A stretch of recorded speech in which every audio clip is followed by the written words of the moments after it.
ಗುರುಗಣಾಧಿಪತಿಭ್ಯೋ ನಮಃ.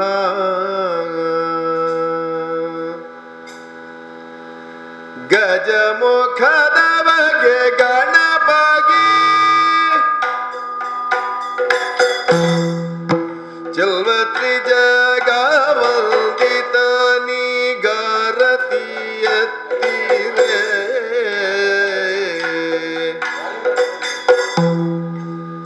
ಗಜಮುಖದ ಬಗೆ ಗಣಪಗೆ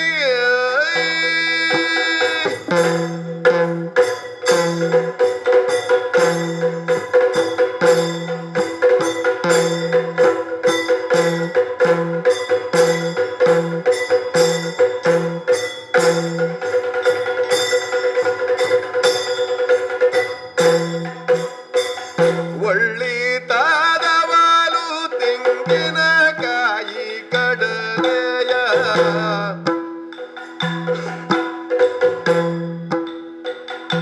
ಎಳ್ಳುಡೋಳಿಗೆ ಕಪ್ಪು ಮೆಲುವವಗೆ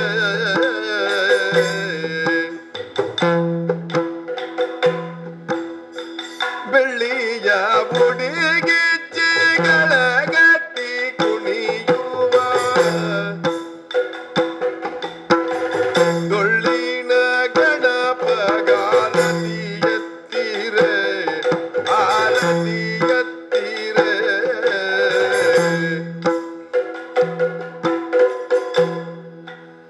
ಗಜಮುಖದ ಬಗೆ ಗಣಪಗೆ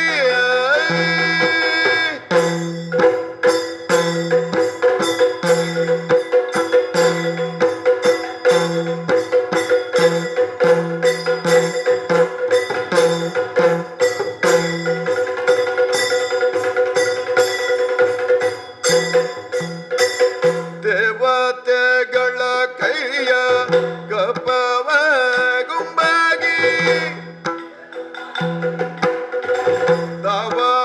ದವಾಗ್ನಿಯಲ್ದದಿ ಬರೆಬವಗೆ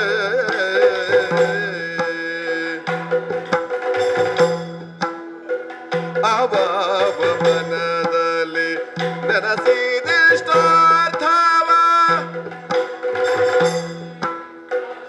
ಇವಾಗ ಗಣೇಶ ಗಾರತಿ ಎತ್ತಿರೆ ಆರತಿ ಎತ್ತಿರೆ ಆರತಿ ಬೆಳಗಿರೆ. ಗಜಮುಖದ ಬಗೆ ಗಣಪಗೆ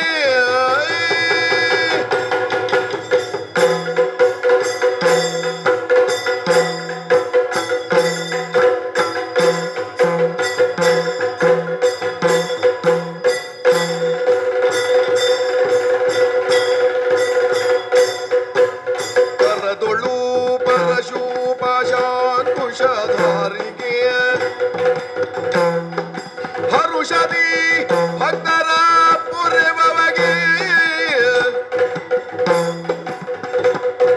ಉರಗಭೂಷಣನ ಕುಮಾರ ಗಜವದರನ ಚರಣ ಕಮಲಗೆ ಆರತಿ ಎತ್ತಿರೆ ಆರತಿ ಬೆಳಗಿರೆ.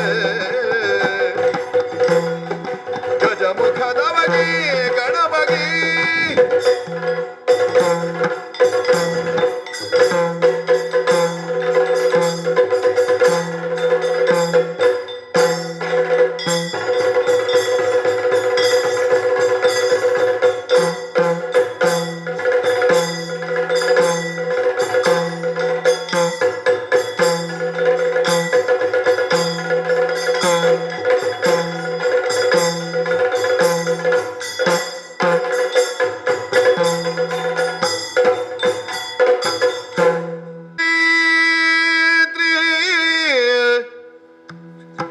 ಶ್ರೀ ದುರ್ಗಾಂಬಿಗೆಯ ಬಲಗೊಂಡು ಭಕ್ತಿಯೊಳು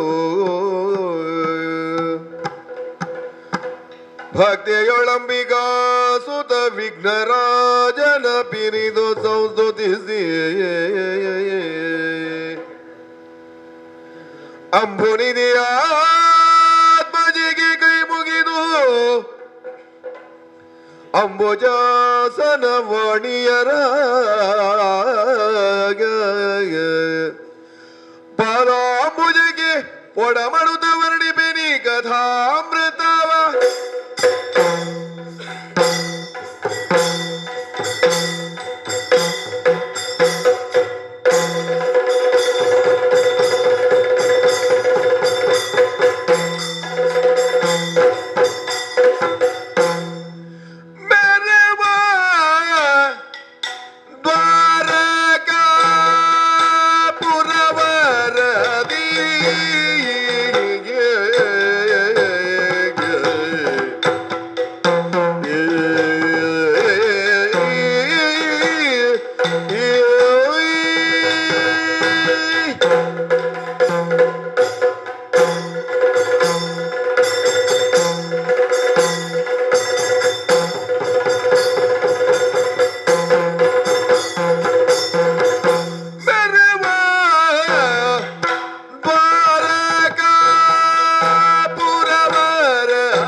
ಹಲದಾರನು ಭರಿತ ವೈಭವದಿಂದ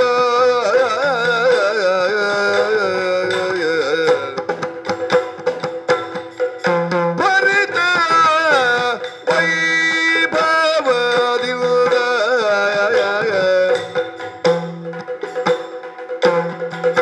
ಓಲಗದೊಳ್ ಒಪ್ಪಿರಲು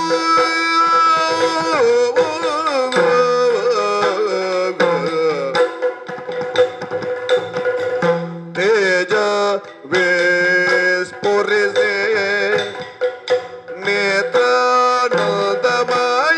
ನೇತ್ರಾನಂದಮಯವಾಗಿ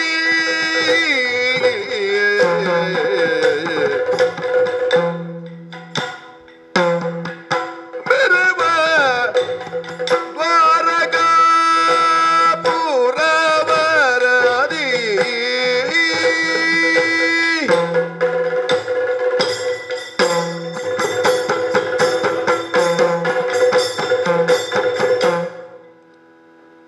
ದ್ವಾರಾವತಿ ಇದು ನಮ್ಮ ನಿರ್ಮಾಣ. ಯಾಗಾಗ ಮಥುರಾ ನಗರದಲ್ಲಿ ನಮ್ಮದ್ದಾದಂತಹ ಆವಾಸ ಸ್ಥಾನ ಇತ್ತು, ಅಲ್ಲಿಗೆ ಪದೇ ಪದೇ ನಮ್ಮವನಾದಂತಹ ಒಂದು ರೀತಿಯಲ್ಲಿ ನಮಗೆ ದೂರದಿಂದ ಅಜ್ಜನಾದಂತಹ ಜರಾಸಂಧ ಮುತ್ತಿಗೆ ಹಾಕಿ ಉಪದ್ರ ಕೊಡುತ್ತಿದ್ದ. ಇಂತಹ ನಾವೇನೋ ನಮ್ಮನ್ನು ರಕ್ಷಿಸಿಕೊಳ್ಳಬಹುದು ಹಾಗೆಂದುಕೊಂಡು ನಮ್ಮವರಾದಂತಹ ಈ ಯಾದ ಮಾರ್ಗವನ್ನು ರಕ್ಷಿಸಿಕೊಳ್ಳುವುದಾದರೂ ಹೇಗೆ? ಇದೊಂದು ನಮಗೆ ಸಮಸ್ಯೆ ಆಗಿ ಹೋಯಿತು. ಕೊನೆಗೆ ಓಡಿದ್ದಲ್ಲ ನಾವು, ರಾತ್ರಿ ಹೊತ್ತಿನಲ್ಲಿ ತಗಣೆ ಸುಚ್ಚಿದಾಗ ಹಾಸಿಗೆ ಬದಲಾಯಿಸುವವನಂತೆ ನಾವು ಅಲ್ಲಿಂದ ದ್ವಾರಾವತಿಗೆ ನಮ್ಮದ್ದಾದಂಥ ವರ್ಗಗಳನ್ನೆಲ್ಲ ಯಾದವ ವರ್ಗಗಳನ್ನ ಸ್ಥಳಾನುಸರಿಸಿಕೊಂಡೆವು. ವಿಶ್ವಕರ್ಮನದ್ದಾದಂಥ ನೆರವು ಕೂಡ ನಮಗೆ ಸಿಕ್ಕಿತ್ತು, ಸಮುದ್ರರಾಜದಂತಹ ಕೊಡುಗೆಯೂ ಇತ್ತು. ಅಲ್ಲಿ ಒಂದು ರೀತಿಯಲ್ಲಿ ಸುಸ್ಥಿರವಾದಂತಹ ಸಾಮ್ರಾಜ್ಯವನ್ನು ಸ್ಥಾಪಿಸಿ ನಮ್ಮವರಿಗೆ ರಕ್ಷಣೆಯನ್ನು ಒದಗಿಸಿದ್ದಾಯಿತು. ಸರಿಗೇನೋ ನಮ್ಮ ಅಜ್ಜನ ಅಂತ ಉಗ್ರಸೇನ ಮಹಾರಾಜರು ಅಲ್ಲಿ ರತ್ನಪೀಠದಲ್ಲಿ ಇದ್ದದ್ದು ಹೌದು ಎಂದಾದರೂ ಕೂಡ ಎಲ್ಲ ನಡೆಯುವುದು ನಮ್ಮದ್ದೇ, ಬಲರಾಮಕೃಷ್ಣರದ್ದೇ. ಹಾಗೆ ಇಂದು ಕೂಡ ಓಲಗವನ್ನು ಕೊಟ್ಟಿದ್ದೇನೆ. ಕ್ಷತ್ರಿಯರಾದವರು ದಿನವನ್ನು ಹೇಗೆ ವಿಂಗಡಿಸಬೇಕು ಅಂತ ಒಂದು ನಿಯಮ ಉಂಟು. ದಿನದ ಪ್ರಥಮಾರ್ಧದಲ್ಲಿ ದೇವತಾರ್ಚನೆಯಲ್ಲಿಯೂ, ಮಧ್ಯಮ ಅವಸ್ಥೆಯನ್ನು ಅಥವಾ ಮಧ್ಯಾಹ್ನವನ್ನು ವ್ಯವಹಾರದಲ್ಲಿಯೂ, ಕೊನೆಗೆ ವ್ಯವಹಾರ. ಬಲರಾಮನಂತೂ ಇದನ್ನು ಸರಿಯಾಗಿಯೇ ಒಂದು ರೀತಿಯಲ್ಲಿ ನಾನು ನಡೆದುಕೊಂಡು ಬಂದಿದ್ದೇನೆ ಈ ಸಿದ್ಧಾಂತಕ್ಕೆ ಅನುಗುಣವಾಗಿ. ಹಾಗೆ ಇಂದಿನ ದೇವತಾರ್ಚನೆಯನ್ನು ಮುಗಿಸಿ ಒಡ್ಡೋಲಗವನ್ನು ಕೊಟ್ಟು ನಮ್ಮ ಪ್ರಜೆಗಳದ್ದಾದಂತಹ ಬೇಕು ಬೇಡಗಳನ್ನೆಲ್ಲ ವಿಚಾರಿಸಿ ದಾಗಲು ಕೃಷ್ಣ ಬರಲಿಲ್ಲ. ಆ, ಹಾಗಾದ್ರೆ ಕೃಷ್ಣ ಬರಲಿಲ್ಲ ಅಂತ ಆದ್ರೆ ಯಾರೋ ಒಬ್ಬರು ಬರ್ತಾ ಇದ್ದಾರಲ್ಲ. ಆ. ದೂರದುಳಿತ ವ್ರತಿಯ ಕಾಣುತ್ತ ರಾಮ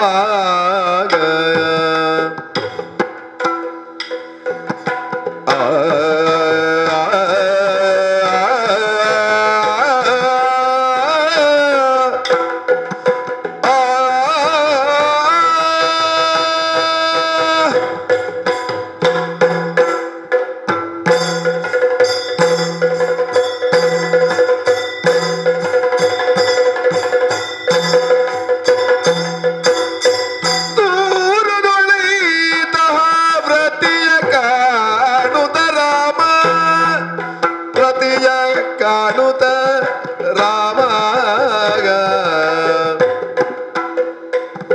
ಸಾರಿ ಬಂದಡಿ ಗಭಿನಮಿಸಿಗೆ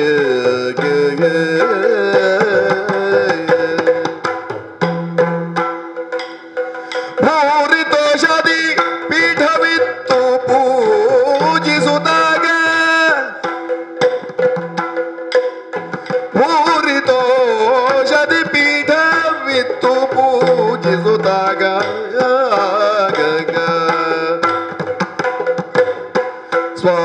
ಸ್ವಾರಿಯಾಗಮನವೇ ನಿಲ್ದ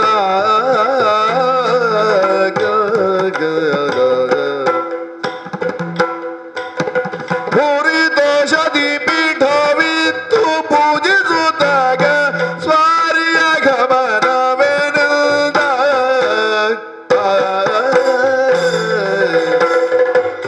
ದೂರದೊಳೆದ ವ್ರತಿಯ ಕಾಣುತ್ತ ರಾಮ ತಾರೆ ಬಂದಡಿ ಗಭಿನಮಿಸಿ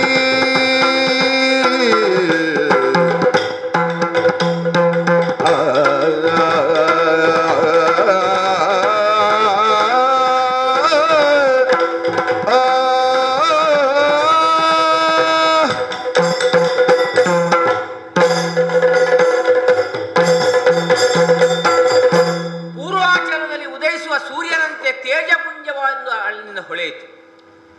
ಅದುವೇ ಆಕಾರವನ್ನು ತಾಳಿ ಕೆಳಗಿಳಿದು ಬಂದಾಗ ಅರ್ಥ ಆಯಿತು ಇದು ನಾರದರು ಅಂತ. ಆದ್ದರಿಂದ ಬರುತ್ತಾ ಇದ್ದರಲ್ಲ, ಸ್ವಾಮಿನ್ ನಾರದರೇ, ಬಲಭದ್ರ ಬಲಭದ್ರನ ವಂದನೆಯನ್ನು ಸ್ವೀಕರಿಸಬೇಕು. ಶುಭವಾಗಲಿ. ಅಷ್ಟು ಮಾತ್ರವಲ್ಲ, ಆ, ನಿಮ್ಮನ್ನು ಪೀಠದಿಂದ ಇಳಿದು ನಾನೇ ಕರಕೊಂಡು ಬಂದು ಈ ಉಚಿತಾಸನದಲ್ಲಿ ನಿಮಗೆ ಬೇಕಾದ ಹಾಗೆ ಆ, ಕುಳ್ಳಿರಿಸಿದ್ದೇನೆ. ಅದು ಸಂಸ್ಕಾರ. ಹೌದು. ಯಾಕೆಂದ್ರೆ ಯಾರಾದರೊಬ್ಬರು ಹಿರಿಯರು ಬರುತ್ತಾರೆ ಅಂತ ಆದ್ರೆ ಹಾ, ಕುಳಿತಲ್ಲಿಂದ ಕಿರಿಯರು ಎದ್ದು ನಿಲ್ಲಬೇಕು. ಅದೊಂದು ಗೌರವ ಸೂಚಕವೂ ಹೌದು, ಹೌದು, ಸಂಸ್ಕಾರವನ್ನು ಸೂಚಿಸುತ್ತದೆ ಅದು. ಹೌದು. ಷೋಡಶೋಪಚಾರವನ್ನು ನಿಮಗೆ ಮಾಡಬಹುದು. ಅದರಲ್ಲಿ ಪಂಚಮದಲ್ಲಿ ಸುಧಾರಿಸಿಕೊಳ್ಳುತ್ತೇನೆ ನಾನು. ಅಲ್ಲ, ನನಗೆ ಅದು ಬೇಕು ಅಂತ ಇಲ್ಲ. ಇಲ್ಲ ಇಲ್ಲ, ನಿಮಗೆ ಬೇಕು ಅಂತ ಅಲ್ಲ. ನಮ್ಮ ಶಿಷ್ಟಾಚಾರ, ನಮ್ಮ ಸಂಸ್ಕೃತಿ, ನಮ್ಮ ಇದು ಅಂತ ಉಂಟಲ್ಲ. ಆದ್ದರಿಂದ ಗಂಧ ಪುಷ್ಪ ದೀಪ ನೈವೇದ್ಯದಲ್ಲಿ ಸುಧಾರಿಸಿಕೊಂಡು ನಿಮ್ಮಲ್ಲಿಯೇ ಕೇಳುತ್ತಾ ಇದ್ದೇನೆ. ಬಹಳ ಅಪರೂಪ. ಯಾಕೆಂತ ಕೇಳಿದರೆ, ನೀವು ಬರುತ್ತಾ ಇಲ್ಲ ಅಂತಲ್ಲ ಇಲ್ಲಿಗೆ ದ್ವಾರಕೆಗೆ. ಬಂದರೆ ಬಲರಾಮನಲ್ಲಿಗೆ ಬರುವುದು ಸ್ವಲ್ಪ ಕಡಿಮೆ. ನನಗೆ ವ್ಯವಹಾರ ಇರುವುದು ಕೃಷ್ಣನಲ್ಲಿ. ಹಾಗೆಂದುಕೊಂಡು ಇಂದು ಒಂದು ರೀತಿಯಲ್ಲಿ ನನಗೆ ಆಶ್ಚರ್ಯ. ಅದೇ, ಇಂದು ಇದು ಬರ್ತೇನೋ ಇಲ್ವೋ ಅಂತ ಇಂದು ನನಗೇ ಗೊತ್ತಿರಲಿಲ್ಲ. ಯಾಕೆಂತ ಕೇಳಿದ್ರೆ, ನಿಮಗೆ ಕೂಡ ಕಾರ್ಯಕ್ರಮದ ತ್ರಿಲೋಕ ಸಂಚಾರಿ ನೀವು. ನಿಮ್ಮದ್ದಾದಂಥ ಕಾರ್ಯಕ್ರಮ ಅನೇಕ ಇರಬಹುದು. ಅದರೊಟ್ಟಿಗೆ ಬಲರಾಮನನ್ನು ಕೂಡ ಒಂದು ಕಂಡು ಮಾತನಾಡಿ ಹೋಗೋಣ ಎಂಬಂತ ಆಸೆಯೋ, ಅಥವಾ ಇಲ್ಲಿ ಎಲ್ಲಿಗಾದರೂ ಬಂದವರು ಇಲ್ಲಿಗೆ ಬಂದದ್ದೋ, ಏನು ಸಮಾಚಾರ ಅಂತ ತಾವು ಹೇಳಿದ್ರಿ ಕೇಳುವಂತ ವ್ಯವಧಾನ ನನಗೆ ಉಂಟು. ಬಂದವರನ್ನು ಯಾಕೆ ಬಂದದ್ದು ಅಂತ ಕೇಳುವುದು, ಚೇಚೆ ಹಾಗೆ ಕೇಳುವುದು ಸಂಸ್ಕಾರ ಅಲ್ಲ. ಹಾಗಂತ ಕಾರಣ ಇಲ್ಲದೆ ನಾರದವರು ಬರುವವರು ಅಲ್ಲ, ಅಲ್ಲವೇ ಅಲ್ಲ. ಸ್ಪಷ್ಟ ಗೊತ್ತಲ್ಲ. ಈಗ ಬಂದ ಮೇಲೆ ಬಂದದ್ದು ಯಾಕೆ ಅಂತ ಹೇಳದೇ ಇದ್ರೆ ಅದು ನಿನಗೂ ಸಮಾಧಾನ ಆಗ್ಲಿಕ್ಕಿಲ್ಲ. ಇಲ್ಲ ಇಲ್ಲ ಇಲ್ಲ, ಬರುವವನ ಯಾವತ್ತು ಕೃಷ್ಣನಲ್ಲಿಗೆ ಬರುವವ, ಅಲ್ಲೇ ಕಾರ್ಯ ಮುಗಿಸಿ ಹೋಗುವವ. ಅನೇಕ ವಿಷಯಗಳ ಸಂಗ್ರಹ ತಮ್ಮಲ್ಲಿ ಉಂಟು. ಹಾಗಂತ ಇಂದು ಕೃಷ್ಣನಲ್ಲಿಗೆ ಹೋದದ್ದಿಲ್ಲ. ಹೌದು, ನೇರ ಕೃಷ್ಣನ ಅನ್ನಮಲ್ಲಿಗೆ ಬಂದದ್ದು. ಹೌದು, ಕಾರಣ ಉಂಟು. ಹೌದಾ? ಕೇಳು ಹಲದರ ಪೇಳ್ವೆ ನರಿದುದನು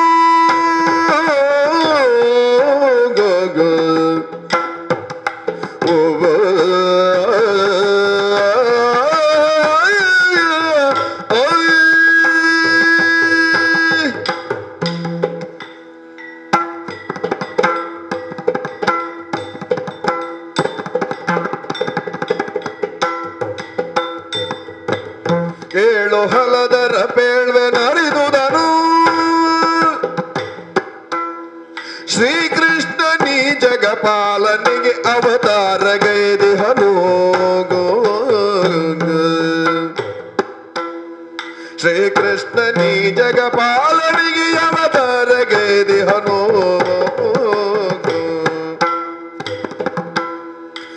ಬೇಡಲಾರೆನು ಸರ್ವ ಜನರಳು ತಾಳಿ ದೇಶವ ಬರಿದೆ ನಿಷ್ಠುರ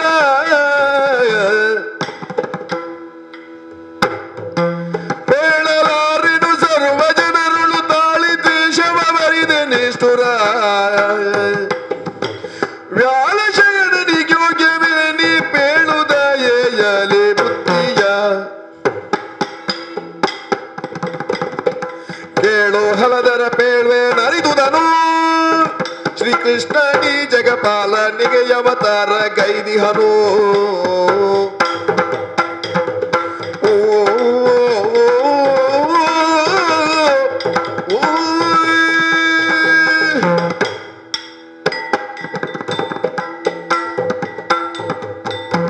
ಬಲಭದ್ರ ಮುನಿಪತಿ. ಕೃಷ್ಣ ಬಲರಾಮರು ಹುಟ್ಟುವುದಕ್ಕಿಂತ ಪೂರ್ವದಲ್ಲಿ ಹಾ, ದ್ವಾರಕ್ಕೆ ಹೇಗಿತ್ತು? ದ್ವಾರಕೆ ಇರ್ಲಿಲ್ಲ. ಇರ್ಲಿಲ್ವಲ್ಲ? ಇಲ್ಲ. ಒಂದು ಕಾಲದಲ್ಲಿ ಯದುಗಳಿಗೆ ರಾಜತ್ವ ಎಲ್ಲಿ ಅದು? ಈಗ ಪ್ರಶ್ನೆ ಮಾಡಿದವರು ಇಲ್ಲವೋ? ಓಹ, ಅದನ್ನು ಸುಳ್ಳನ್ನಾಗಿಸಿ ಯದುಗಳಿಗೂ ರಾಜತ್ವ ಉಂಟು ಎನ್ನುವುದನ್ನು ನಿರೂಪಿಸಿದವರಲ್ವೇ ತಾವು? ನಮ್ಮ ದುಡಿಮೆ ಹಾಗೆ ಉಂಟು. ದುಡಿಮೆ ಆಗುಂಟು. ಆ ದುಡಿಮೆಯ ಫಲವಾಗಿ ಈ ಹೊತ್ತಿಗಾಗುವಾಗ ನಾವು ಕಾಣುತ್ತಾ ಇರುವುದೇನು ಪ್ರಪಂಚ ಮುಖದಲ್ಲಿ? ಎಲ್ಲೋ ಹೇಗೋ ಇದ್ದಂತ ಯಾದವರ ಗುಂಪನ್ನು ಒಂದು ಸಮಷ್ಟಿಯಾಗಿರಿಸಿಕೊಂಡು ಒಂದು ಉತ್ತಮವಾದಂತ ಆಡಳಿತ ಬಲಭದ್ರನದ್ದು. ಅದಕ್ಕೆ ಹೀಗೆ ಪ್ರಚಾರ ಉಂಟು ಸ್ವಾಮಿ? ಉಂಟು ಅಲ್ಲ, ಪ್ರಚಾರ ಎಂಥದ್ದೆಲ್ಲ ಪ್ರಚಾರ ಉಂಟು ಗೊತ್ತುಂಟು. ಈಗ ಸಮಷ್ಟಿಯಲ್ಲಿ ಒಂದು ಕಡೆ ಈಗ ಅಂಧಕರು, ವೃಷ್ಣಿಗಳು, ಭೋಜರು, ಸಾತ್ವತರು, ಬೇರೆ ಬೇರೆ ಬೇರೆ ಬೇರೆ ಗುಂಪು ಉಂಟು. ಇದಕ್ಕೆಲ್ಲದಕ್ಕೂ ಒಂದು ಕಡೆಯಲ್ಲಿ ನಾಯಕನಾದ್ರೆ ಬಲಭದ್ರನದ್ದೇ ಅಧಿಕಾರ ಆದ್ರೆ ಕೃಷ್ಣ ಬಲರಾಮರಿಗೂ ಸರಿ ಇಲ್ಲ ಅಂತ ಸುದ್ದಿ ಉಂಟು. ಅದೇ ನಿಮ್ಮ ಕಿವಿ ಇದು ನಾನು ಒಪ್ಪುವುದಿಲ್ಲ ಇದನ್ನು. ಈಗ ಅಣ್ಣ ತಮ್ಮಂದಿರೊಳಗೆ ಕೃಷ್ಣ ಬಲರಾಮರೊಳಗೆ ಸರಿ ಇಲ್ಲ, ಅಷ್ಟಕ್ಕಷ್ಟೇ ಒಬ್ಬರನ್ನು ಕಾಣುವಾಗ ಒಬ್ಬರು ಮುಖ ತಿರುಗಿಸಿ ಹೋಗುತ್ತಾರೆ. ಇದೆಲ್ಲ ಉಂಟು, ಪ್ರಚಾರಕ್ಕೆ ಉಂಟು, ಎಂಥದ್ದೆಲ್ಲ ಪ್ರಚಾರ ಉಂಟು ಸ್ವಾಮಿ.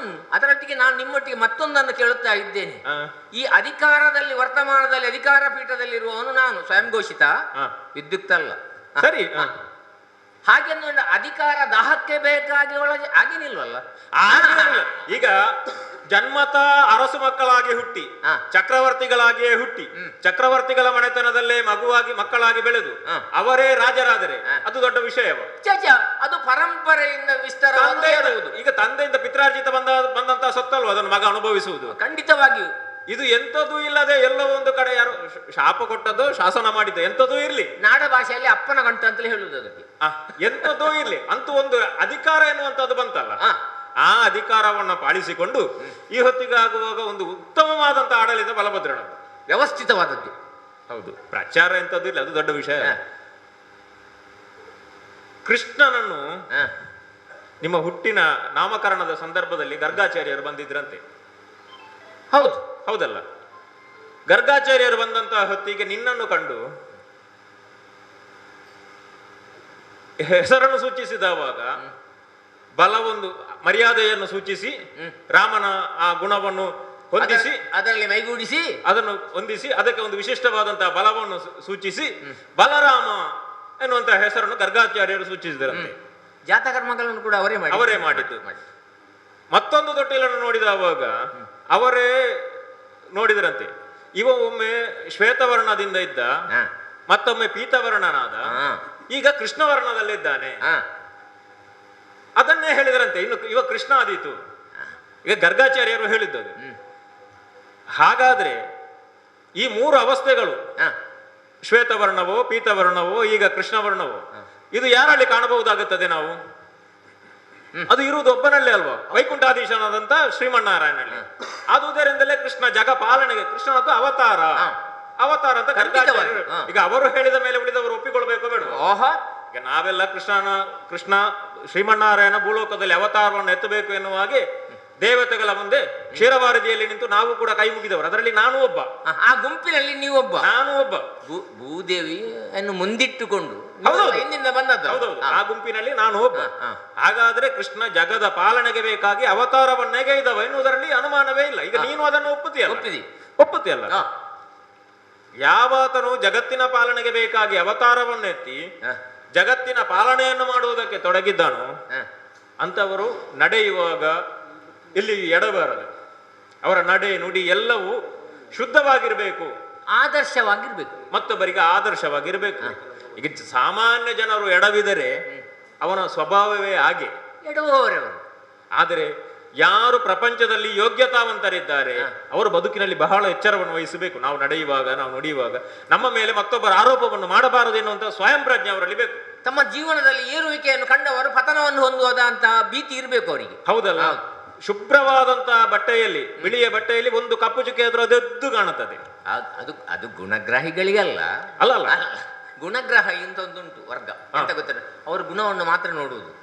ಆದ್ರೆ ಒಂದು ಕಪ್ಪು ಚುಕ್ಕೆ ಅಲ್ಲೋ, ಅದು ಚುಕ್ಕೆಯಾಗಿಯೇ ಪರಿಣಮಿಸುತ್ತದೆ. ಆದುದರಿಂದಲೇ ಬಿಳಿ ಬಟ್ಟೆಯನ್ನು ನೋಡುವವ ಯೋಚಿಸಬೇಕು, 1000 ಸಲ ತಾನು ಅತ್ತ ನೋಡ್ಬೇಕಾಗುತ್ತದೆ. ಈ ಬಟ್ಟೆಯಲ್ಲಿ ಎಲ್ಲಿಯಾದ್ರೂ ಕೊಳೆಯಾಗುತ್ತದೋ ಅಂತ, ಮಲಿನ ಆಗಬಾರ್ದು ಅಂತ ಅದನ್ನು ಯೋಚಿಸಬೇಕು.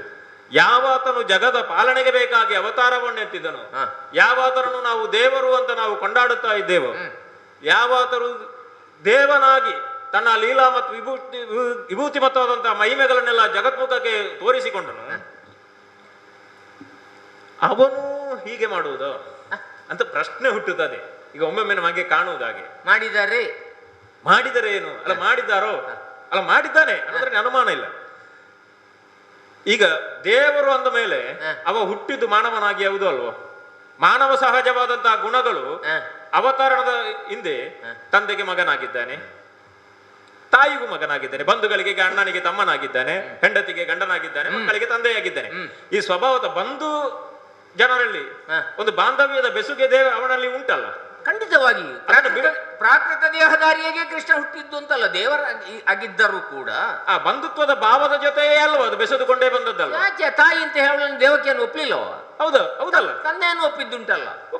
ಹೌದು, ತಂದೆಯನ್ನು ತಂದೆ ಅಂತಲೇ ಕರೆದದ್ದುಂಟು, ತಾಯಿ ಅಂತ ಕರೆದದ್ದುಂಟು. ದುಷ್ಟನಾದ್ರೂ ಕಂಸರನ್ನು ಮಾವ ಅಂತ ಹೇಳಿದ್ದಾನೆ, ಹೇಳಿಲ್ಲ?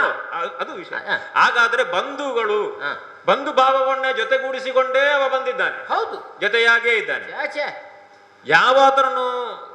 ಯಾವಾತನು ಬಂಧು ಭಾವದಿಂದಲೇ ಜೊತೆಯಲ್ಲೇ ಇರಿಸಿ ಅದನ್ನೇ ಜೊತೆಯಾಗಿಸಿಕೊಂಡು ಬಂದವನು ಅಂತ ಬಾಂಧವರ ಜೊತೆಯೇ, ಬಂಧು ಬಳಗದವರ ಜೊತೆಯೇ ನಿಷ್ಠೂರವನ್ನು ತಳೆಯುವುದು. ತಾಯಿಯೇ ಅಲ್ಲದಂತ ಯಶೋದೆಯನ್ನು ಕೂಡ ತಾಯಿ ಅಂತ ಹೇಳಿದ್ದಾನೆ. ಹೌದು, ಸಂಬಂಧವೇ ಇಲ್ಲದೆ ಇದ್ದಂತ ಸೂರಸೇನನ ಮಗಳು ಯಾವ ಲೆಕ್ಕದಲ್ಲಿ ಅತ್ತೆ ಆಗುದು ಅವನಿಗೆ? ಕುಂತಿ ಯಾವ ಲೆಕ್ಕದಲ್ಲಿ ಅತ್ತೆ ಆದ್ರೂ ಅತ್ತೆ ಅಂತ ಹೇಳಿ. ಹೌದು, ಹಾಗಾದ್ರೆ ಈ ಬಂಧು ಭಾವದಿಂದ, ಈಗ ಬಂಧುತ್ವದ ಭಾವ ಏನುಂಟು ಅದರ ಜೊತೆಗೆ ಬಂದಂತಹ ಕೃಷ್ಣ ಅದೇ ಬಾಂಧವರಲ್ಲಿ ನಿಷ್ಠುರವನ್ನು ತಾಳುವುದು, ಇದು ಎಷ್ಟರ ಮಟ್ಟಿಗೆ ಸರಿಯಾಗುತ್ತದೆ? ಓಹೋ, ಸಗೋತ್ರಜರಲ್ಲಿ ಅದರಲ್ಲಿಯೂ ಬಂಧುಗಳಲ್ಲಿ ನಿಷ್ಠುರವನ್ನು ತಾಳುವುದು ಸರಿಯಲ್ಲ ಅಂತ ನಿಮ್ಮ ವಾದ ಅಲ್ಲ? ಬಹುಶಃ ಇದು ನಿನಗೆ ಗೊತ್ತುಂಟೋ ಗೊತ್ತಿಲ್ವೋ ಗೊತ್ತಿಲ್ಲ. ಅಂತಹದ್ದು ಏನು ಅಂತ ತಮ್ಮ ಶ್ರೀಮುಖದಿಂದಲೇ ಆಗ್ಬೇಕಾದ್ರು. ಗೊತ್ತಿದ್ರೆ ನೀನು ಇದನ್ನು ಪ್ರಶ್ನಿಸದೆ ಸುಮ್ಮನೆ ಬಿಟ್ಟದ್ದು ಯಾಕೆ? ರಾಜನಾದವನ ಕರ್ತವ್ಯ ಅಲ್ಲ ನೀನು ಪ್ರಶ್ನಿಸಬೇಕು ಬೇಡವೋ? ಮೊದಲು ಮನೆ ಸರಿ ಮಾಡ್ಬೇಕು ಬೇಡ. ನೀನು ಅದನ್ನು ಯಾಕೆ ಗೊತ್ತಿಲ್ಲದೆ ಬಿಟ್ಟು? ಎಂತದಂತದ್ದು ಯಾವುದು ಅದೇ ನಾನು ಕೇಳುವುದು. ಗೊತ್ತೇ ಇಲ್ವ ನಿನಗೆ? ಅತ್ತೆಯ ರಾಜಾಜಿ ದೇವಿಯೋಳು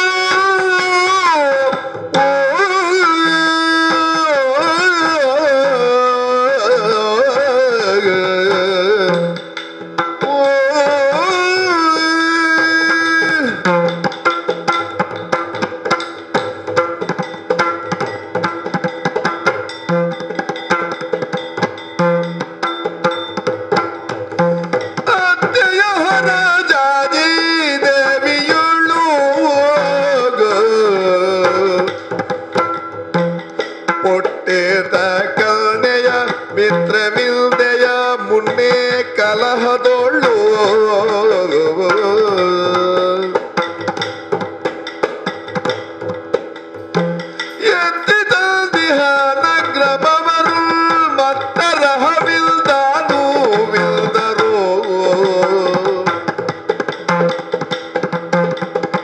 ಧೂರ್ತರಾಗಿ ಹಾರೇಕೆ ನಿಷ್ಠುರ ವ್ಯರ್ಥ ಕೈಗೊಂಡಿರ್ಬಾನಿತನು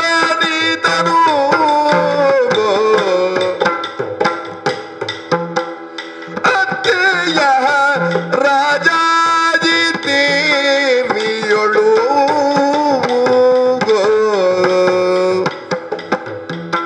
ಹುಟ್ಟಿರ್ದ ಕಲ್ನೆಯ ಮಿತ್ರವಿಲ್ದೆಯ ಮುನ್ನೆ ಕಲಹದೊಳು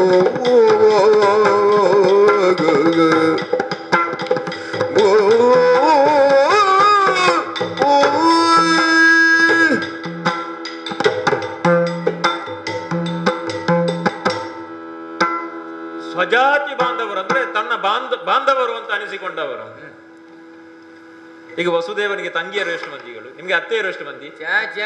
ಅದು ಉಂಟು ಲೆಕ್ಕ 7, 8, 9 ಏನೋ ಉಂಟಾಗಿಂಟು. ಅಷ್ಟು ಉಂಟು? ಅಷ್ಟಿಲ್ಲ, 5 ಮಂದಿ ಅಲ್ವಾ? ಇದಲ್ಲ, 5 ಮಂದಿ. ರಾಜಾದಿದೇವಿ ಅವಂತಿ ಯಾರಿಗೆ ಎಲ್ಲಿಗೆ ಕೊಟ್ಟದ್ದು? ಅವಂತಿಯ ಜಯಸೇನ. ರಾಜಾದಿದೇವಿಯ ಮಗಳು ಮಿತ್ರವೃಂದ, ವಿಂದಾಣುವಿಂದರ ಸಹೋದರಿ, ಅತ್ತೆಯ ಮಕ್ಕಳಲ್ವ? ಹೌದು. ಅಲ್ಲ, ಹಕ್ಕು ಇರಬಹುದು ಕೃಷ್ಣನಿಗೆ, ಅತ್ತೆಯ ಮಗಳ ಮೇಲೆ ಕೃಷ್ಣನಿಗೆ ಹಕ್ಕು ಇರಬಹುದು, ಅವಳನ್ನು ಮದುವೆ ಆಗಬೇಕು ಎನ್ನುವ ಕಾರಣಕ್ಕೆ ಬೇಕಾಗಿ. ಆಗಂತ ಮಗಳನ್ನು ಅತ್ತೆಯ ಮಗಳನ್ನು ಮದುವೆ ಆಗಬೇಕು ಎನ್ನುವ ಕಾರಣಕ್ಕೆ ಬೇಕಾಗಿ ಭಾವಂದಿರಲ್ಲಿ ವಿಂದಾಣುವಿಂದರಲ್ಲಿ ನಿಷ್ಠೂರವನ್ನು ತಾಳಿ ಅವರ ಜೊತೆ ಹೋರಾಟ ಮಾಡಿ ಅವಳನ್ನು ಅಪಹರಿಸಿ ತಂದು ಇವ ಮದುವೆ ಆಗುವುದಂದ್ರೆ ಎಂತದಿದು? ಮೊನ್ನೆ ನಡೆದಂತೆ ಅಲ್ಲ, ಅದರಲ್ಲಿ ನೀನು ಇದ್ದಿ ಅಂತ ನಾ ಕೇಳಿದ್ದೇನೆ ಪರೋಕ್ಷ ಬಗ್ಗೆ. ರುಕ್ಮಿಣಿ ಕಲ್ಯಾಣದಲ್ಲಿ ರುಕ್ಮಿಣಿಯನ್ನು ತರುವಾಗ ನಿನ್ನದು ಇತ್ತು, ಅದರಲ್ಲಿ ರುಕ್ಮಣ ತಲೆಬೋಳಿಸುವಲ್ಲೆಲ್ಲ ನೀನು ಪ್ರಮುಖ ಪಾತ್ರ ಅದ ಅಂತ ಕೇಳಿದ್ದೇನೆ. ಅದು ನೀನಿದ್ದು ಆದದ್ದು ಬಿಡೋಣ. ಒಂದು ಮಿತ್ರವೃಂದೇ ಪ್ರಕರಣ, ಮತ್ತೊಂದು ಕೋಸಲ ದೇಶದ ನಗಜಿತು, ಕೆಲವರು ನಗ್ನಜಿತು ಅಂತ ಕೇಳ್ತಾರೆ, ನಗಜಿತು ಸಹೋದರಿ, ನಗಜಿತುವಿನ ಮಗಳು, ಅವಳನ್ನು ತಂದದ್ದು ಹೇಗೆ? ಆ ಬಳಿಕ ಭದ್ರೆ ಅಥವಾ ನೀಲೆ, ಇವರೆಲ್ಲ ಬಂಧುಗಳಲ್ವ? ಈ ಬಂಧುಗಳಲ್ಲಿ ಈ ರೀತಿಯಾದಂತಹ ಹೋರಾಟವನ್ನು ಮಾಡಿ ಈಗ ಒಂದು ಸಂಬಂಧ ಅಂದ್ರೆ ಎಂಥದ್ದು ಯೋಚಿಸಿ. ಒಂದು ಮದುವೆಯ ಮೂಲಕವಾಗಿ ಸಂಬಂಧಗಳು ಬೆಸೆಯಲ್ಪಡುತ್ತದೆ. ಹೌದು, ಬೆಸೆಯಬೇಕು. ಎಲ್ಲೋ ಇದ್ದಂತ ಒಂದು ಹೆಣ್ಣು, ಎಲ್ಲೋ ಇದ್ದಂತ ಒಂದು ಗಂಡು, ಅವರೀರ್ವರು ದಾಂಪತ್ಯಕ್ಕೆ ಅವರು ಮದುವೆ ಆಗುವುದರ ಮೂಲಕವಾಗಿ ಆ ಹೆಣ್ಣಿನ ಕಡೆಯವರು ಗಂಡಿನ ಕಡೆಯವರಿಗೆ ನೋಡು ಸಂಬಂಧ ಎಷ್ಟು ಚೆನ್ನಾಗಿ ಪೋಣಿಸಲ್ಪಡುತ್ತದೆ. ಹೆಣ್ಣಿನ ಕೊರಳಿಗೆ ಒಂದು ವರ್ಣಮಾಲಿಕೆ ತೊಡಿಸಿದ ಹಾಗೆ ಆ ಸಂಬಂಧಗಳು ಹಾಗೆ ಬೆಸೆದುಕೊಂಡು ಬರುತ್ತದೆ. ಹೆಣ್ಣಿನ ಮಾವ ಗಂಡಿಗೆ ಚಿಕ್ಕಪ್ಪನಾಗುವುದು ನೋಡು. ಅದನ್ನು ಹೇಳುತ್ತಾ ಹೋದ್ರೆ ತುಂಬಾ ಹೇಳಬಹುದು, ಎಷ್ಟೋ ಹೇಳಬಹುದು. ಹೀಗೆ ಈ ಸಂಬಂಧಗಳು ಬೆಸೆಯುತ್ತಾ ಅದು ಹೋಗಬೇಕೆ ಹೊರತು ಈ ಮದುವೆ ವ್ಯವಹಾರದಲ್ಲಿ ಅದು ನಿಷ್ಠೂರಕ್ಕೆ ತಾಳಿ ಜಗಳಗಳಾಗಿ ಕೊನೆಗೆ ಕೈ ಒಬ್ಬರಿಗೊಬ್ಬರು ಮುಖ ನೋಡದೇ ಇದ್ದಂತಹ ಸ್ಥಿತಿಯಲ್ಲಿ ಉಂಟಾಗುವುದು ಅಂದ್ರೆ ಇದಕ್ಕೆಲ್ಲ ಅರ್ಥ ಉಂಟು ಬಲರಾಮ. ಇದು ದೇವರ ಅಣ್ಣನಾಗಿ, ನಿನ್ನಲ್ಲಿ ಹೇಳುದು ದೇವರ ಅಣ್ಣನಾಗಿ ನೀನು ಇದನ್ನು ಪಾಲಿಸದೇ ಇದ್ರೆ, ನೀನು ಇದನ್ನು ನಿಯಂತ್ರಣದಲ್ಲಿ ಇಲ್ಲದೇ ಇದ್ರೆ ನಾಳೆ ಆಗೋದು ಬರುವುದೇನು? ಅದು ಯಾರು? ಅದು ಕೃಷ್ಣ. ಯಾರು ಕೃಷ್ಣ? ಬಲರಾಮನ ತಮ್ಮ. ಆಯ್ತಲ್ಲ, ವಿಷಯ ಹೇಳುದು. ಹೌದಪ್ಪ. ಈಗ ಯಾವಾತರನ್ನು ಜಗಪಾಲನೆಗೆ ಬೇಕಾಗಿ, ಜಗತ್ತಿನ ಪಾಲನೆಗೆ ಬೇಕಾಗಿ ಅವತಾರಗೈದಿದ್ದಾನೆ ಅಂತ ಕೃಷ್ಣನನ್ನು ನಮಗೆ ಹೇಳುವುದಕ್ಕೆ ಗೊತ್ತಿಲ್ಲ. ಅದು ಪರೋಕ್ಷವಾಗಿ ಇದು ನಿನ್ನ ಮುಂದಾಲೋತನದಲ್ಲಿ, ಇದು ನೀನೇ ಗೊತ್ತಿದ್ದೋ ನೀನು ಇದು ಅವನು ಹೀಗೆ ಮಾಡುವುದು ಅಲ್ಲ, ಗೊತ್ತಿಲ್ಲದೆ ಅವನಾಗಿ ಅವನ ಸ್ವಾಬುದ್ಧಿಯಿಂದ ಮಾಡುವುದು ಎಂಥದ್ದು ಅಂತ ನನಗೆ ಅರ್ಥ ಆಗುದಿಲ್ಲ. ಸ್ವಲ್ಪ ಬುದ್ಧಿ ಹೇಳಬೇಕು ನೀನು. ಮುನಿಪತಿ ಸತಿಯರ ತಂದಿಹುದೆಲ್ಲವೂ ಬಲ್ಲೆ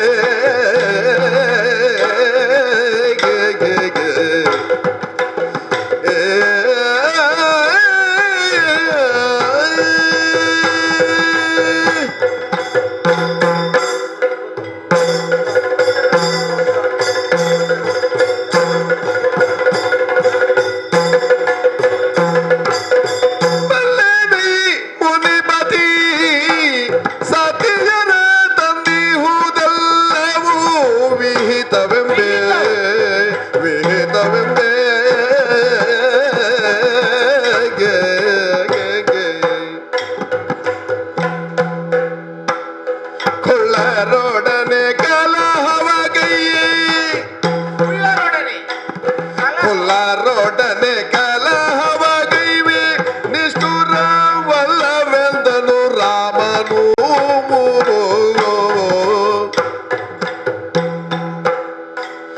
ಕೊಲ್ಲಾರೊಡನೆ ಕಲಹವಗೈಯ ನಿಷ್ಠುರವಲ್ಲವೆಂದನು ರಾಮನು.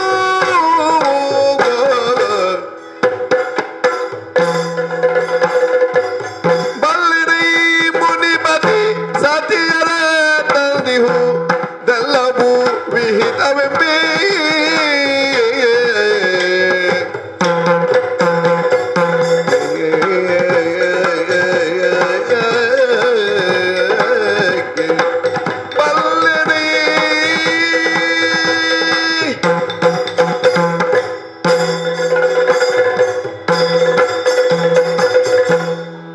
ಮುನಿಪತಿ ಬಲಭದ್ರ, ಇದೆಲ್ಲ ನನಗೆ ಗೊತ್ತಿಲ್ಲದ ವಿಚಾರ ಅಂತ ನೀವು ಇದುವರೆಗೆ ಹೇಳಿದಂತ ವಿಚಾರ ಉಂಟಲ್ಲ, ನನಗೆ ಗೊತ್ತಿಲ್ಲದ ವಿಚಾರ ಅಂತ ತಿಳ್ಕೊಂಡಿರ.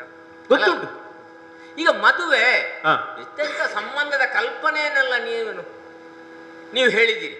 ಹೌದು, ಅತ್ತೆ ಮಾವ ಹೆಂಡತಿ ಭಾವ ಇಂಥದ್ದೆಲ್ಲ ಸಂಬಂಧಗಳೆಲ್ಲ ಉಂಟು.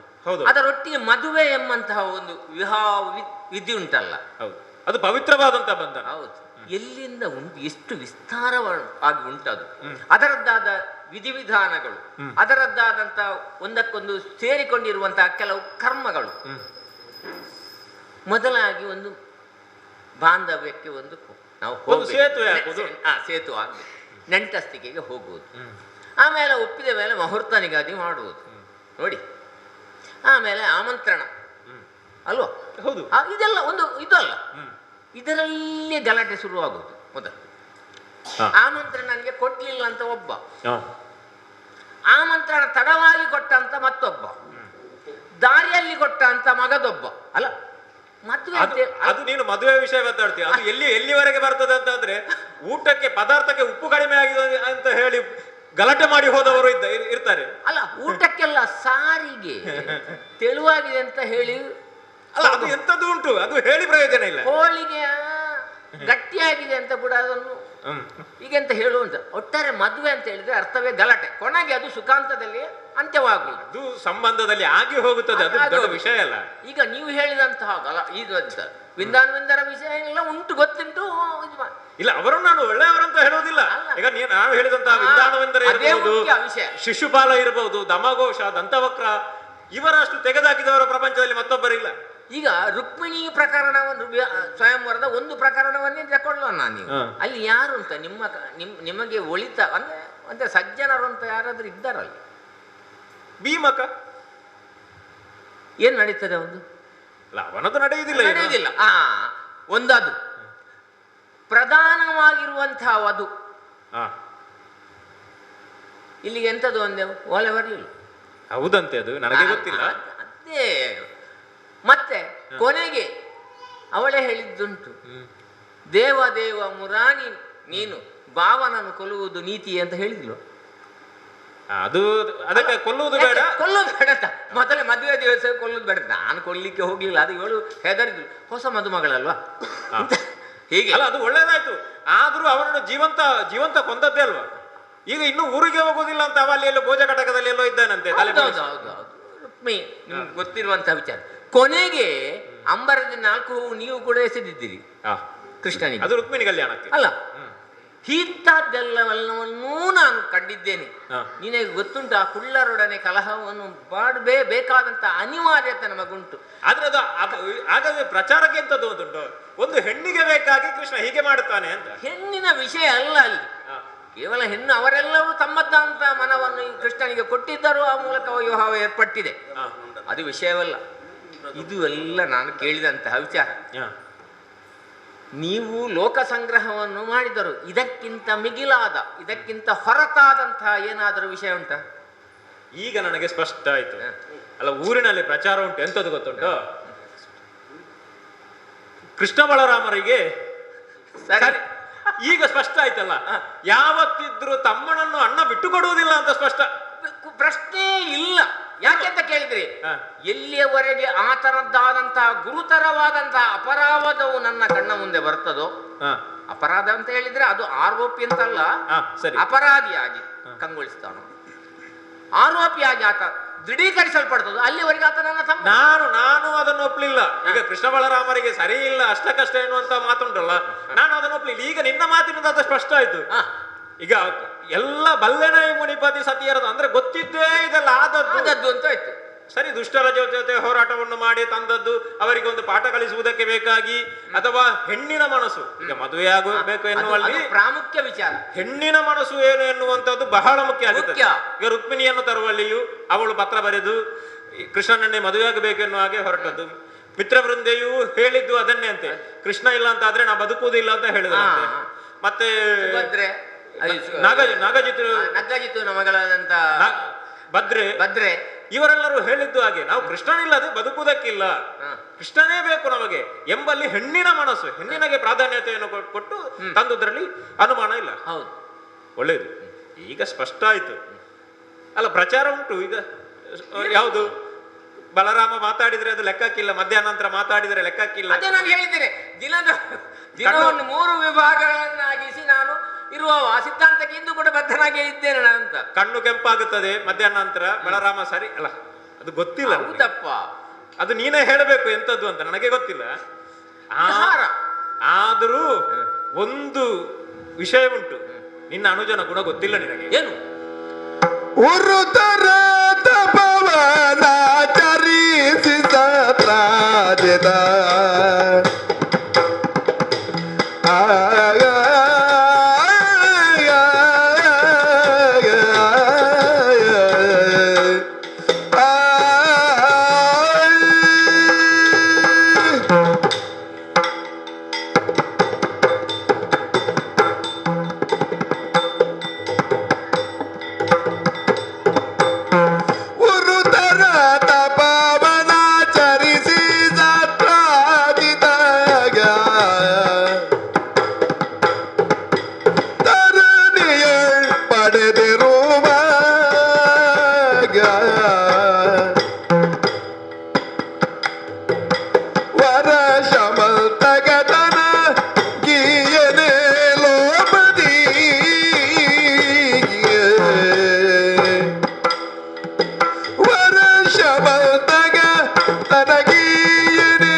ಕರುಣಿಸದಿರಲವನು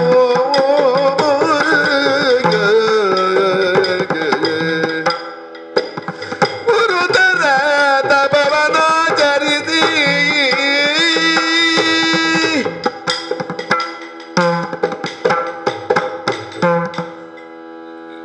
ತಮ್ಮನ ಕಡೆಗಿದ್ದುಕೊಂಡು ತಮ್ಮ ಮಾಡಿದ್ದನ್ನು ಸಮರ್ಥಿಸಿ ಅದು ದುಷ್ಟದಮನದ ಕಾರ್ಯಕ್ಕೆ ಅಂತ ನೀ ಹೇಳುವುದಿದ್ರೆ ನಾನು ಅದನ್ನು ಒಪ್ಪಿಕೊಳ್ಳಬಹುದು. ಹಾಗಂತ ನಿನ್ನ ಅನುಜನ ಗುಣ ಇದೆಯಲ್ಲ, ಅದನ್ನು ಪೂರ್ತಿಯಾಗಿ ಒಪ್ಪಿಕೊಳ್ಳುವುದಕ್ಕಾಗುವುದಿಲ್ಲ ಕೆಲವು ಸಂದರ್ಭದಲ್ಲಿ. ನೀನು ಅಡಿಗಡಿಗೆ ನನ್ನ ಅನುಜ ಅಂತ ಹೇಳು, ನಿನ್ನ ದೇವರು ಅಂತ ಹೇಳಲಿಕ್ಕೆ ಆಗುದಿಲ್ಲ ನಿಮಗೆ. ಅಲ್ಲ, ನನ್ನ ದೇವರು ಅಂತ ಏನು, ಜಗತ್ತಿನ ದೇವರು, ಲೋಕದ ದೇವರು. ಅದು ನಿಮ್ಮಷ್ಟು ನಿಮ್ಮ ಅಲ್ಲ, ನಾನು ಕೇಳಿದ ಮಟ್ಟಿಗೆ ನಿಮ್ಮ ಮಹತಿ ಎಂಬಂತ ವೀಣೆಯನ್ನು ಒಮ್ಮೆ ಅದನ್ನು ಮೀಟುವಾಗ ಬರುವುದು ಇದಂತೆ ಅಲ್ಲ, ಆ ಸಪ್ತ ಸ್ವರಗಳಲ್ಲ, ಅದು ಓಂಕಾರವೇ ಬರುವುದು ಅಂತ ನಾನು ಕೇಳಿ. ನಾರಾಯಣ, ಅದೇ, ಬೇರೆ ಏನು ಇಲ್ಲ ಅದರಲ್ಲಿ, ನಾರಾಯಣವೇ ಇರಲಿ. ಮುಂದುವರಿಸಿ. ನಿಮ್ಮವನೇ ಆದಂತ ಕುಶಸ್ಥಲಿಯ ಬೃಂದಾವನದ ದೊರೆ ಸತ್ರಾಜಿತ ನಿಮ್ನ ಮಹಾರಾಜನ ಮಗ. ಮತ್ತೊಬ್ಬ ಯಾರು? ಪ್ರಸೇನ, ಅವನ ತಮ್ಮ. ಬರಗಾಲ ಬಂತಂತೆ ಬೃಂದಾವನಕ್ಕೆ ಕುಶಸ್ಥಲಿಗೊಮ್ಮೆ ಒಂದು ಕಾಲದಲ್ಲಿ. ಆ ಬರಗಾಲದ ಸಂದರ್ಭದಲ್ಲಿ ಆ ಭೂಮಿಯ ಬರಗಾಲವನ್ನು ನಿವಾರಣೆ ಮಾಡುವುದಕ್ಕೆ ಬೇಕಾಗಿ ಅವ ಸೂರ್ಯನನ್ನು ಪ್ರಸನ್ನೀಕರಿಸಿ ಒಂದು ವಿಶಿಷ್ಟವಾದಂತಹ ಮಣಿಯನ್ನು ಪಡೆದನಂತೆ. ಅದು ಎಂಥದ್ದು, ದಿನಕ್ಕೆ 8 ಬಂಗಾರ, 8 ಮಣ ಬಂಗಾರವ ಎಂತ ಏನೋ ನಮ್ಮೂರಲ್ಲಿ ಲೆಕ್ಕ ಸ್ವಲ್ಪ ಹೆಚ್ಚುಂಟು, ಅದು ಅಷ್ಟು ಕೊಡ್ತದಂತೆ. ಕೆಲವರು ಅದನ್ನ 12 ಅಂತ ಹೇಳ್ತಾರೆ. ಅಂತೂ ಅದು ಕೆಲವರು 18ರವರೆಗೆ ಹೇಳಿದ್ದು ಉಂಟು. ಅದನ್ನು ಅಂತೂ ಸರಿಯಾಗಿ ಅದರ ಪ್ರಮಾಣ ಅಂದ್ರೆ 8 ಮಣ ಬಂಗಾರವನ್ನು ಅದು ಕೊಡುತ್ತದೆ ಎಂಬ ಹಾಗೆ ಭೂಮಿ ಅದರಿಂದ ಬಂದಂತ ಬರಗಾಲವನ್ನು ನಿವಾರಣೆ ಮಾಡುವುದಕ್ಕಾಗುತ್ತೆ. ಅದನ್ನು ವಿಶೇಷವಾಗಿ ದೇವರ ಕೋಣೆಯಲ್ಲಿಟ್ಟು ಪೂಜೆ ಮಾಡಬೇಕು. ಆ ಮೂಲಕವಾಗಿ ಸೂರ್ಯನಿಂದ ಬೇಕಾದುದನ್ನು ಪಡ್ಕೊಳ್ಳಬಹುದು ಅಂತ. ಇವ ಅದನ್ನು ಧರಿಸಿ ಬರುವಾಗ ಸೂರ್ಯನೇ ಭೂಮಿಗೆ ಬಂದನು ಅಂತ ಕೆಲವರೆಲ್ಲ ಕೈ ಮುಗಿದಿದ್ದಾರಂತೆ. ಮತ್ತೆ ಗೊತ್ತಾಗಿದೆ ಅಂತೆ ಅದು ಪ್ರಸೇನ ಬಂದದ್ದು, ಸತ್ರಾಜಿತ ಬಂದದ್ದು ಅಂತ. ಆ ಮಣಿಯನ್ನು ಅವನ ತಮ್ಮನಾದಂತಹ ಪ್ರಸೇನ ಬೇಟೆಯನ್ನಾಡುವುದಕ್ಕೆ ಬೇಕಾಗಿ ಹೊರಡುವಾಗ ಅದನ್ನು ಕಾಡಿಗೆ ಧರಿಸಿಕೊಂಡು ಹೋದನಂತೆ. ಬೇಟೆಗೆ ಹೋದವ ತಿರುಗಿ ಬರಲಿಲ್ಲ. ಪ್ರಸೇನ ಏನಾದ ಅಂತ ಯಾರಿಗೂ ಗೊತ್ತಿಲ್ಲ. ಪ್ರಸೇನೊಟ್ಟಿಗಿದ್ದಂತ ಮಣಿ ಏನಾಯ್ತು, ಅದು ಪ್ರಶ್ನೆಯಾಗಿ ಉಳಿಯಿತು. ಈಗ ಎಂಥದ್ದು ಗೊತ್ತುಂಟು, ಒಂದು ಅಪವಾದ ಬಂದಿದೆ. ಅಪವಾದ? ಹೌದು. ಪ್ರಸೇನನೂ ಇಲ್ಲ, ಮಣಿಯೂ ಇಲ್ಲ, ಎಲ್ಲಿ ಹೋಯ್ತು? ಅದೀಗ ಪ್ರಚಾರ ಎಂತದ್ದು ಗೊತ್ತುಂಟು, ಆ ಮಣಿಯನ್ನು ಕೃಷ್ಣ ಅಪಹರಿಸಿದ್ದಾನೆ ಅಂತ. ಆ ಮಣಿಯನ್ನು ಕೃಷ್ಣ ಅಪಹರಿಸಿದ್ದಾನೆ, ಪ್ರಸೇನನನ್ನು ಕೊಂದು ಕೃಷ್ಣ ಅಪಹರಿಸಿದ್ದಾನೆ. ಈಗ ಇದಕ್ಕೆ ಕಾರಣ ಏನು ಅಂತ ನಾವು ದೂರದಿಂದ ತರ್ಕಿಸಿದವಾಗ ಕೃಷ್ಣ ಹೋಗಿ ಕೇಳಿದ್ದನಂತೆ ಸತ್ರಾಜಿತನಲ್ಲಿ, ಆ ಮಣಿ ನನಗೆ ಬೇಕು, ಅದನ್ನೊಮ್ಮೆ ಕೊಡಬೇಕು ಅಂತ. ಅದು ಅವ ಹೇಳಿದನಂತೆ ನಿಷ್ಠುರ, ಯಾರ್ಯಾರಿಗೆ ಕೊಡುವುದಕ್ಕೆ ಬೇಕಾಗಿ ನಾ ಪಡೆದದ್ದಲ್ಲ, ಅದು ನನಗೆ ಬೇಕಾಗಿ ನಾ ಪಡೆದದ್ದು ಅಂತ. ಕೊಡುವುದಿಲ್ವ ನೀನು? ನೋಡ್ತೇನೆ ನಾನು. ಅಷ್ಟು ಮುಂದುವರಿದಾನ ಅಂತ ಅಲ್ಲ, ಸುದ್ದಿ ಇದು ಗೊತ್ತಿಲ್ಲ ನನಗೆ ಅಂತ ಹೇಳಿದ್ದಾನೆ ಅಂತ ಸುದ್ದಿ. ಈಗ ಸುದ್ದಿ ಉಂಟು, ಪ್ರಸೇನನನ್ನು ಕೊಂದು ಕೃಷ್ಣ ಮಣಿಯನ್ನು ಅಪಹರಿಸಿದ್ದಾನೆ. ಅದಕ್ಕೆ ಕಾರಣ ಕೃಷ್ಣನೇ. ಸತ್ಯಕ್ಕೆ ಹೇಳುತ್ತೇನೆ, ಈ ಅಪವಾದ ಉಂಟಲ್ಲ, ಈಗ ಅಪರಾಧಿ ಸ್ಥಾನದಲ್ಲಿದ್ದಾನೆ. ಇದು ಹೀಗೆ ಆಯ್ತು ಅಂತ ಆದ್ರೆ ನಾಳೆ ಎಲ್ಲಿಂದಲ್ಲಿಗೂ ಹೋಗಿ ತಲುಪುತ್ತದೆ. ಇದು ಅವ ಮಾಡುವಂತ ಎಲ್ಲಾ ದುಷ್ಕೃತ್ಯಗಳಿಗೂ ನೀನು ಬೆಂಗಾವಲಾಗಿ ನಿಂತು ಅವ ಮಾಡಿದ್ದಕ್ಕೆಲ್ಲದಕ್ಕೂ ನೀನು ಬಂದಂತಾದ್ರೆ ನಾಳೆ ಕೃಷ್ಣ ಬಲರಾಮರಿಗೆ ಮುಖ ತೋರಿಸೋದಾಗೆ ಆಗುತ್ತದೆ. ಮತ್ತೆ ನಾವು ದೇವರು ದೇವರು ಅಂತ ಹೇಳಿಕೊಂಡು ದೇವರನ್ನು ಹುಡುಕಿಕೊಂಡು ಎಲ್ಲಿಗೋ ಹೋಗ್ಬೇಕಾದಂತ ಸ್ಥಿತಿ ನಿರ್ಮಾಣ ಆದಿತ್ತು. ಆದುದರಿಂದ ಒಂದು ನೀನು ಇದನ್ನು ಸರಿ ಮಾಡಬೇಕು. ಬಲರಾಮನ ಆಡಳಿತದಲ್ಲಿ ಪ್ರಜೆಗಳಿಗೆ ಕ್ಷೇಮ ಇಲ್ಲ ಅಲ್ವಾ? ಅಲ್ಲ, ಈಗ ಆಡಳಿತದವರೇ ತಪ್ಪಿ ನಡೆದರೆ ಮತ್ತೆ ಪ್ರಜೆಗಳನ್ನು ತಿದ್ದುವುದು ಯಾರು? ಯಾರು ಇಂತಹದ್ದೆಲ್ಲ? ಹೌದೌದು. ಈಗ ಯುವರಾಜ ಅಲ್ವ, ಯುವರಾಜನೇ ಮಾಡಬಾರದಂತ ಕಾರ್ಯವನ್ನು ಮಾಡಿದರೆ ಪ್ರಜೆಗಳು ನಾಳೆ ಅದನ್ನೇ ಮಾಡುವಲ್ವ. ಯುವರಾಜರೇ ಮಾಡಿದ್ದಾರೆ, ಒಬ್ಬರನ್ನು ಕೊಂದಿದ್ದಾರೆ, ಮಣಿ ಅಪಹರಿಸಿದ್ದಾರೆ, ಇಂಥದ್ದೆಲ್ಲ ಪ್ರಕರಣ ಉಂಟು. ಮತ್ತೆ ನಮಗೆ ಮಾಡುವುದಕ್ಕೇನು? ನಾವು ಕಳ್ಳತನ ಮಾಡಿದರೇನು? ಸ್ವಾಮಿನ್, ನಿಮ್ಮ ಮಾತು ಕೇಳಿದ್ದೇನೆ, ಆಲಿಸಿದ್ದೇನೆ, ಸ್ವಲ್ಪ ಚಿತ್ತದಲ್ಲಿ ತಗೊಂಡಿದ್ದೇನೆ. ನೀವು ಸ್ವಲ್ಪ ನಿಲ್ಲಿ. ಯಾಕೆ? ನಾನು ಅವನಲ್ಲಿ ಕೇಳ್ಬೇಕು ಅವಳು. ಅದಕ್ಕೆ ನಾನು ನಿಲ್ಲುವುದು ಯಾಕೆ? ಅಲ್ಲ, ನಿಮ್ಗೆ ಬುರ್ಸೊತ್ತಿಲ್ಲ ಹಾಗಾದ್ರೆ. ಅಲ್ಲ ಯಾಕೆ? ಅಲ್ಲ, ನೀನು ಯಾಕೆ ಅಂತ ಕೇಳಿದ್ರಿ, ನನಗೆ ಇದುವರೆಗೆ ಸಿಕ್ಕದೇ ಇರುವಂತಹ ಈ ಒಂದು ಪ್ರಕರಣದ ಸುದ್ದಿ ನಿಮ್ಮ ಕಿವಿಗೆ ಬಿದ್ದಿದೆ ಅಂತ ಹೇಳುವಾಗ, ಹಾಗಾದ್ರೆ ಇಲ್ಲಿ ಹೆಚ್ಚಿನ ಪ್ರಚಾರವನ್ನು ಅದು ಹೌದು ಪಡೆದಿಲ್ಲ ಅಂತ ಆಯ್ತು. ಹಾಗಾದ್ರೆ ಅಲ್ಲ, ಪ್ರಚಾರ ಇರಬಹುದು, ನಿನಗೆ ಗೊತ್ತಿಲ್ಲ ಅಂತ ಇರಬಹುದು. ನನಗೆ ಗೊತ್ತಿಲ್ಲ. ನಮ್ಮ ಚಾರಕ ವರ್ಗ ಅಂತ ಉಂಟ, ಅವರು ಕೂಡ ನನಗೆ ಅದನ್ನು ಪೂರ್ತಿ ಈಗ ಅವರಿಗೂ ಧೈರ್ಯ ಇಲ್ಲ. ಯಾಕೆ? ಕೃಷ್ಣನ ಅಣ್ಣ ಅಲ್ವೋ, ಹೇಗೆ ಹೇಳುದು? ನಂಬುದಾದರೂ ಹೇಗೆ? ನಾವು ಹೇಳಿದ್ರೆ ನಂಬಿಯಾರ ಎನ್ನೋ ಕಾರಣಕ್ಕಾಗಿ ಅವರು ಹೇಳದೇ ಇರಬಹುದು. ಹಾಗಾದ್ರೆ ನೀವೀಗ ಹೋಗುದೇ? ನನಗೆ ಈಗ ನೀನು ಅದು ನಿಮ್ಮ ಅಣ್ಣ ತಮ್ಮಂದಿರ ವಿಷಯ, ಅದರ ಮಧ್ಯೆ ನಾನು ಹೇಳಬೇಕಾದದ್ದನ್ನು ಹೇಳಿದ್ದೇನೆ. ನೀನು ಬೇಕಾದ್ರೆ ಕರೆದು ವಿಚಾರ ಮಾಡು, ಇಲ್ಲ ಅಂತಾದ್ರೆ ಬಿಟ್ಟು ಬಿಡು, ಅವ ಎಂತದ್ದು ಬೇಕಾದ್ರೂ ಮಾಡ್ಲಿ. ನಾನು ಹೇಳುದನ್ನು ಇನ್ನು ನಾನು ಗೊತ್ತಿದ್ದು ನಾನು ಅದುದರಿಂದ ಹೇಳಿದ್ದು, ಕೇಳು ಹಳದರ ಪೇಳುವೆನ ಅರಿತುದನ್ನು, ನಾನು ಗೊತ್ತಿದ್ದನ್ನು ಮಾತ್ರ ಹೇಳಿದ್ದು, ಗೊತ್ತಿದ್ದನ್ನು ಮಾತ್ರ. ಅದು ಇನ್ನು ಅದಕ್ಕೆ ನ್ಯಾಯ ತೀರ್ಮಾನ ಮಾಡುವುದಕ್ಕೆ ನಾನು ಜನ ಅಲ್ಲ. ಸ್ವಾಮಿ, ನೀವು ಆ ಬಿಸಿಯನ್ನೇ ಬಿಡು ಅಂದ್ರೆ ನನಗೆ ಬಿಟ್ಟು ಬಿಡಿ, ನಾನು ನೋಡಿಕೊಳ್ತೇನೆ. ನಾನು ಬರ್ತೇನೆ.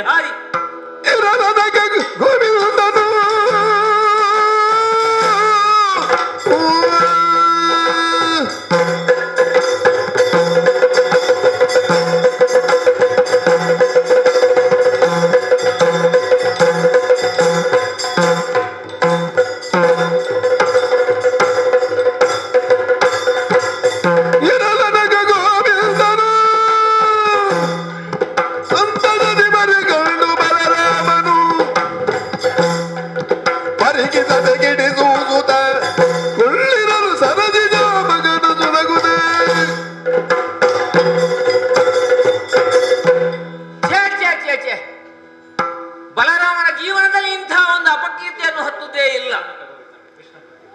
ಯಾರ್ಯಾರು ಹೇಳಿದ್ರೆ ನಾನು ನಂಬುವಂತಹ ಸ್ಥಿತಿಯಲ್ಲಿ ಇರಲಿಲ್ಲ. ಹಾಗಾದ್ರೆ ಇವ ಏನಾಗಿ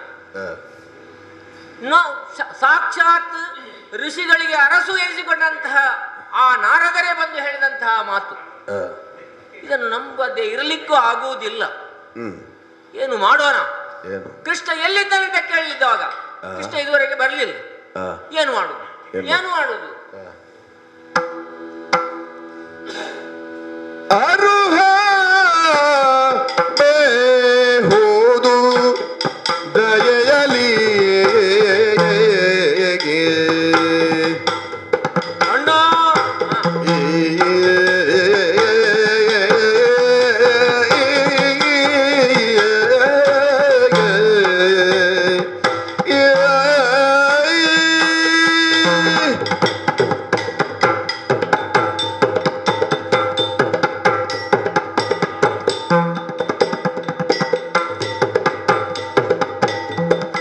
ಅರುಹ ಬೇಹುದು ದಯೆಯಲಿ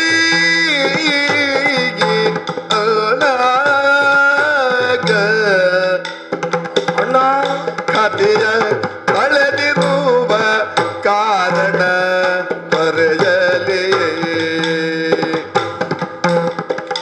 ಅರುಹ ಬೇಹುದು ದಯೆಯಲಿ ಕಥೆಯ ತಳೆದಿರುವ ಕಾರಣ ಬರೆಯಲಿ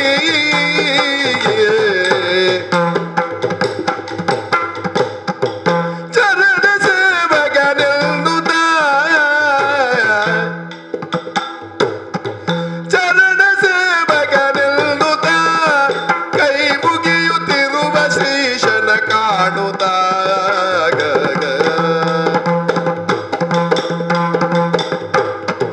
ಅರುಹವೇ ಹುದು ದಯೆಯಲಿ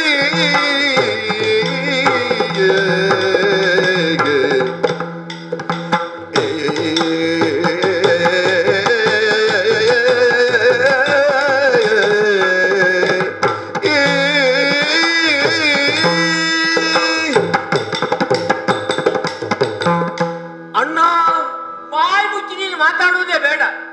ಆಗ ಬಂದಿದ್ದೇನೆ ನಾನು. ಬಂದವ ಯಾವ ನಿನ್ನ ಕರ್ಮಕ್ಕೆ ನೀನು ಬಂದದ್ದಿಲ್ಲಿ? ಸಿಟ್ಟನ್ನು ನೋಡಿ ಒಂದು ಬದಿಯಲ್ಲಿ ನಿಂತು ಎಲ್ಲಿ ಕೃಷ್ಣ ಅಂತ ನೀನು ಕರೀತಿ ಎಂಬುದಾಗಿ ಗ್ರಹಿಸಿಕೊಂಡೇ ದೂರಕ್ಕೆ ನಿಂತಿದ್ದೇನೆ. ನಾವೆಲ್ಲರೂ ನಿನ್ನ ಸೇವಕರಲ್ಲವೇ ಅಣ್ಣ? ಹಾಗಿರುವಾಗ ಊರಿನವರು ನನ್ನನ್ನು ಶ್ರೀಪತಿ ಅಂತ ಕರೆದರೂ ಕೂಡ ನೀನು ದಾರಾಪತಿ ನೀನೇ ಅಲ್ಲವೇ? ಇಲ್ಲಿ ಎಲ್ಲರಿಗೆ ಅಣ್ಣ ನೀನೇ ಅಲ್ಲವೇ? ಅಣ್ಣ ಯಾರಿಗೂ ಹೇಳದೆ ಕೇಳದೆ ಈ ರೀತಿಯ ಸಿಟ್ಟನ್ನು ಅಂತಕೊಂಡು ಹೀಗೆಲ್ಲ ಇರಬೇಕು. ಅಣ್ಣ ಹೀಗಿರುವುದಿಲ್ಲ ಅಲ್ಲ. ಇನ್ನು ಒಡ್ಡೋಲಗದಲ್ಲಿ ಯಾವಾಗ ನೋಡಿದ್ರು ಒಂದು ಮಾತುಗಳು ಬಂದೇ ಬರುತ್ತದೆ. ಎಲ್ಲಿ ಬೋದನು ಕಳ್ಳ ಕೃಷ್ಣ ಅಂತ ಬಂದೇ ಬರುತ್ತದೆ. ಆದರೆ ಈ ಹೊತ್ತು ಆ ರೀತಿಯಲ್ಲ. ಏನೋ ಉರಿದುಂಬಿದ ಸಿಟ್ಟಿನಲ್ಲಿ ನೀನಿದ್ದೀಯಣ್ಣ. ಹಾಗಿದ್ರೆ ಈ ಸಿಟ್ಟಿ ಕಾರಣ ಏನಣ್ಣ? ನನ್ನನ್ನೇ ಕರೆದು ಮಾತನಾಡಬೇಕಿದ್ರೆ, ಕೃಷ್ಣನನ್ನೇ ಕರೆದು ಮಾತನಾಡಬೇಕಿದ್ರೆ ಏನಾಯ್ತಣ್ಣ? ಯಾಕೆ ಬಂದಿ? ಬರದಿರು ಎಂದಿರಲೇ ಕೃಷ್ಣನೇ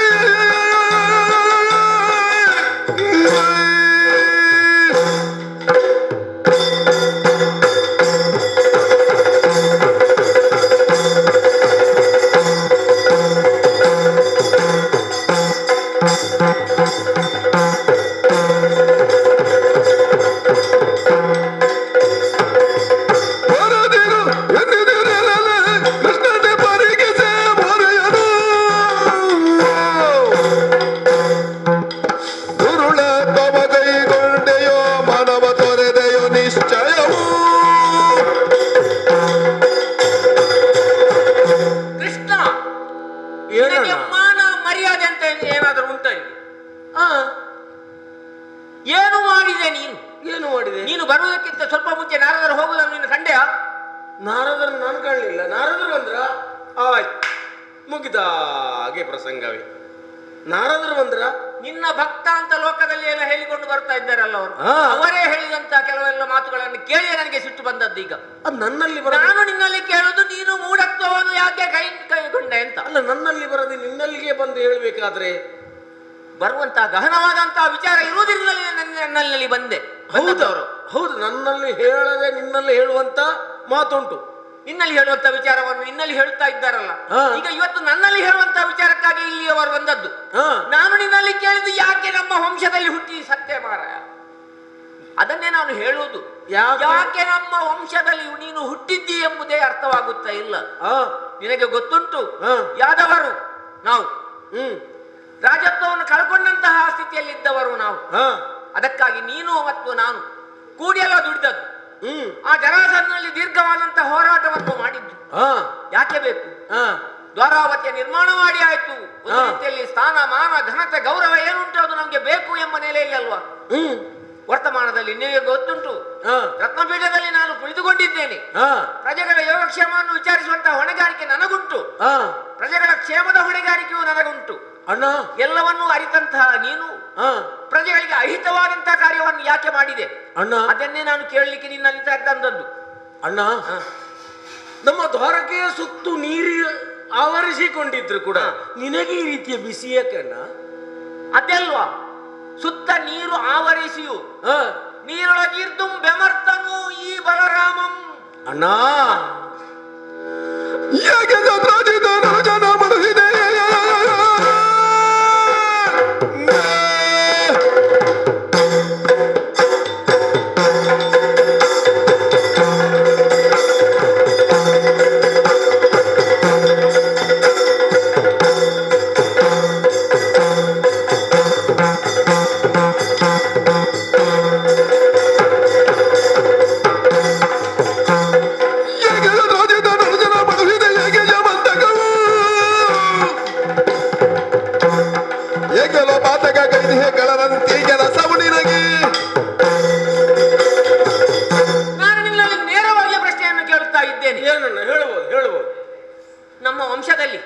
ಬೇಕಾದ್ರೆ ಮತ್ತೊಂದು ನಮ್ಮ ಸಗೋತ್ರಜನೆ ಆದಂತಹ ಸತ್ರಾರ್ಜಿತನ ವಿಷಯ ನಿಮಗೆ ಗೊತ್ತುಂಟಾ? ಗೊತ್ತಿದೆ ಗೊತ್ತಿದೆ ಗೊತ್ತಿದೆ. ಸತ್ರಾರ್ಜಿತನು ಸೌರೋಪಾಸಕ ಎಂಬುದನ್ನು ಕೂಡ ನೀನು ಅರಿತಿದ್ಯಲ್ಲ. ಸೂರ್ಯೋಪಾಸನೆಯನ್ನು ಮಾಡಿದ್ದಾನೆ ಅಂತಲೇ ಗೊತ್ತಿದೆ. ಅದು ಒಂದೊಂದು ರೀತಿಯ ವಿಧಾನ, ಅವರವರಿಗೆ ಬಿಟ್ಟದಂತ ಹೇಳ. ಕೆಲವರು ಶಾಕ್ತೆಯರು ಇರಬಹುದು, ಕೆಲವರು ಗಣಪತ್ಯರು ಇರಬಹುದು, ಕೆಲವರು ಸೌರರಿರ್ಬಹುದು, ಮತ್ತೆ ಕೆಲವರು ಮೇನೋನು ಇರಬಹುದು, ಕಾಪಾಲಿಕರು ಇರಬಹುದು, ಶೈವರಿದ್ದಾರೆ, ವೈಷ್ಣವರಿದ್ದಾರೆ. ಅವ ಸೂರ್ಯನ ಉಪಾಸನೆಯನ್ನು ಮಾಡುತ್ತಾ ಇದ್ದ. ನಿನಗೂ ಗೊತ್ತಿರುವಂತಹ ವಿಚಾರ. ಉಪಾಸನೆಯನ್ನು ಮಾಡಿ ಉಪಾಸನೆಯನ್ನು ಮಾಡಿದಂತಹ ಯಾವುದೋ ಒಂದು ಕಾರಣಕ್ಕಾಗಿ ಇದೆಲ್ಲ ಕುಶಸ್ಥಲಿಗೆ ಇದು ಬಂದಿದೆ ಅಂತ, ಯಾವುದು ಬರಗಾಲ ಬಂದಿದೆ ಅಂತ, ನನಗೆ ಎಷ್ಟರ ಮಟ್ಟಿಗೆ ಅದು ಸರಿ ಅಂತ ನನಗೆ ಗೊತ್ತಿಲ್ಲ. ಅದು ಆ ವಿಷಯ ಬಿಡೋಣ. ಸೂರ್ಯೋಪಾಸನೆಯನ್ನು ಮಾಡಿ ಸೂರ್ಯನಿಂದಲೇ ಒಂದು ಶಮಂತಕ ಎಂಬಂತಹ ಒಂದು ಮಣಿಯನ್ನು ಕೊಂಡುಕೊಂಡಿದ್ದ, ಪಡಕೊಂಡಿದ್ದ ಅನುಗ್ರಹ ರೂಪಕವಾಗಿ. ಅದನ್ನು ನೀನು ಕೇಳಲಿಕ್ಕೆ ಹೋದ್ಯಾ? ಮುಂದರಿಸಿ ಮುಂದರಿಸಿ. ಅವನು ಕೊಡ್ಲಿಲ್ಲಂತೆ. ಈಗ ಏನು ಗೊತ್ತುಂಟಾಗಿದೆ ಗೊತ್ತುಂಟ ಅವನ ತಮ್ಮನಾದಂತ ಅದನ್ನು ಅವನ ತಮ್ಮನಾದಂತಹ ಪ್ರಸೇನ ಅವನನ್ನು ಕೊಂದು ಮಣಿಯನ್ನು ಅಪಹರಿಸಿದ್ದಿ ಎಂಬಂತಹ ಗುರುತರವಾದಂತ ಆರೋಪ ನಿನ್ನ ಬಳಿಗೆ ಬಂದಿದೆ. ಈಗ ನಾನು ನಿನ್ನಲ್ಲಿ ಕೇಳುವುದಿಷ್ಟೇ, ಏಕೆ ಸತ್ರಾರ್ಜಿತನ ಮಡುಹಿದೆ? ನಿನಗೆ ಯಾಕೆ ಬೇಕಿತ್ತು ಮಣಿ? ಸತ್ರಾರ್ಜಿತನ ಅನುಗಣ ಮಡುಹಿದೆ, ಸತ್ರಾರ್ಜಿತನ ಪ್ರಸೇನನ ಮಡುಹಿದೆ. ಹಾಗೆ ಅಲ್ವೇ ಅಣ್ಣ? ನೀನೆಲ್ಲ ಅರಿತೇ ಹೇಳೋದು ಇದು? ಅರಿತಿದ್ದೇನಲ್ಲೋ, ಅದಕ್ಕೆ ಹೇಳಿದ್ದೇನೆ ನಾವು ನಾರದ. ನೀನು ಅರಿತೇ ಹೇಳೋದಲ್ವೇ? ಹೌದು. ಅರಿಯೇ ಪ್ರಸೇನ ಪೋದುದನು ನಾರಿಯೇ ಅಣ್ಣ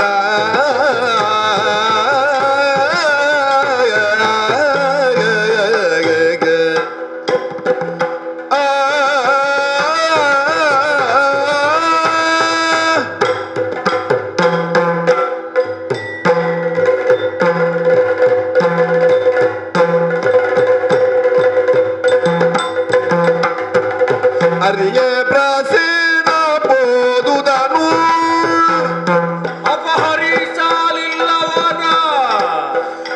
ಅಪಹರಿಸಲಿಲ್ಲವನ ರತ್ನವನು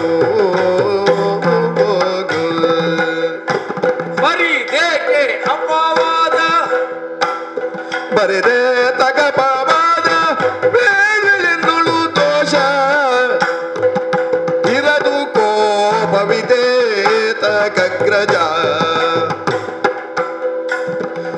ಸರಿಯೇ ಇದು ಸರಿಯೇ ನೀ ಪರಿಮಾಳ್ಪುದು ಬೋಗುಜ ಬರಿದೇ ತಗಪವಾದ ಬೇಳೆ ಎನ್ನುಳು ದೋಷ ಇರದು ಕೋಪವಿದೇಕೆ ಸರಿಯೇ ನೀ ನಗ್ರಜ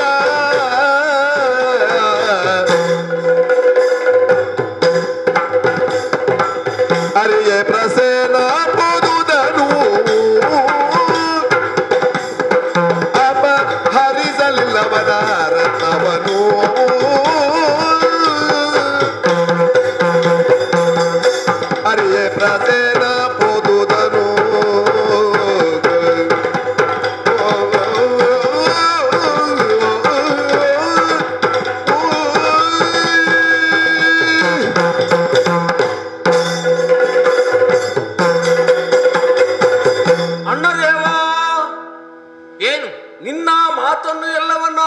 ಅಳವಡಿಸಿಕೊಂಡಾಗ ನೀನರಿಯೆ ನಾನರಿಯೆ. ಯಾರು ಈಗ ಯಾರಿಗೆ ಅರಿ ಅಲ್ಲಲ್ಲ ಆ ವಿಚಾರವನ್ನು ಅರಿಯೇ ಹಾಗೆ ಹೇಳು. ಸ್ಪಷ್ಟವಾಗಿ ವ್ಯಾಕರಣ ಶುದ್ಧವಾಗಿ ಮಾತಾಡ್ಬೇಕು. ಆಯ್ತಲ್ಲ. ಹಾಗಿದ್ದರೆ ಆ ವಿಚಾರವನ್ನು ಈ ಹೊತ್ತು ಕೇಳುವುದನ್ನು ಕೂಡ ನೀನು ಕೇಳಿದ್ದಿ ಹೊರತು ನೋಡ್ಲಿಲ್ಲ. ನನಗೆ ಅಲ್ಲಿ ನೀನು ನೋಡ್ಲಿಲ್ಲ, ಕೇಳಿದ್ದು ನಾನು. ಕೇಳಿದ್ದು ಮಾತ್ರ. ಕೇಳಿದ ವಿಚಾರ ಎಲ್ಲವೂ ಸತ್ಯ ಆಗಬೇಕು ಅಂತ ಇಲ್ಲ, ಆದ್ರೆ ಹೇಳುವವ ಸತ್ಯವಂತನಾದರೆ ಆದ್ರೆ ನಿನಗೆ ಪಥ್ಯವಾಗಿದೆ ಅದು. ವಿಷಯ ಅದೇ ಆ ವಿಚಾರ ನಿನಗೆ ಪಥ್ಯವಾಗಿದೆ. ಆ ಪಥ್ಯ ಆದದ್ದು ರೋಗಿಗೆ ಔಷಧಿ ಪಥ್ಯ ಆಗದ ರೀತಿಯಲ್ಲಿ ಉಂಟು ವಿಷಯ ಅದು. ಇರ್ಲಿ, ತಿಳಿಯಿತಲ್ಲ.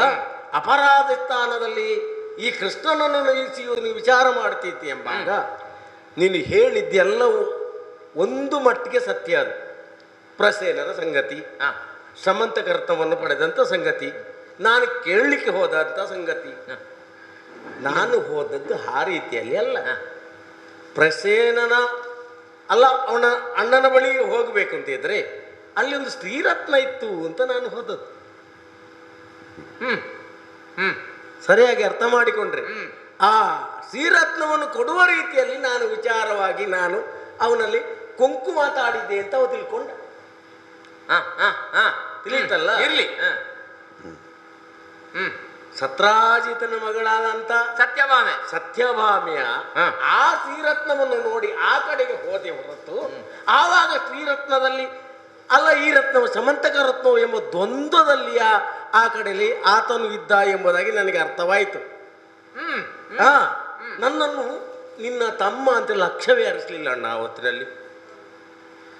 ನೀನು ಕೃಷ್ಣನ್ನಲ್ವ, ನಿನ್ನನ್ನು ಕರೀದೇಗೆ ರಾಮ ಬಲ ಅಲ್ಲಲ್ಲ ಬಲರಾಮ ಅಂತ ನನ್ನ ಜೊತೆಯಲ್ಲಿ ಕರೀದೆ ಕೃಷ್ಣಣ್ಣ, ಕೃಷ್ಣನ ಅಣ್ಣ. ಹೌದು, ಅದಂತೆ ಮೇಲು ಅಂತಲ್ಲ ಬಲರಾಮ ಅಂತ ಹೇಳಿದ. ಹೌದವು ಹಾಗೆ ಕರೀದಲ್ವೇ, ಆ ಲೆಕ್ಕ ಕೇಳಲಿಲ್ಲ. ಆಮೇಲೆ ಅವನು ಧರಿಸಿಕೊಂಡು ಹೋಗಿದ್ದಾನೆ. ಬಲರಾಮನ ತಮ್ಮ ಎಂದು ಕೂಡ ನಿನ್ನನ್ನು ಗುರುತಿಸಲಿಲ್ಲ ಅಂತಲ್ಲ. ಅಲ್ಲ, ಆ ರೀತಿಯಲ್ಲಿ ಆಮೇಲೆ ಅವ ಸಮಂತಕ ರತ್ನವನ್ನು ತಮ್ಮನಿಗೆ ಕೊಟ್ಟಿದ್ದಾನೆ. ಮೌಲ್ಯಭರಿತವಾದಂಥ ವಸ್ತುಗಳನ್ನು ಯಾರಲ್ಲಿ ಮಕ್ಕಳಲ್ಲಿ ಉಳಿದವರ ಕೈಯಲ್ಲಿ ಮಂಗನ ಕೈಯಲ್ಲಿ ಮಾಣಿಕ್ಯ ಎಲ್ಲ ಕೊಡಬಾರದು, ಅದೆಲ್ಲ ವಾಡಿಕೆಲ್ಲ ಇದ್ದಾಗ ಅವ ಎಂತ ರಾಜನಾಗಿರಬಹುದವ. ಹಾಗಿದ್ದರೆ ಅವನು ಒಂದು ಕಡೆಯಲ್ಲಿ ತಪ್ಪಿ ಬಿದ್ದಿದ್ದಾನೆ ಎಂಬುದಾಗಿ ಅರ್ಥ. ಆದ ಕಾರಣ ಹೇಳ್ತೇನೆ, ಹರಿಯೇ ಪ್ರಸೇನ ಮತ್ತೆ ಬೇಟೆಗೆ ಹೋದದು. ಅಪ್ಪ ಹರಿಸಲಿಲ್ಲ ಅವನ ರತ್ನವನು ಅಲ್ವಾ? ಹಾಗಾದ್ರೆ ನೀನನ್ನು ವಿಚಾರಣೆ ಮಾಡಬೇಕಾಗ್ತದೆ. ನಾನು ಕೇಳ್ತಾ ಇದ್ದೇನೆ, ಸತ್ರಾರ್ಜಿತನನ್ನು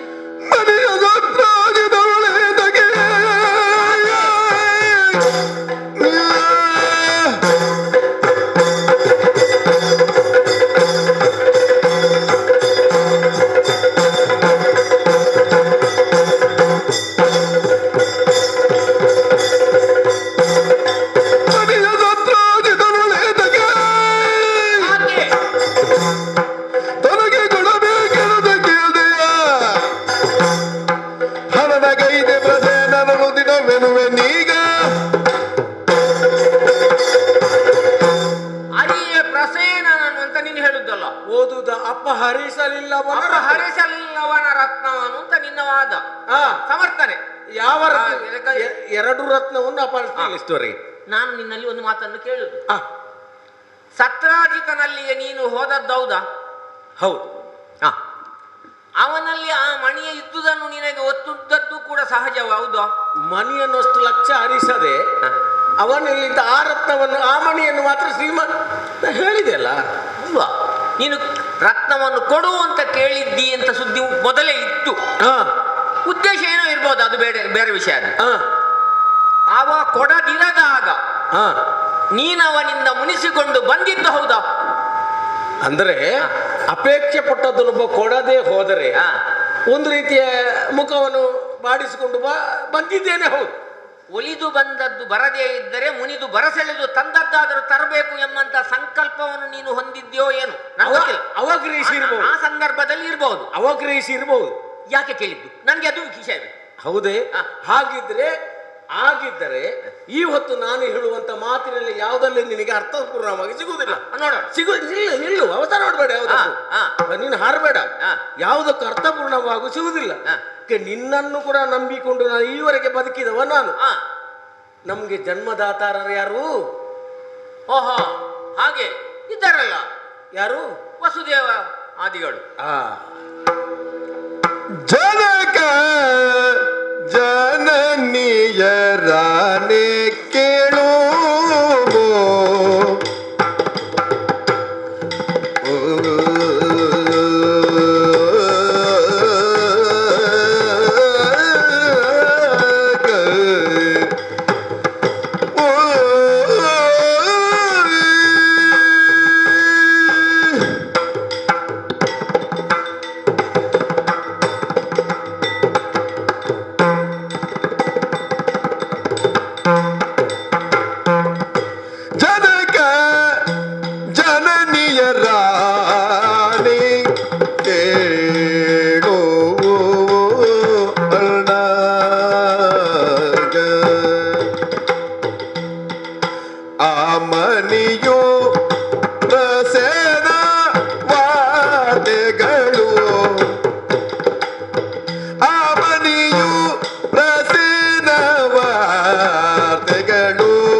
ನನಗೆ ಗೋಚರವಿಲ್ಲ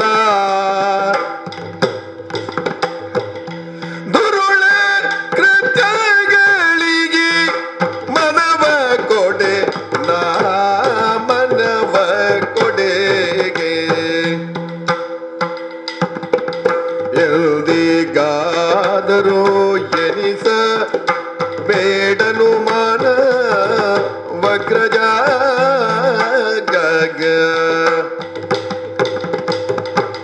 ಮನವ ಕೊಡೆನ ಎಲ್ದಿಗಾದರೂ ಎನಿಸಬೇಡನು ಮಾನ ವಕ್ರಜ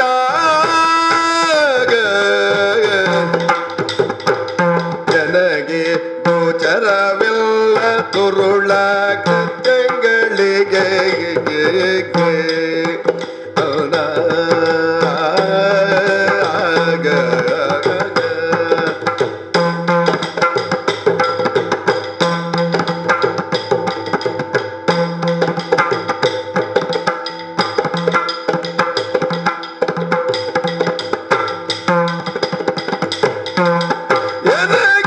ಗೋಚರವಿಲ್ಲ ತುರುಳ ಕೃತ್ಯಗಳಿಗೆ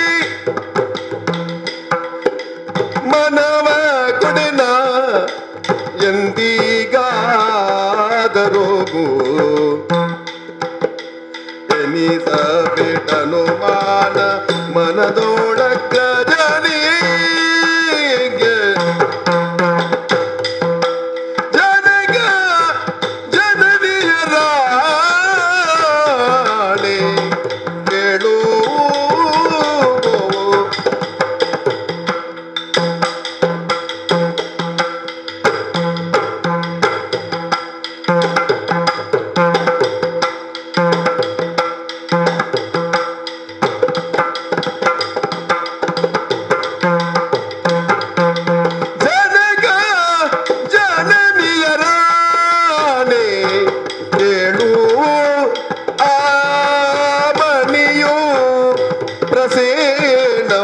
ಪ್ರಸೇನವಾರ್ತೆಗಳು ಅಣ್ಣ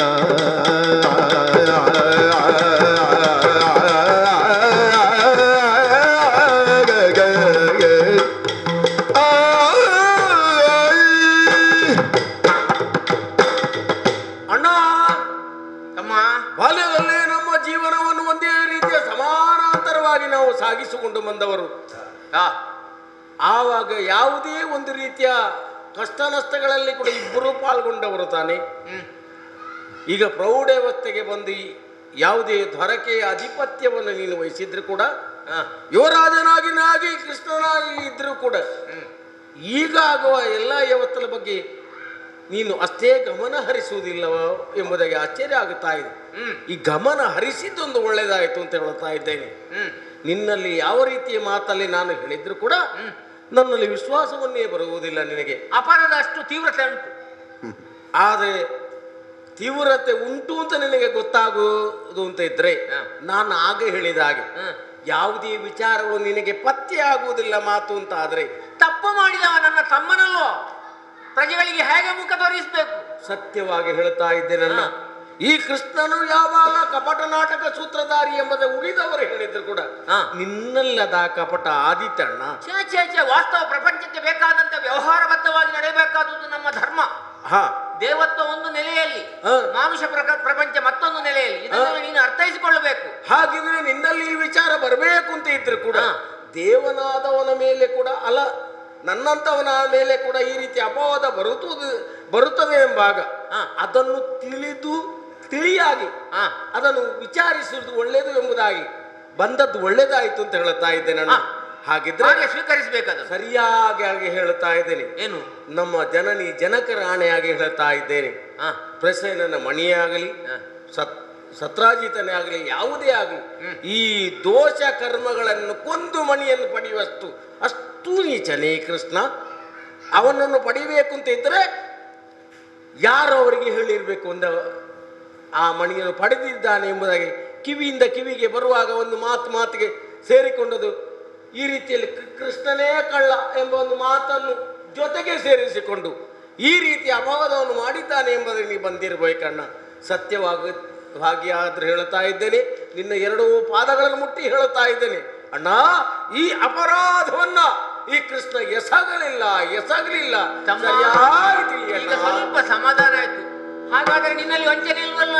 ಇರದಿರಲು ವಂಚನೆಯು ನಿಲ್ಲಳು.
ಲೋಕದಲ್ಲಿ ಮುಖ ತೋರಿಸಬೇಕಲ್ಲ, ಕೇವಲ ಚರ್ಮವನ್ನೇ ಧರಿಸಿದವರು ನಾವಲ್ವಲ್ಲ. ಚರ್ಮದ ಒಳಗಿನಂತಹ ಭಾವವನ್ನು ಜನರು ಅರ್ಥ ಮಾಡಿಕೊಳ್ಳುತ್ತಾರೆ ಎಂಬುದನ್ನು ನೀನು ತಿಳಿಬೇಕು. ಅಯ್ಯ, ನೀನು ಜನನಿ ಜನಕರಾಣೆ ಅಂತ ಹೇಳಿದ್ಯಲ್ಲ, ಆಕೆ ಜನನಿ ನಿನಗೆ ಓರ್ವಳಿಗೆ ಮಾತ್ರ ಜನನಿ ಅಲ್ವಲ್ಲ, ನನಗೂ ಜನನಿ ಹೌದಲ್ಲ. ಅಂತವರ ಆಣೆ ನೀನು ಹೇಳಿದ ಮೇಲೆ ವಸುದೇವ ದೇವಕಿ ಆಣೆಯಾಗಿ ಹೇಳುತ್ತಾ ಇದ್ದೇನೆ. ಹೌದಪ್ಪ. ಆದರೆ ತಮ್ಮ ಒಂದುಂಟು, ನಾವು ಕೆಸರನ್ನು ಮೈಗೆ ಅಂಟಿಕೊಂಡಾಗಿ ಹೋಗಿದೆ, ತುಳಿಬೇಕೋ ಬೇಡ? ಅಲ್ಲ, ನಿನ್ನಲ್ಲಿ ಇರುವ ಇದು ಆಯುಧ ಯಾವುದದು? ಮುಸಲಾಯುಧ. ಅದು ಏನು ಮಾಡುದು? ಅದನ್ನೆಲ್ಲ ನಾವು ಮುಸಲಾಯುಧದಿಂದ ನಾವು ಏನ್ ಮಾಡ್ತೇವೆ, ಒಂದೊಂದು ಹಲಾಯುಧ ಅಂತ ಒಂದುಂಟು. ಹೌದಲ್ಲ, ಒಂದು ಕೆಸರಲ್ಲಿ ಹೋಗುದು. ಹೌದೌದು, ಅದರಲ್ಲಿ ಅದು ಹಲಾಯುಧ. ಹೌದು, ಅದು ಒಂದು. ನಾವು ಕೃಷಿಕರು ಅಂತ ಕೃಷಿಕದ ದ್ಯೋತಕವಾಗಿ ಹಲಾಯುಧವನ್ನು ನಾನು ಬಯಸು. ಅದು ನೇಗಿಲು ಹೊತ್ತ ರೈತ ನೀನು ಅಂತ ಲೋಕಕ್ಕೆ ಹೇಳಿದೆ. ಹೌದು. ಹಾಗಿರುವಾಗ ನಾವು ನಮಗೆ ಮೈ ಮೇಲೆ ಅಂಟಿಕೊಂಡಿರುವಂತ ಕೆಸರನ್ನು ನಾವು ತೊಳೆದು ಶುಭ್ರರಾಗಬೇಕೋ ಬೇಡ? ಮಾಡ್ಬೇಕಣ್ಣ ಅಲ್ವಾ? ಅದಕ್ಕಾಗಿ ನಿನ್ನಲ್ಲಿ ನಾನು ಹೇಳ್ತಾ ಇದ್ದೆ, ಇರದಿರಲು ಎನ್ನಲು ವಂಚನೆ ಅಂತ ಗೊತ್ತಾಯ್ತು. ನಿನ್ನಲ್ಲಿ ವಂಚನೆ ಇಲ್ಲ ಅಂತ ನೀನು ಸ್ಪಷ್ಟವಾಗಿ ಹೇಳಿದ ಮೇಲೆ ವಂಚನೆ ಅದರ ನಮಗೆ ಅಂಟಿದಂತಹ ಅಪವಾದವನ್ನು ಪರಿಮಾರ್ಜನೆ ನಾವು ಮಾಡಬೇಕು. ಆದ್ದರಿಂದ ಹೋಗಿ ಪ್ರಸೇನ ಎಲ್ಲಿದ್ದಾನೆ, ಆ ಮಣಿ ಎಲ್ಲಿಂಟು ಎಂಬುದನ್ನು ತ್ವರಿತದಲ್ಲಿ ನೀನು ಹೋಗಿ ವಿಚಾರಿಸಿ ಅದರ ಒಂದು ರೀತಿಯಲ್ಲಿ ಅದರದ್ದಂತ ಅಸತ್ಯ, ಸತ್ಯ ಅಸತ್ಯವನ್ನು ಎಲ್ಲವನ್ನು ಹ ತಿಳಿದು ಹ. ಆದಷ್ಟು ಬೇಗ ನನಗೆ ವರದಿ ಒಪ್ಪಿಸಬೇಕು. ಅಣ್ಣ, ಹೋಗುವುದಕ್ಕಿಂತ ಮೊದಲು ನಿನ್ನ ಆಜ್ಞೆಯಲ್ಲಿ ಈ ಅಪವಾದ ಕೃಷ್ಣನಿಗೆ ಬರಬೇಕಿದ್ರೆ ಏನೋ ಒಂದು ಮೂಲ ಕಾರಣ ಇರಬಹುದು ಅಂತ ನನಗೆ ಅರ್ಥ ಆಗುತ್ತಾ ಇದೆ. ಅದು ಯಾವುದು ಅಂತ ಮತ್ತೆ ಹುಡುಕಿ ಹೇಳ್ತಾ ಇದ್ದೇನೆ, ಮತ್ತೆ ಹುಡುಕಿ ಹೇಳ್ತಾ ಇದ್ದೇನೆ. ಹಾಗಾದ್ರೆ ಪ್ರಸನ್ನ ಎಲ್ಲಿ ಹೋದದ್ದು, ಯಾವ ಕಡೆಗೆ ಬಂದ, ಇಲ್ಲಿ ಬೇಟೆಯಾಡುದು ಎಂಬುದಾಗಿ ತಿಳಿಬೇಕು ಅಂತಿದ್ರೆ ಕೆಲವರು ಯಾದವರು ನನ್ನ ಜೊತೆ ಬೇಕು. ಹೌದು, ಏಕಪಕ್ಷೀಯ ತೀರ್ಮಾನ ಅಂತ ಆಗ್ತದೆ ಅಲ್ವೇ? ಹಾಗಿದ್ರೆ ಉಳಿದವರು ಅದಕ್ಕೆ ಸಾಕ್ಷಿಗಳಾಗಿದ್ದರೆ ಈ ಕಾರ್ಯವನ್ನು ಮುಂದುವರಿಸಲಿಕ್ಕೆ ಆಗಿದೆ. ಒಂದು ವಿಷಯ ಉಂಟು, ಸಾತ್ಯಕ್ಕೆ ನಿನ್ನ ಆಪ್ತ ಅಂತ ನಾನು ಕೇಳಿದ್ದೇನೆ. ಅದರೊಟ್ಟಿಗೆ ಕೃತವರ್ಮ ನಿನಗೆ ಸ್ವಲ್ಪ ಆಗುವುದಿಲ್ಲ ಅಂತ ಕೂಡ ಕೇಳಿದ್ದೇನೆ ನಾನು.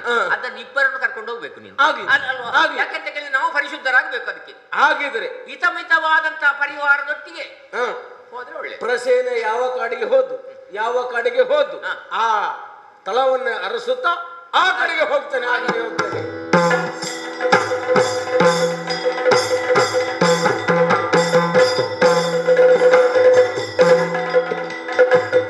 ಕಾಡಿನ ಕಡೆಗೆ ನಾವು ಬಂದಿದ್ದೇವೆ, ಜೊತೆಯಲ್ಲಿ ನೀನು ಯಾವಾಗಲೂ ಬೇಕು, ಗೊತ್ತಾಯ್ತಲ್ಲ? ಹಾಗಿದ್ರೆ ಈ ಕಾಡಿನ ಕಡೆಗೆ ನಡೆದು ಹೋಗುವುದಲ್ಲ. ಹಾಗಾದ್ರೆ ಯಾವುದರಲ್ಲಿ ಪ್ರಸೇನ ಹೋಗಿದ್ದಾನೆ? ತುರಗ ಪಾದದ ಚಿಲ್ಲಿ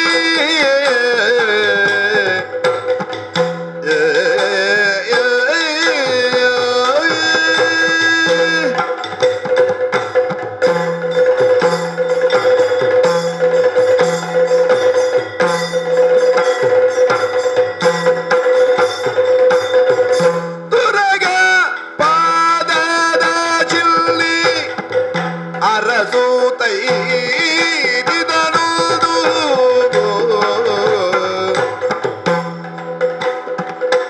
ಸರಸಿ ಎಡೆಯಲಿ ರಕ್ತ ಸುರಿದಿಹುದ ಕಂಡು ದುರ್ಗೈದು ಕೇಸರಿಯ ನಖದಿ ಕರುಳುಗಿದ ಸುವ ಆ ಕೇಸರಿ ದುರ್ಗೈದು ಕೇಸರಿಯ ನಖದಿ ಕರುಳುಗಿದ ಸುವ ತೊರೆದು ಬಿದ್ದ ಪ್ರಸೇನ ನಿರವ ಕಂಡಾಗ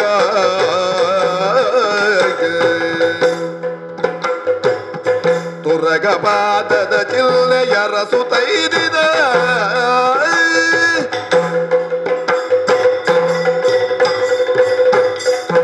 ಆಶ್ಚರ್ಯವಾಗುತ್ತಾ ಇದೆ. ಪ್ರಸೇನ ಯಾವ ದಿಕ್ಕಿಂದಾಗಿ ಹೋಗಿದ್ದಾನೆ ಎಂಬುದನ್ನು ಹರಸುತ್ತಾ ಹೋದರೆ ಕುದುರೆಯನ್ನ ಏರಿಕೊಂಡು ಬೇಟೆಗಾಗಿ ಪ್ರಸೇನ ಈ ಕಡೆಗೆ ಹೋಗಿದ್ದಾನೆ. ಹಾಗಿದ್ರೆ ಕುದುರೆಯ ಪಾದದ ಚಿಹ್ನೆಗಳು ಈ ಕಡೆಗೆ ಕಾಣುತ್ತಾ ಇದೆ. ಆಹಾ, ಓ ಅಲ್ಲಿ ಹೋಗಿ ಮುಟ್ಟುವ ಆ ಚಿಹ್ನೆಗಳ ಮಾಸಿ ಹೋಗುವ ಆ ಹೊತ್ತಿನಲ್ಲಿ ತುರಗವನ್ನು ತೆಗೆದು ಯಾವುದೋ ಒಂದು ಮರದ ಒಟರೆಗ ಎಲ್ಲಿಯೋ ಒಂದು ಕಡೆಯಲ್ಲಿ ಸುತ್ತಿಗೆ ಕಟ್ಟಿದಂತ ಹಗ್ಗ ಕಟ್ಟಿದ್ದೆ ಕಾಣುತ್ತಾ ಇದೆ.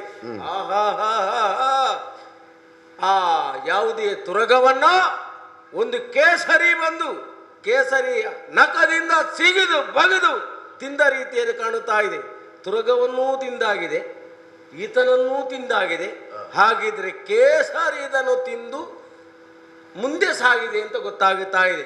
ಹಾಗಿದ್ರೆ ಯಾವುದೇ ಕೇಸರಿಗೂ ಪ್ರಸೇನನಿಗೂ ಈ ರೀತಿ ಯುದ್ಧವಾಗಿದೆ ಎಂಬುದಾಗಿ ಇಲ್ಲಿ ಸಿಗುವಂತ ಕುರುಹುಗಳು ಗೊತ್ತಾಗುತ್ತಾ ಇದೆ. ಹಾಗೆ ಮುಂದುವರಿತಾ ಹೋದರೆ ಭಲ್ಲುಕನಪದ ಚಿಹ್ನೆಯ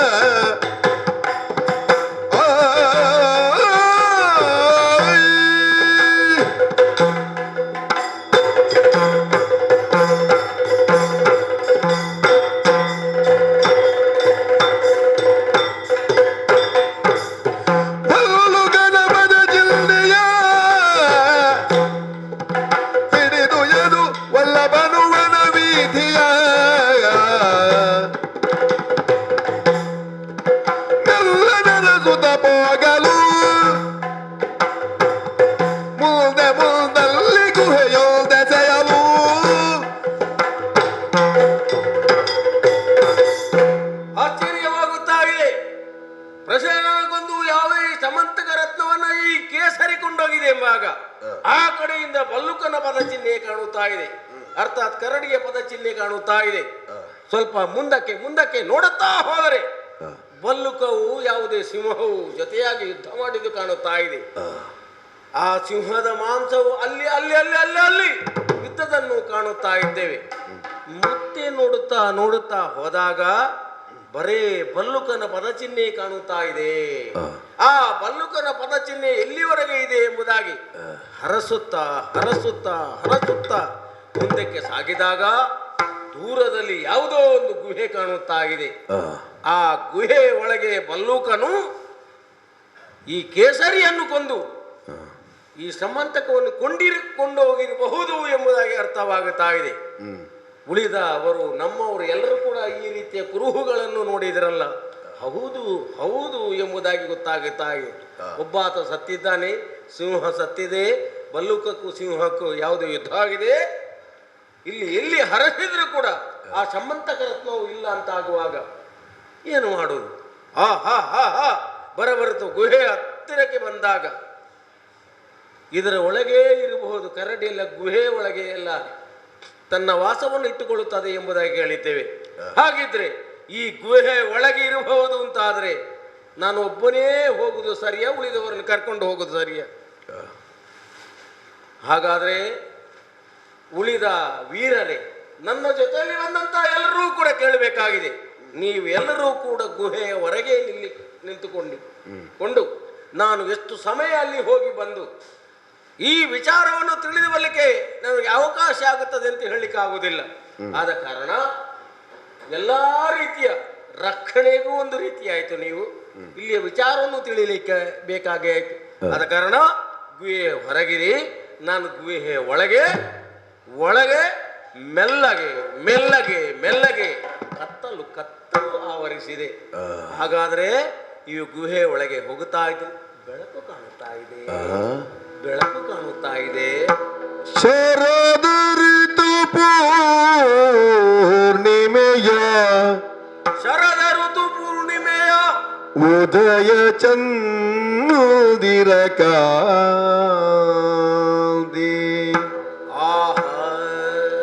ಉದಯ ಚಂದಿರ ಕಾಂತಿ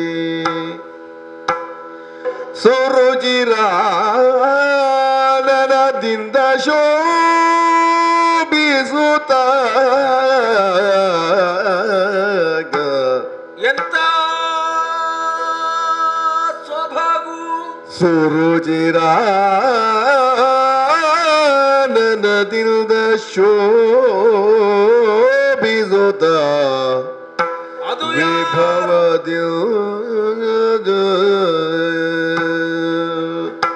ಆ ಬೆಳಕಿನ ಮಧ್ಯೆ ಅದು ಯಾರು?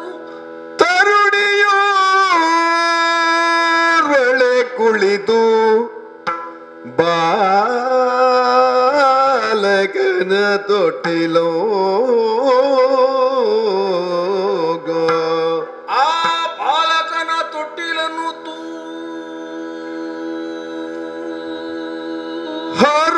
ಹರುಷದಿಲ್ದಳೆ ತೂಗುತ್ತ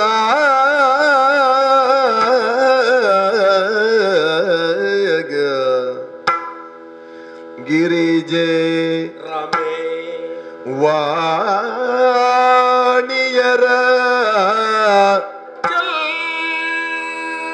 ಚೆಲ್ವಿಗೆಗೆ ಮಿಗಿಲೆನಿಸಿ ಗಿರಿಜ ರಮೆವಾನಿಯರ ಚೆಲುವಿಗೆ ಮಿಗಿಲೆನಿಸಿ ಮೆರೆಯುತ್ತಾ ಇದ್ದಾಳಲ್ಲ ಸರಸಿಜ ಬಗಿ ಮೆರವ ಸೌಂದರ್ಯ ವಿಭ್ರಮಕ್ಕೆ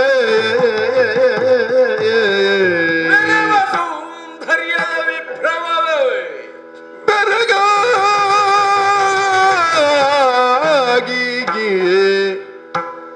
ಹರಿಯೊಂದು ಶಿಲೆಯ ಇದನ್ನು ನೋಡುತ್ತಾ ಇರುವೆ. ಶಿಲೆಯ ಮರೆಯ ಮಲಗಿರಲು ಪಾಡಿ ತೂಗುತ್ತಲಾಗಲು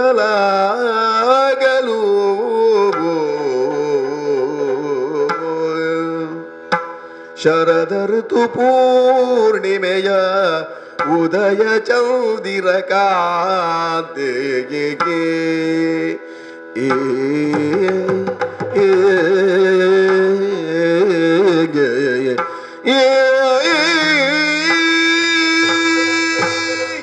ಆಹಾ, ಗುಹೆ ಒಳಗೆ ಬಂದ ಅಕ್ಷರದಲ್ಲಿ ಶರದ ಋತು ಪೂರ್ಣಿಮೆಯ ಆಕಾರದಲ್ಲಿ ಹೊತ್ತು ಬೆಳಕೊಂದು ಕಾಣುತ್ತಾ ಇದೆ. ಬೆಳಕಿನ ಜೊತೆಯಲ್ಲಿ ಏನೋ ಮತ್ತು ಪ್ರಭೆ ಕಾಣುತ್ತಾ ಇದೆ. ಹಾಗಿದ್ರೆ ಈ ಗುಹೆಯ ಒಳಗೆ ಹೊಕ್ಕುವಾಗ ಕತ್ತಲು ಆವರಿಸಿಕೊಂಡಿದೆ. ಅಮಾವಾಸ್ಯೆಯ ಸ್ಥಿತಿ ನನಗೆ ಬಂದಿತ್ತು. ಅಮಾವಾಸ್ಯೆ ಆದ ಬೆನ್ನಿಗೆ ಹುಣ್ಣಿಮೆಯದ್ದಾದಂಥ ಅನುಭವವು ನನಗೆ ದೊರಕಿತ್ತು. ಹಾಗಿದ್ರೆ ಈ ಎರಡೂ ರೀತಿಯ ಯಾವುದೇ ಅನುಭವ ಈ ಹೊತ್ತು ಇಷ್ಟು ದೊಡ್ಡದಾದಂತಹ ಗುಹೆಯಲ್ಲಿ ನನಗೆ ಬರಬೇಕು ಅಂತ ಇದ್ರೆ ಏನು ಏನು ಅಂತ ಆಶ್ಚರ್ಯವಾಗುತ್ತಾ ಇದೆ. ಈ ಬೆಳಕಿನ ಮಧ್ಯೆ ಒಬ್ಬ ತರುಣಿ ಕಂಗೊಳಿಸುತ್ತಾ ಇದ್ದಾಳೆ ಎಂಬಾಗ ಇವಳ ಅಂದ ಚಂದವನ್ನು ವರ್ಣಿಸುವುದಾದರೆ ಗಿರಿಜೆ ರಮೆ ವಾಣಿಯರ ಚೆಲುವಿಕೆ ಮಿಗಿಲಾದ ಚೆಲುವಿಕೆ ಅಂತ ಹುಡುಗಿ ಈ ಗುಹೆ ಒಳಗೆ ಇರಬೇಕು ಅಂತ ಇದ್ರು ಕೂಡ ಏನು ಆಶ್ಚರ್ಯ. ನಿಬಿಡವಾದಂಥ ಜನಪ್ರದೇಶದಲ್ಲಿ ಕೂಡ ಇರುವವರು ಕೂಡ ಈ ರೀತಿ ಇರಲಿಕ್ಕೆ ಸಾಧ್ಯವಿಲ್ಲ. ಹಾಗಾದರೆ ಇಷ್ಟವಾದ ಗೌಪ್ಯವಾದಂತಹ ಈ ಪ್ರದೇಶದಲ್ಲಿ ಈ ರೀತಿಯಲ್ಲಿ ವಾಸವಾಗಿರ್ಬೇಕಂತಿದ್ರೆ ಇಲ್ಲಿ ಯಾವ ರೀತಿಯ ಇಲ್ಲಿ ವಿಶೇಷಗಳು ಅಂತ ಅರ್ಥವಾಗುವುದಿಲ್ಲ. ಹಾಗಿದ್ರೆ ಯಾವುದೇ ಗುಹೆ ಒಳಗೆ ಆಗಲಿ ತನ್ನ ಸ್ವಂತ ಗ್ರಹದ ಒಳಗೆ ಆಗಲಿ ಹೋಗ್ಬೇಕಂತ ಎಲ್ಲವೂ ಮುಚ್ಚಿದ್ರಲ್ಲಿ ಬೆಳಕಿಲ್ಲ. ಹಾಗಿದ್ರೆ ಬೆಳಕು ಬರಬೇಕು ಅಂತ ಇದ್ರೆ ಕಾಣುತ್ತಾ ಇದೆ ತೊಟ್ಟಿಲ ಮೇಲೆ ಯಾವುದೋ ಒಂದು ರೀತಿಯ ಬೆಳಕಿನ ಮಣಿ ಕಾಣುತ್ತಾ ಇದೆ. ಹಾಗಿದ್ರೆ ಯಾವುದೇ ನಮ್ಮವರ ಕಡೆಯಿಂದ ಮಣಿ ಇಲ್ಲ, ಕೃಷ್ಣನಿದನ್ನು ಕದ್ದಿದ್ದಾನೆ ಎಂಬ ಅಪವಾದ ಬಂದಿದೆ ಎಂಬಾಗ ಈ ಕಡೆಯಲ್ಲಿ ಆ ಮಣಿಯು ಈ ತೊಟ್ಟಿಲಲ್ಲಿ ತೂಗಾಡಿಸಲ್ಪಟ್ಟಿದೆ ಎಂಬಾಗ ಬರೇ ಬೇಕಾದ ರೀತಿಯ ಯಾವುದೇ ಚಿನ್ನಾಭರಣವನ್ನು ಇದು ದಿನಕ್ಕೆ 8 ಮಣವು ಕೊಡುವುದಲ್ಲ, ಸ್ವಯಂ ಪ್ರಭೆಯಾಗಿ ತನ್ನ ಬೆಳಕನ್ನು ಕೂಡ ಕೊಡುತ್ತದೆ ಎಂಬುದಾಗಿ ಅರ್ಥವಾಗುತ್ತಾ ಇದೆ. ಆ ಮಣಿಯನ್ನು ನೋಡುತ್ತಾ ಕೆಳಗೆ ನೋಡಿದರೆ ತೊಟ್ಟಿಲು ತೂಗುತ್ತಾ ಉಂಟು. ತೊಟ್ಟಿಲಲ್ಲಿ ಒಂದು ಮಗು ಉಂಟು. ಆ ಮಗುವನ್ನ ಒಬ್ಬಳಾಕೆ ತೂಗುತ್ತಾ ಇದ್ದಾಳೆ. ನಾನು ಕಂಡ ಆ ಚೆಲುವಿಕೆ ತೂಗುತ್ತಾ ಇದ್ದಾಳೆ. ತೂಗಬೇಕಿದ್ರೆ ಈ ಮಣಿ ಇರಬೇಕಾದ್ರೆ, ಆ ತರುಣಿ ಇರಬೇಕಾದ್ರೆ, ತೊಟ್ಟಿಲಿನ ಮಗಿ ಇರಬೇಕಾದ್ರೆ ನೇರಾಗಿ ಹೋಗಿ ಕೇಳುವುದೇ ಅದು ಸರಿಯಲ್ಲ. ಹಾಗಾದರೆ ಇಲ್ಲೇ ಸ್ವಲ್ಪ ಹೊತ್ತು ಇದ್ದುಕೊಂಡರೆ ಇಲ್ಲಿ ಏನು ವಿಶೇಷತೆಗಳು, ಆ ಮಗು ಯಾರು, ಈಕೆ ಯಾರು, ಆ ಮಣಿ ಯಾವುದು ಎಂಬುದು ತಿಳಿಲಿಕ್ಕೆ ಸಾಧ್ಯವಾಗುತ್ತಾ ಇದೆ. ಅವಳು ಯಾವುದೇ ಒಂದು ರೀತಿಯಲ್ಲಿ ಮಗುವನ್ನು ತೂಗುತ್ತಾ ಮಾಡುತ್ತಾ ಇದ್ದಾಳೆ ಎಂಬುದಾಗಿ ಅರ್ಥವಾಗುತ್ತಾ ಇದೆ. ಹಾಗಿದ್ರೆ ಕಿವಿಯನ್ನು ಆ ಕಡೆಗೆ ಗಮನ ಹರಿಸುತ್ತಾ ಕಾಣುತ್ತಿರುವಂತಹ ಶಿಲೆಯಲ್ಲಿ ಮರೆಯಾದ ರೀತಿಯಲ್ಲಿ ಇದ್ದುಕೊಂಡು ಆ ಮಗುವನ್ನು ತೂಗುವ ಪಾಡುವ ಎಲ್ಲಾ ಧ್ವನಿಯನ್ನು ಕೇಳುತ್ತಾ ಸ್ವಲ್ಪ ಹೊತ್ತಿರುತ್ತೇನಂತೆ. ಜೋ ಜೋ ಜೋ ಜೋ ಜೋ ಸುಕುಮಾರ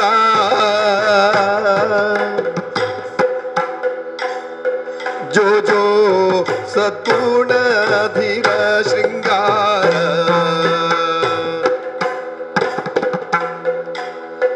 ಜೋ ಜೋ ಜೋ ಜೋ ಜೋ ಸುಕುಮಾರ ಜೋ ಜೋ ಸದ್ಗುಣ ಧೀರ ಶೃಂಗಾರ ಸದ್ಗುಣ ಧೀರ ಶೃಂಗಾರ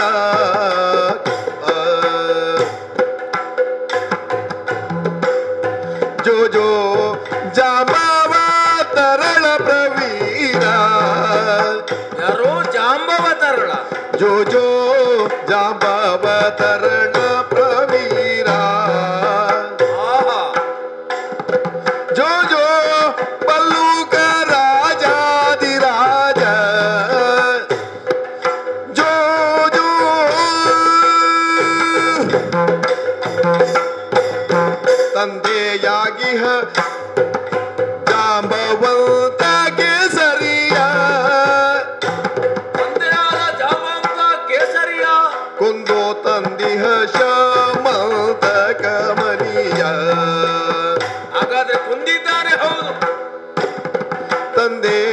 ತಂದಿಹ ಜಾಂಬವಂತಗೆ ಸರಿಯ ಕೊಂದು ತಂದಿಹ ಶಮಂತಕ ಮಣಿಯ ಚಂದದೊಳ್ಳದ ನಿನ್ನ ತೊಟ್ಟಿಳ ಬಳಿಯ ಬಂಧಿಸಿದನು ನೋಡು ಭಾಗ್ಯ ಮುನಿದಿಯ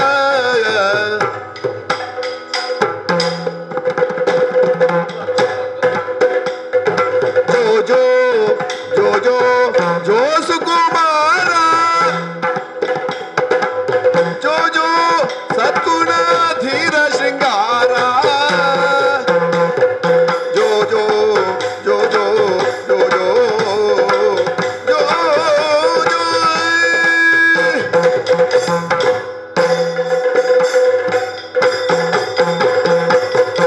ಓಹೋ ಜೋ ಜೋ ಜೋ ಜೋ ಎಂಬುದಾಗಿ ಹಾಡುತ್ತಾ ಇರುವಂತಹ ಹಾಡಿನ ಜೊತೆಯಲ್ಲಿ ಯಾವುದೇ ನನ್ನ ಸಂಶಯಗಳೆಲ್ಲವೂ ಪರಿಹಾರವಾಯಿತು ಅಂತ ಹೇಳೋದಕ್ಕೂ ಸಾಧ್ಯವಾಗುತ್ತಾ ಇದೆ. ಈತ ಜಾಂಬವಂತನೆಂಬವ ಇದ್ದಾನೆ. ಆ ಸಮಂತಕ ಮಣಿಯನ್ನು ಸಿಂಹವನ್ನು ಕೊಂದು ಈ ಕಡೆಗೆ ಜಾಂಬವಂತ ಆ ರತ್ನವನ್ನು ತಂದಿದ್ದಾನೆ. ತೊಟ್ಟಿಲಲ್ಲಿ ಇರುವಂತಹ ಯಾವುದೇ ಮಗು ಅದು ಪ್ರವೀರ. ಹಾಗಾದ್ರೆ ಸಿಂಹವನ್ನು ಕೊಂದದ್ದು ಹೌದು, ಬಂದದ್ದು ಹೌದು. ಹಾಗಾದರೆ ಈಕೆ ಜಾಂಬವಂತನ ಮಗಳು ಅಂತ ಅರ್ಥವಾಯಿತು. ಹಾಗಿದ್ದರೆ ಎಲ್ಲವೂ ನೋಡಿ ಬಂದದ್ದು ಯಾವುದು ಕುರುಹುಗಳುಂಟು ಅದೆಲ್ಲವೂ ಸತ್ಯವಾಗುತ್ತದೆ ಎಂಬಾಗ ಈ ಹಾಡನ್ನು ಇನ್ನಷ್ಟು ಕೇಳೋಣ, ಇಲ್ಲೇ ಇರೋಣ ಎಂಬುದಾಗಿ ಬಂದವನೇ ನಾನು. ಅಲ್ಲ, ಅಣ್ಣನಾದ ಬಲರಾಮನಿಗೆ ಹೇಳಿದ್ದೇನೆ, ಸತ್ಯ ಅಸತ್ಯದ ಬಗ್ಗೆ ತಿಳಿಸುತ್ತೇನೆ ಎಂಬುದಾಗಿ. ಹಾಗಾದ್ರೆ ಹೇಳಬೇಕು ಅಂತ ಇದ್ರೆ ಹೀಗೆ ಇರುವುದಾ? ಎಲ್ಲಿ ಕೂಡ ಜಾಂಬವಂತನನ್ನು ನಾನು ಕಾಣುವುದಿಲ್ಲ. ಒಬ್ಬ ಇಲ್ಲಿ ಇದ್ದಾನೆ, ಬಲ್ಲುಕ ರಾಜಾದಿರಾಜ ಅಂತ ಹೇಳೋದು ಕೇಳಿದೆ. ಹಾಗಾದ್ರೆ ಬಲ್ಲುಕ ರಾಜಾದಿರಾಜ ಬರಬೇಕು ಅಂತಿದ್ರೆ ಹೇಗೆ ಅವನು ಭರಿಸುವುದು? ಮಕ್ಕಳ ಬಳಿಗೆ ಹೋಗಿ ಕೇಳುವುದೇ ಅಲ್ಲವೇ ಅಲ್ಲ. ಅದಕ್ಕೆ ಯೋಚಿಸಬೇಕಾಗುತ್ತದೆ. ಪರಮ ಸಂತೋಷದಲ್ಲಿ ಮಾಡುದ ತರಳನನು ತೂಗುತ್ತಲಿರಲದ ಪರಮ ಸಂತೋಷವಾಯಿತು. ಅರಿದು ಶ್ರೀ ಹರಿ ಪಾಂಚಜನ್ಯವ ನಾಗ ಮೊಳಗಿಸಿದ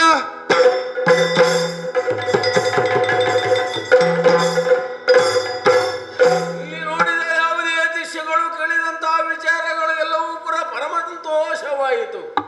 ಆ ಸಂತೋಷಕ್ಕೆ ಅವಕಾಶ ಅಲ್ಲ ಅಂತಲ್ಲ ಆಗಲೇ ಹೇಳಿದ್ದೇನೆ. ಹಾಗಿದ್ರೆ ಸಂತೋಷದ ಜೊತೆಯಲ್ಲಿ ಬಂದಂತ ಕಾರ್ಯ ಆಗಬೇಕು ಅಂತಿದ್ರೆ ಅವ ಯಾರಲ್ಲೋ ತಾಯಿಯ ಗರ್ಭದೊಳಗಿದ್ರು ಕೂಡ ಹೊರಗೆ ಬರಬೇಕು. ಕೈಯಲ್ಲಿರುವಂತಹ ಪಾಂಚಜನ್ಯವನ್ನ ಮೊಳಗಿಸಿ ಬಿಡುತ್ತೇವೆ.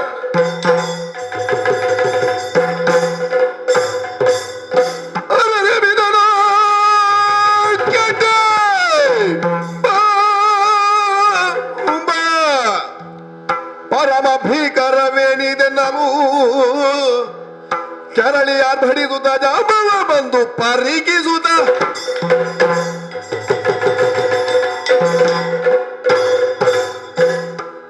ಒಮ್ಮಿಂದೊಮ್ಮೆಲೆ ನನ್ನ ಗುಹೆಯಿಂದ ಮಗಳ ಆರ್ತನಾದ, ತಂದೆ ಕೆಟ್ಟೆ ಎನ್ನುವಂತಹ ಅವಳ ಧ್ವನಿ. ಯಾಕೆ ಹೀಗೆ ಎಂದು ಅರ್ಥ ಆಗಲಿಲ್ಲ. ಗುಹೆಯಲ್ಲಿ ಮಕ್ಕಳಿಬ್ಬರೇ ಇದ್ದಾರೆ, ಯಾವಾಗಲೂ ಹಾಗೆ. ಅವರನ್ನು ಬಿಟ್ಟು ನಾನು ನನ್ನಷ್ಟಕ್ಕೆ ನನ್ನದೇ ಆದ ಕಾಯಕದಲ್ಲಿ ದಿನದ ರೂಢಿಯನ್ನು ಮಾಡಿಕೊಂಡು ದಿನಕ್ಕೆ ಬೇಕಾದ ಆಹಾರವನ್ನು ಸಂಪಾದಿಸಿಕೊಂಡು ಬರುವುದು ಈ ಕಾಡಿನಲ್ಲಿರುತ್ತಾ ನನ್ನ ಜೀವನ ಪದ್ಧತಿ. ಹೊರತು ಬೇರೇನು ಕಾರ್ಯ ನನಗಿಲ್ಲ. ಹಾಗೆ ಇಂದು ಗುಹೆಯಿಂದ ಹೊರಗೆ ಬಂದವ ನಾನು. ಒಂದಷ್ಟು ದೂರ ಮಾತ್ರವೇ ಬಂದಾಗಿ ಇದೆ. ಅಷ್ಟರಲ್ಲಿಯೇ ಗುಹೆಯಿಂದ ಈ ರೀತಿಯಾದಂತಹ ಧ್ವನಿ, ಯಾವುದೋ ರೀತಿಯ ಕರ್ಕಶ ಧ್ವನಿಯ ಹಾಗೆ ನನಗೆ ಕೇಳಿಸ್ತಾ ಇದೆ. ಒಂದೆಡೆಯಿಂದ ಗುಹೆಯಿಂದ ಬರುವಂತಹ ಆ ಧ್ವನಿ, ಮತ್ತೊಂದೆಡೆಯಿಂದ ಮಗಳದ ಆರ್ತನಾದ. ಜಾಂಬವಂತಿ ಈ ರೀತಿಯಾಗಿ ಕರೆಯಬೇಕಿದ್ರೆ ಗುಹೆಯಲ್ಲಿ ಯಾವುದೋ ದುರ್ಘಟನೆ ನಡೆದುವುದೇ ಎನ್ನುವುದು ಸ್ಪಷ್ಟವಾಗಿದೆ. ಹಾಗಾಗಿ ತಡ ಮಾಡುವುದಿಲ್ಲ, ನೇರವಾಗಿ ಗುಹೆಯನ್ನು ಪ್ರವೇಶಿಸ್ತೇನೆ. ಗುಹೆಯನ್ನು ಪ್ರವೇಶಿಸ್ತೇನೆ.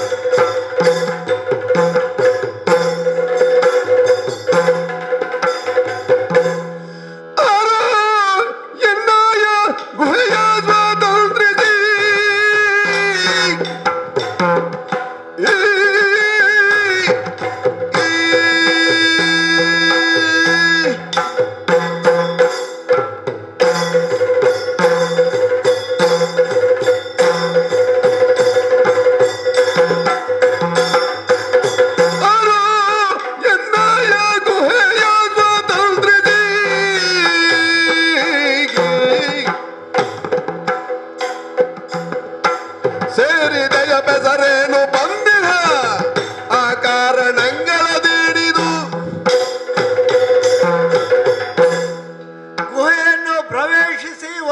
ವೀಕ್ಷಿಸಿದಾಗಲೇ ಕಂಡ ನೋಟ, ಮಗಳಾದ ಜಾಮವತಿ ಒಂದು ಬದಿಯಲ್ಲಿ ಮುದುಡಿ ಹೆದರಿ ಕುಳಿತುಕೊಂಡಿದ್ದಾಳೆ. ಅವಳ ಕಣ್ಣೋಟ ಎತ್ತ ಇದೆ ಎಂದು ನೋಡುವಾಗ ಆ ಗುಹೆಯ ಇನ್ನೊಂದು ಬದಿಯಲ್ಲಿ ಬಂಡೆಯ ಮರೆಯಲ್ಲಿ ಕರ್ರಗಿನ ಕಾಯ ಒಂದು ಬೆಳ್ಳಗಿನ ಕಣ್ಣನ್ನು ಮಿಟುಕಿಸುತ್ತಾ ಗುಹೆಯ ಆಚೆ ಈಚೆ ನೋಡುತ್ತಾ ಇದೆ. ಹಾಗಿದ್ದರೆ ಯಾರೋ ಒಬ್ಬ ನನ್ನ ಗುಹೆಯನ್ನು ಪ್ರವೇಶಿಸಿದ್ದಾನೆ ಎನ್ನುವುದು ಸ್ಪಷ್ಟವಾಗಿ ಇದೆ. ಯಾರಿಂದಲೂ ಪ್ರವೇಶಿಸಲು ಸಾಧ್ಯವಾಗದ ಗುಹೆಯೊಳಗೆ ಇವ ಹೇಗೆ ಬಂದ, ಯಾಕೆ ಬಂದ ಎನ್ನುವುದನ್ನು ತಿಳಿದುಕೊಳ್ಬೇಕಿದ್ರೆ ಅವನನ್ನೇ ಕರೆದು ಮಾತನಾಡಬೇಕಲ್ಲವೇ? ಯಾರಯ್ಯ ನೀನು, ಯಾರು, ಯಾಕೆ ಈ ಗುಹೆಯೊಳಗೆ ಈ ರೀತಿಯಾಗಿ ಬಂದೆ? ಮಕ್ಕಳಿರುವಂತಹ ಈ ಗುಹೆಯೊಳಗೆ ಬಂದು ಅದೇನೋ ಕರ್ಕಶವಾದಂತಹ ಶಬ್ದ ಮಾಡಿ ಆ ಮಕ್ಕಳನ್ನು ಹೆದರಿಸಿದ್ದೀಯಲ್ಲವೇ? ಕಣ್ಣು ಪಿಟಕಿಸುತ್ತಾ ಈ ರೀತಿಯಾಗಿ ನೋಡ್ತಾ ಇರಬೇಕಾದಂತೆ ಯಾರು ನೀನು, ಎಲ್ಲಿಂದ ಬಂದೆ, ಯಾಕೆ ಬಂದೆ? ಈಗ ನನ್ನ ವಿಚಾರವಾಗಿ ಕೇಳ್ತಾ ಇದ್ದೀರಾ? ಬಂದವ ನೀನೇ ಅಲ್ವೇ, ಅದಕ್ಕಾಗಿ ನಿನ್ನಲ್ಲೇ ಕೇಳು. ವಸುದೇವ ನಾಥ ಭವನು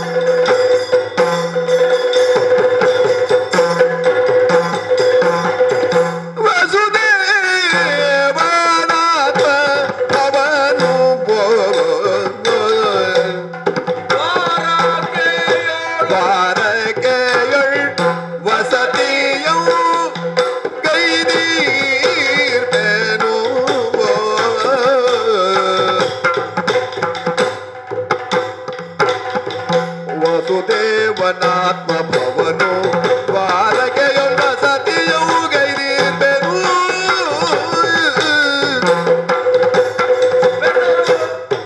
ಬೆಸರು ಕೇಳಲ್ಲ ಜಗದಿಗೆ, ಬೆಸರು ಕೇಳಲ್ಲ ಜಗದಿಗೆ.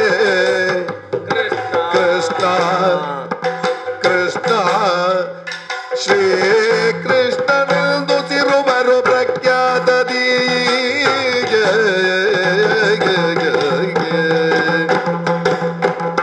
ವಸುದೇವನಾತ್ಮ ಭವನು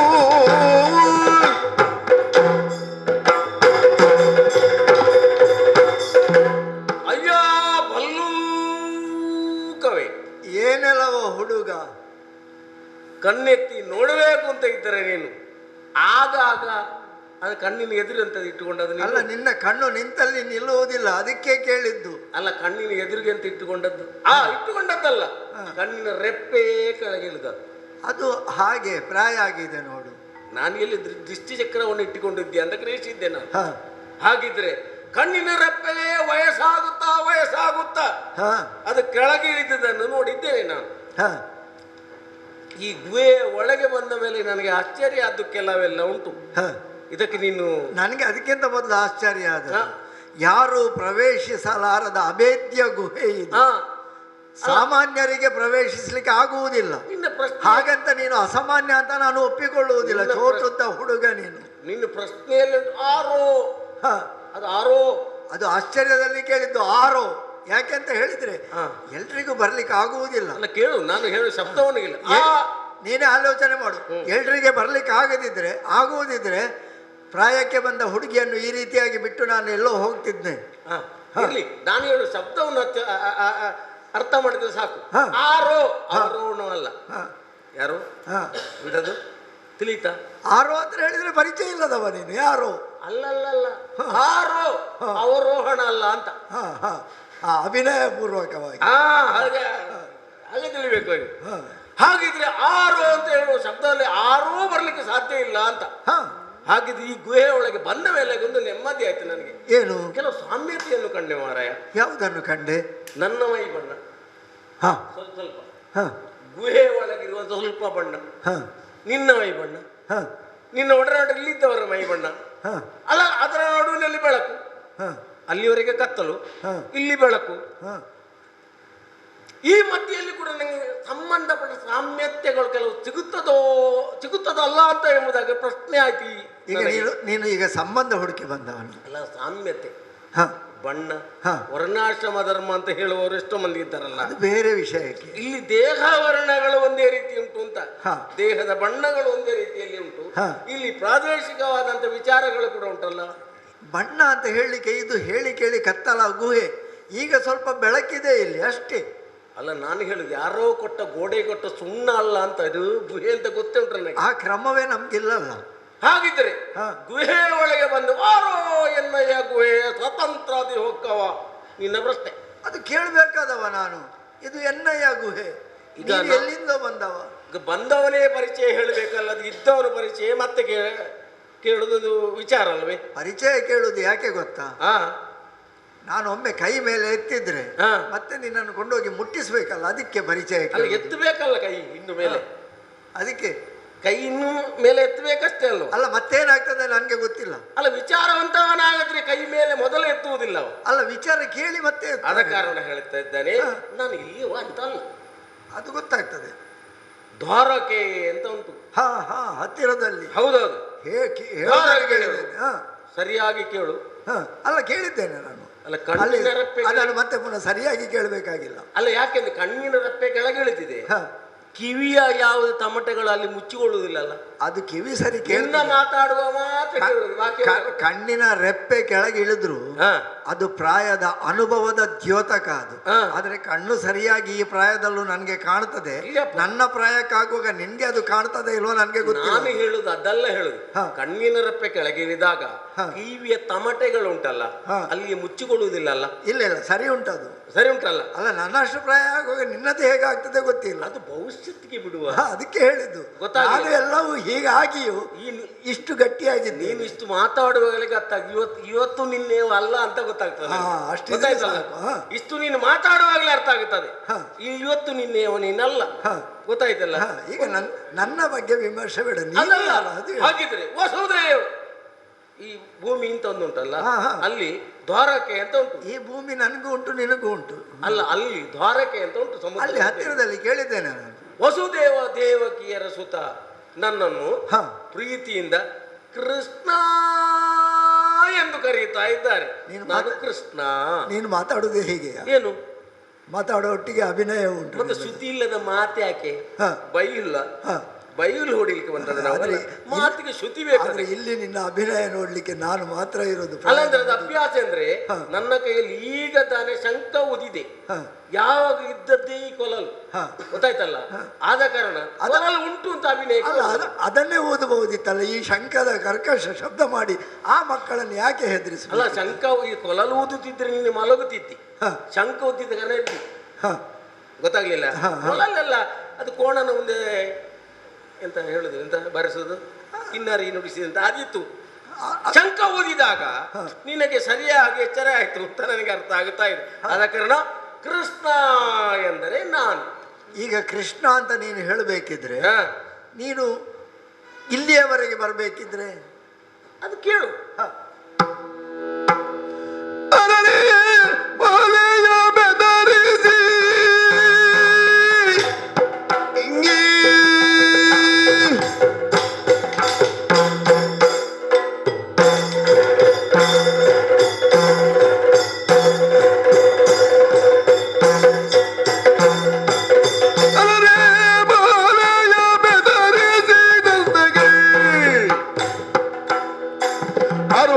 ಶಿರವರಿದು ಧರೆಗೆ ಚೆಲ್ಲುವೆ ನೋಡೆಲ್ಲ.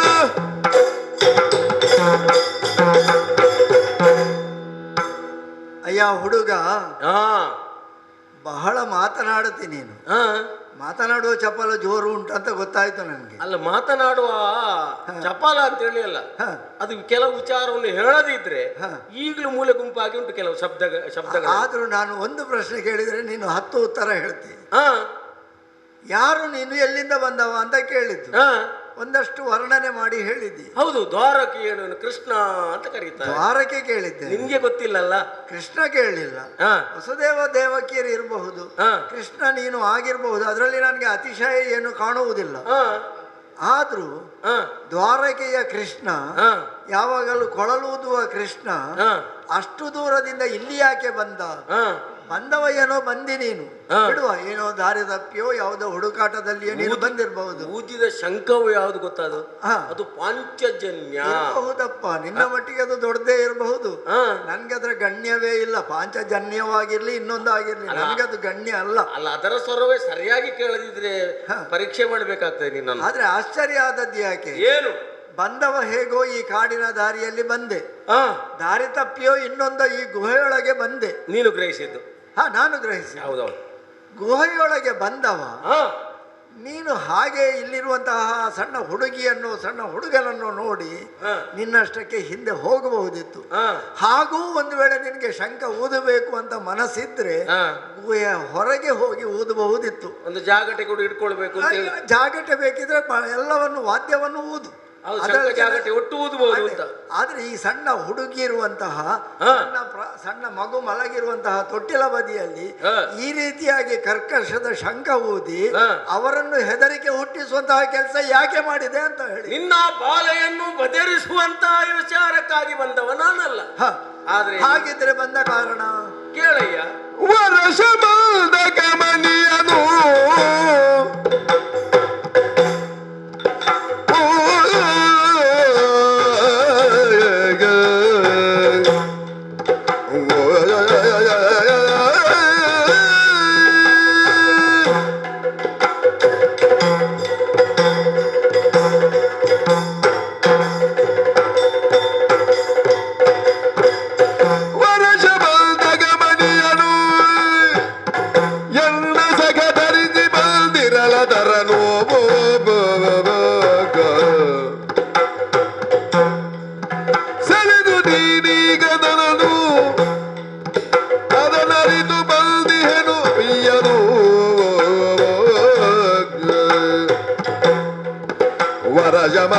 ಗಮನಿಯನು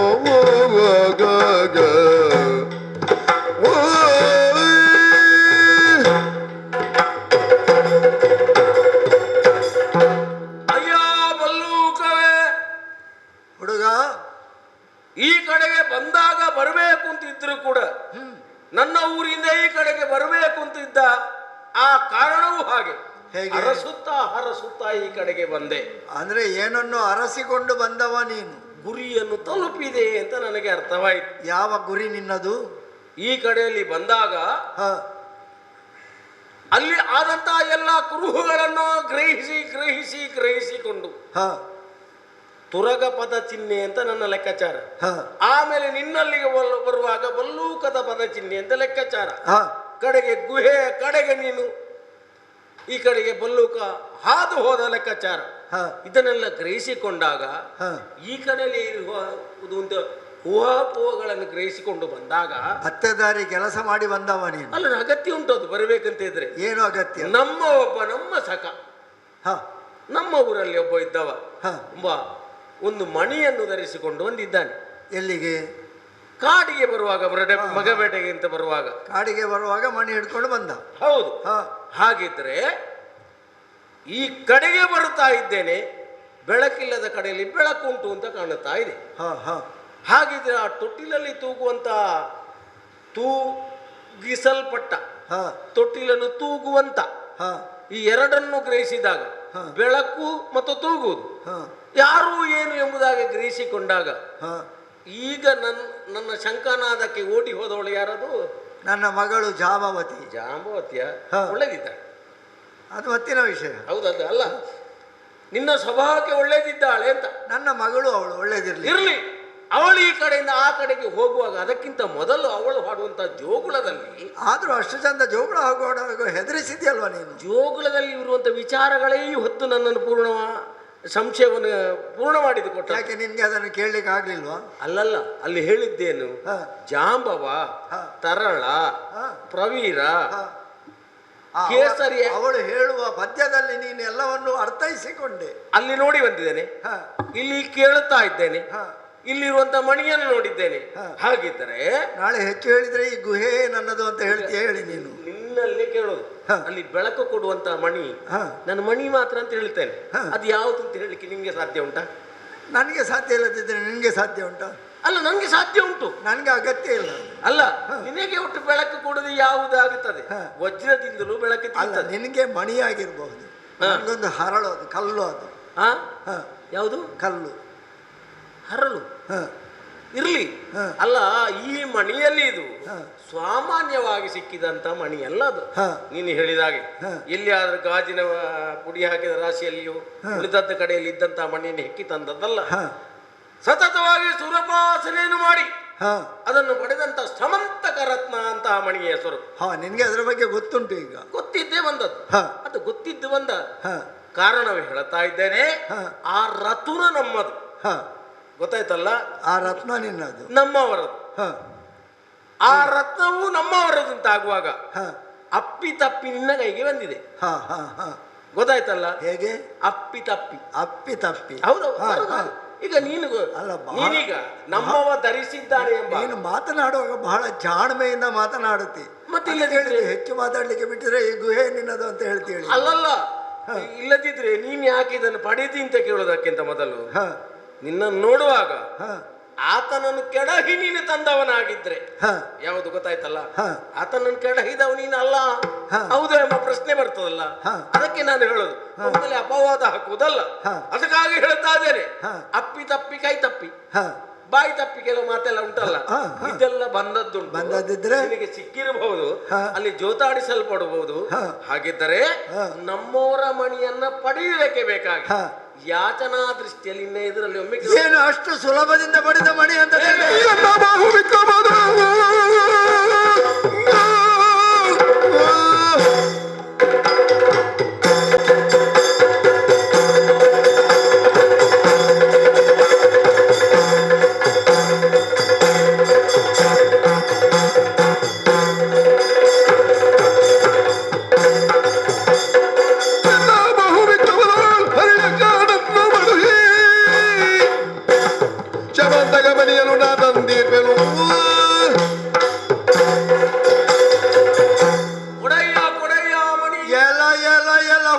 ಮಾತನಾಡಿದ್ರೆ ಮಾತಿಗೆ ಮಾತು ಬೆಳೆಸಿಕೊಂಡು ಆ ಮಣಿ ಹಾಗೆ ಆ ಮಣಿ ಹೀಗೆ ನಮ್ಮವರದ್ದು ಅದನ್ನು ಹುಡುಕಿಕೊಂಡು ಬಂದಿದ್ದೇನೆ ಅಂತ ಹೇಳ್ತಾ ಇದ್ದೀಯಲ್ಲವ. ನೀನು ಹೇಳುವ ಮಾತುಗಳಿಗೆ ಒಂದಕ್ಕೂ ಆಧಾರ ಎನ್ನುವುದೂ ಇಲ್ಲ. ಆಧಾರ ಇಲ್ಲದುದನ್ನು ಯಾವುದನ್ನು ಈ ಜಾಂಬವ ಅಷ್ಟು ಸುಲಭವಾಗಿ ಒಪ್ಪಿಕೊಳ್ಳುವುದಿಲ್ಲ. ಅದು ಆಮೇಲಿನ ಪ್ರಶ್ನೆ. ನಿನಗೆ ಸಿಕ್ಕಿದ್ದು ಹೇಗೆ? ನನಗೆ ಸಿಕ್ಕಿದ್ದು ಹೇಗೆ ಅಂತ ಹೇಳಿದ್ರೆ, ನನ್ನ ಬಾಹು ವಿಕ್ರಮದಿಂದ ಸಂಪಾದಿಸಿದ ಮಣಿ ಅದು. ಕೇವಲ ಬಾಹು ವಿಕ್ರಮದಿಂದ ಸಂಪಾದಿಸಿದ ಮಣಿ ಅಂತ ಹೇಳಿದ್ರೆ ಸಾಕಾಗುವುದಿಲ್ಲ. ನನಗೆ ಅಗತ್ಯ ಇದೆಯೋ ಅಗತ್ಯ ಇಲ್ಲವೋ ಗೊತ್ತಿಲ್ಲ. ಅಂತಹ ಮಣಿಯೊಂದು ಸಿಂಹದ ಬಾಯಿಯಲ್ಲಿ ಕಚ್ಚಿಕೊಂಡು ಹೋಗುವುದನ್ನು ನಾನು ಕಂಡೆ. ಸಿಂಹದ ಬಾಯಿಯಲ್ಲಿ ಆಹಾರವಾಗಿ ಇಂತಹ ಮಣಿಯೊಂದು ಇದ್ರೆ ಅದು ನನಗೂ ಬೇಕು ಎನ್ನುವುದು ನನ್ನದಾದಂತಹ ಹಠ. ಈ ಕಾಡಿನಲ್ಲಿರುತ್ತಾ ಈ ಕಾಡಿನಲ್ಲಿ ನನ್ನ ಸಾಹಸವನ್ನು ಮೆರೆಯುತ್ತಾ ಇರುವ ಹಾಗೆ ಸಿಂಹವೊಂದ ಬಾಯಿಯಲ್ಲಿರುವಂತಹ ಆ ಮಣಿಯನ್ನು ಸಿಂಹವನ್ನು ಮಣಿಸಿ ಅದರ ಬಾಯಿಯಿಂದ ಆ ಮಣಿಯನ್ನು ಪಡೆದವ ನಾನು. ಅದು ಯಾರ ಮಣಿ, ಅದು ಎಲ್ಲಿಂದ ಬಂತು, ಹೇಗೆ ಬಂತು ನನಗೆ ಅಗತ್ಯ ಇಲ್ಲ. ಆದರೆ ಆ ಮಣಿಯಲ್ಲಿ ಒಂದು ವಿಶೇಷತೆ ಇದೆ ಎನ್ನುವುದನ್ನು ನಾನು ಕಂಡುಕೊಂಡೆ. ಹೇಗೆ ಕಂಡುಕೊಂಡೆ? ಆ ಮಣಿ ತನ್ನದೇ ಆದಂತಹ ಪ್ರಭೆಯಲ್ಲಿ ಬೆಳಗುತ್ತಾ ಇತ್ತು. ಆ ಮಣಿಯನ್ನು ಎಲ್ಲಿ ಇಟ್ಟರು ಆ ಮಣಿಯಿಂದ ಹೊರಸೂಸುವಂತಹ ಬೆಳಕು ಇಡೀ ಪ್ರದೇಶವನ್ನೇ ವ್ಯಾಪಿಸ್ತದೆ ಅಂತ ತಿಳಿದಾಗ ಈ ಮಣಿಯಲ್ಲಿ ಅದೇನೋ ಅಪೂರ್ವವಾದಂತಹ ಶಕ್ತಿ ಇದೆ. ಅಂತಹ ಶಕ್ತಿಯುಳ್ಳಂತಹ ಮಣಿ ಈ ರೀತಿಯಾಗಿ ಕೇವಲ ಸಿಂಹದ ಬಾಯಿಯಲ್ಲಿ ಹೋಗಿ ಅದು ಎಲ್ಲಿಯೋ ಹಾಳಾಗಬಾರದು ಎನ್ನುವುದಕ್ಕಾಗಿ ಸಿಂಹವನ್ನು ಮಣಿಸಿದವನೇ. ಹೇಗೂ ನನ್ನ ಗುಹೆ ಎನ್ನುವುದು ಮಕ್ಕಳಿರುವರಿರುವಂತಹ ಗುಹೆ ಕತ್ತಲನ್ನು ಆವರಿಸಿಕೊಂಡಿತ್ತು. ಈ ಕತ್ತಲಿಗೆ ಬದಲಿ ಮಾರ್ಗವಿಲ್ಲದ ಇರುವಂತಹ ಹೊತ್ತಿನಲ್ಲಿ ಬೆಳಗುವಂತಹ ಮಣಿ ನನ್ನ ಮಗುವಾದಂತಹ ಪ್ರವೀರನ ತೊಟ್ಟಿಲಲ್ಲಿದ್ದರೆ ಆ ಮಗುವಿನ ತೊಟ್ಟಿಲಿಗೂ ಬೆಳಕಾಗುತ್ತದೆ, ನನ್ನ ಗುಹೆಯೂ ಬೆಳಕಾಗುತ್ತದೆ ಎನ್ನುವುದು ಒಂದು ಕಾರಣವಾದರೆ, ಯಾಕೋ ಏನೋ ನನ್ನ ಬದುಕಿನಲ್ಲಿ ಅಪೂರ್ವವಾದಂತಹ ಈ ಮಣಿಯೊಂದು ದೊರಕಿದೆ ಎಂದು ತಿಳಿದುಕೊಂಡು ಅದು ನನ್ನ ಭಾಗ್ಯದ ಬಾಗಿಲು, ನಾಳಿನ ದಿನ ನನಗೆ ಬೆಳಕನ್ನು ತೋರಿಸುತ್ತದೆ ಎನ್ನುವ ಕಾರಣಕ್ಕಾಗಿ ಈ ಮಣಿಯನ್ನು ಸ್ವಯಂ ಸಂಪಾದಿಸಿಕೊಂಡು ಬಂದು ನನ್ನದಾದಂತಹ ಗುಹೆಯೊಳಗಿರಿಸಿದ್ದೇನೆ. ಯಾರೋ ನೀನು ಹುಡುಗ ಬಂದು ಕೇಳಿ, ಅದು ನಮ್ಮ ಮಣಿ, ನಮ್ಮ ಒಬ್ಬ ಹಿಡ್ಕೊಂಡು ಬಂದ, ಅವ ಧರಿಸಿಕೊಂಡು ಬಂದ ಮಣಿ, ಅದು ಹಾಗೆ ಹೀಗೆ, ಅದನ್ನು ನೀನು ಹೇಗೆ ಬೇಕಿದ್ರೂ ವರ್ಣಿಸಬಹುದು. ಯಾಕೆ ಗೊತ್ತೇ?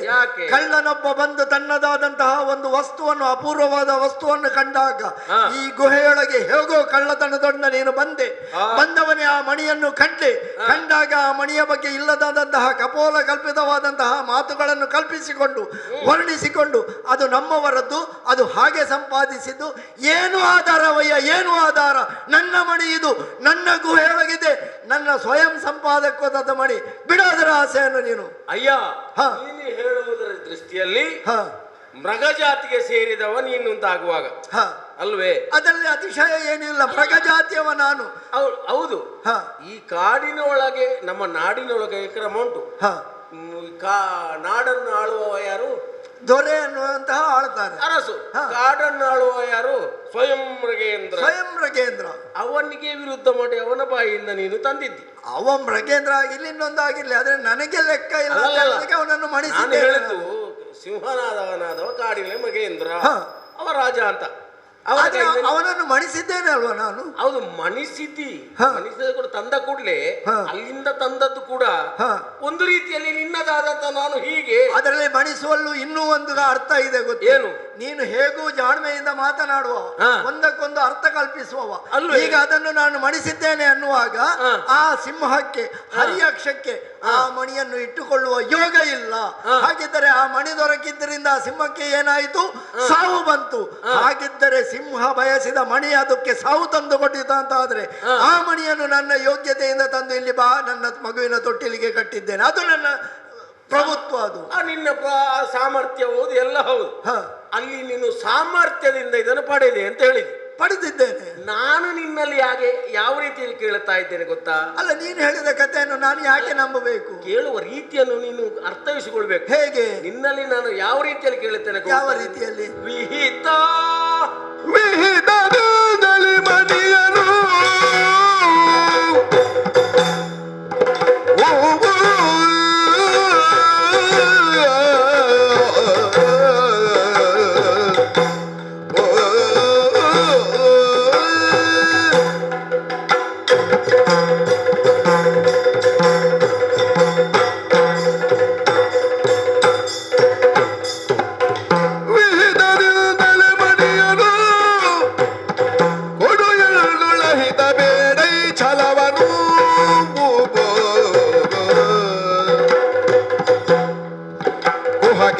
ನದಿಗೈಯನು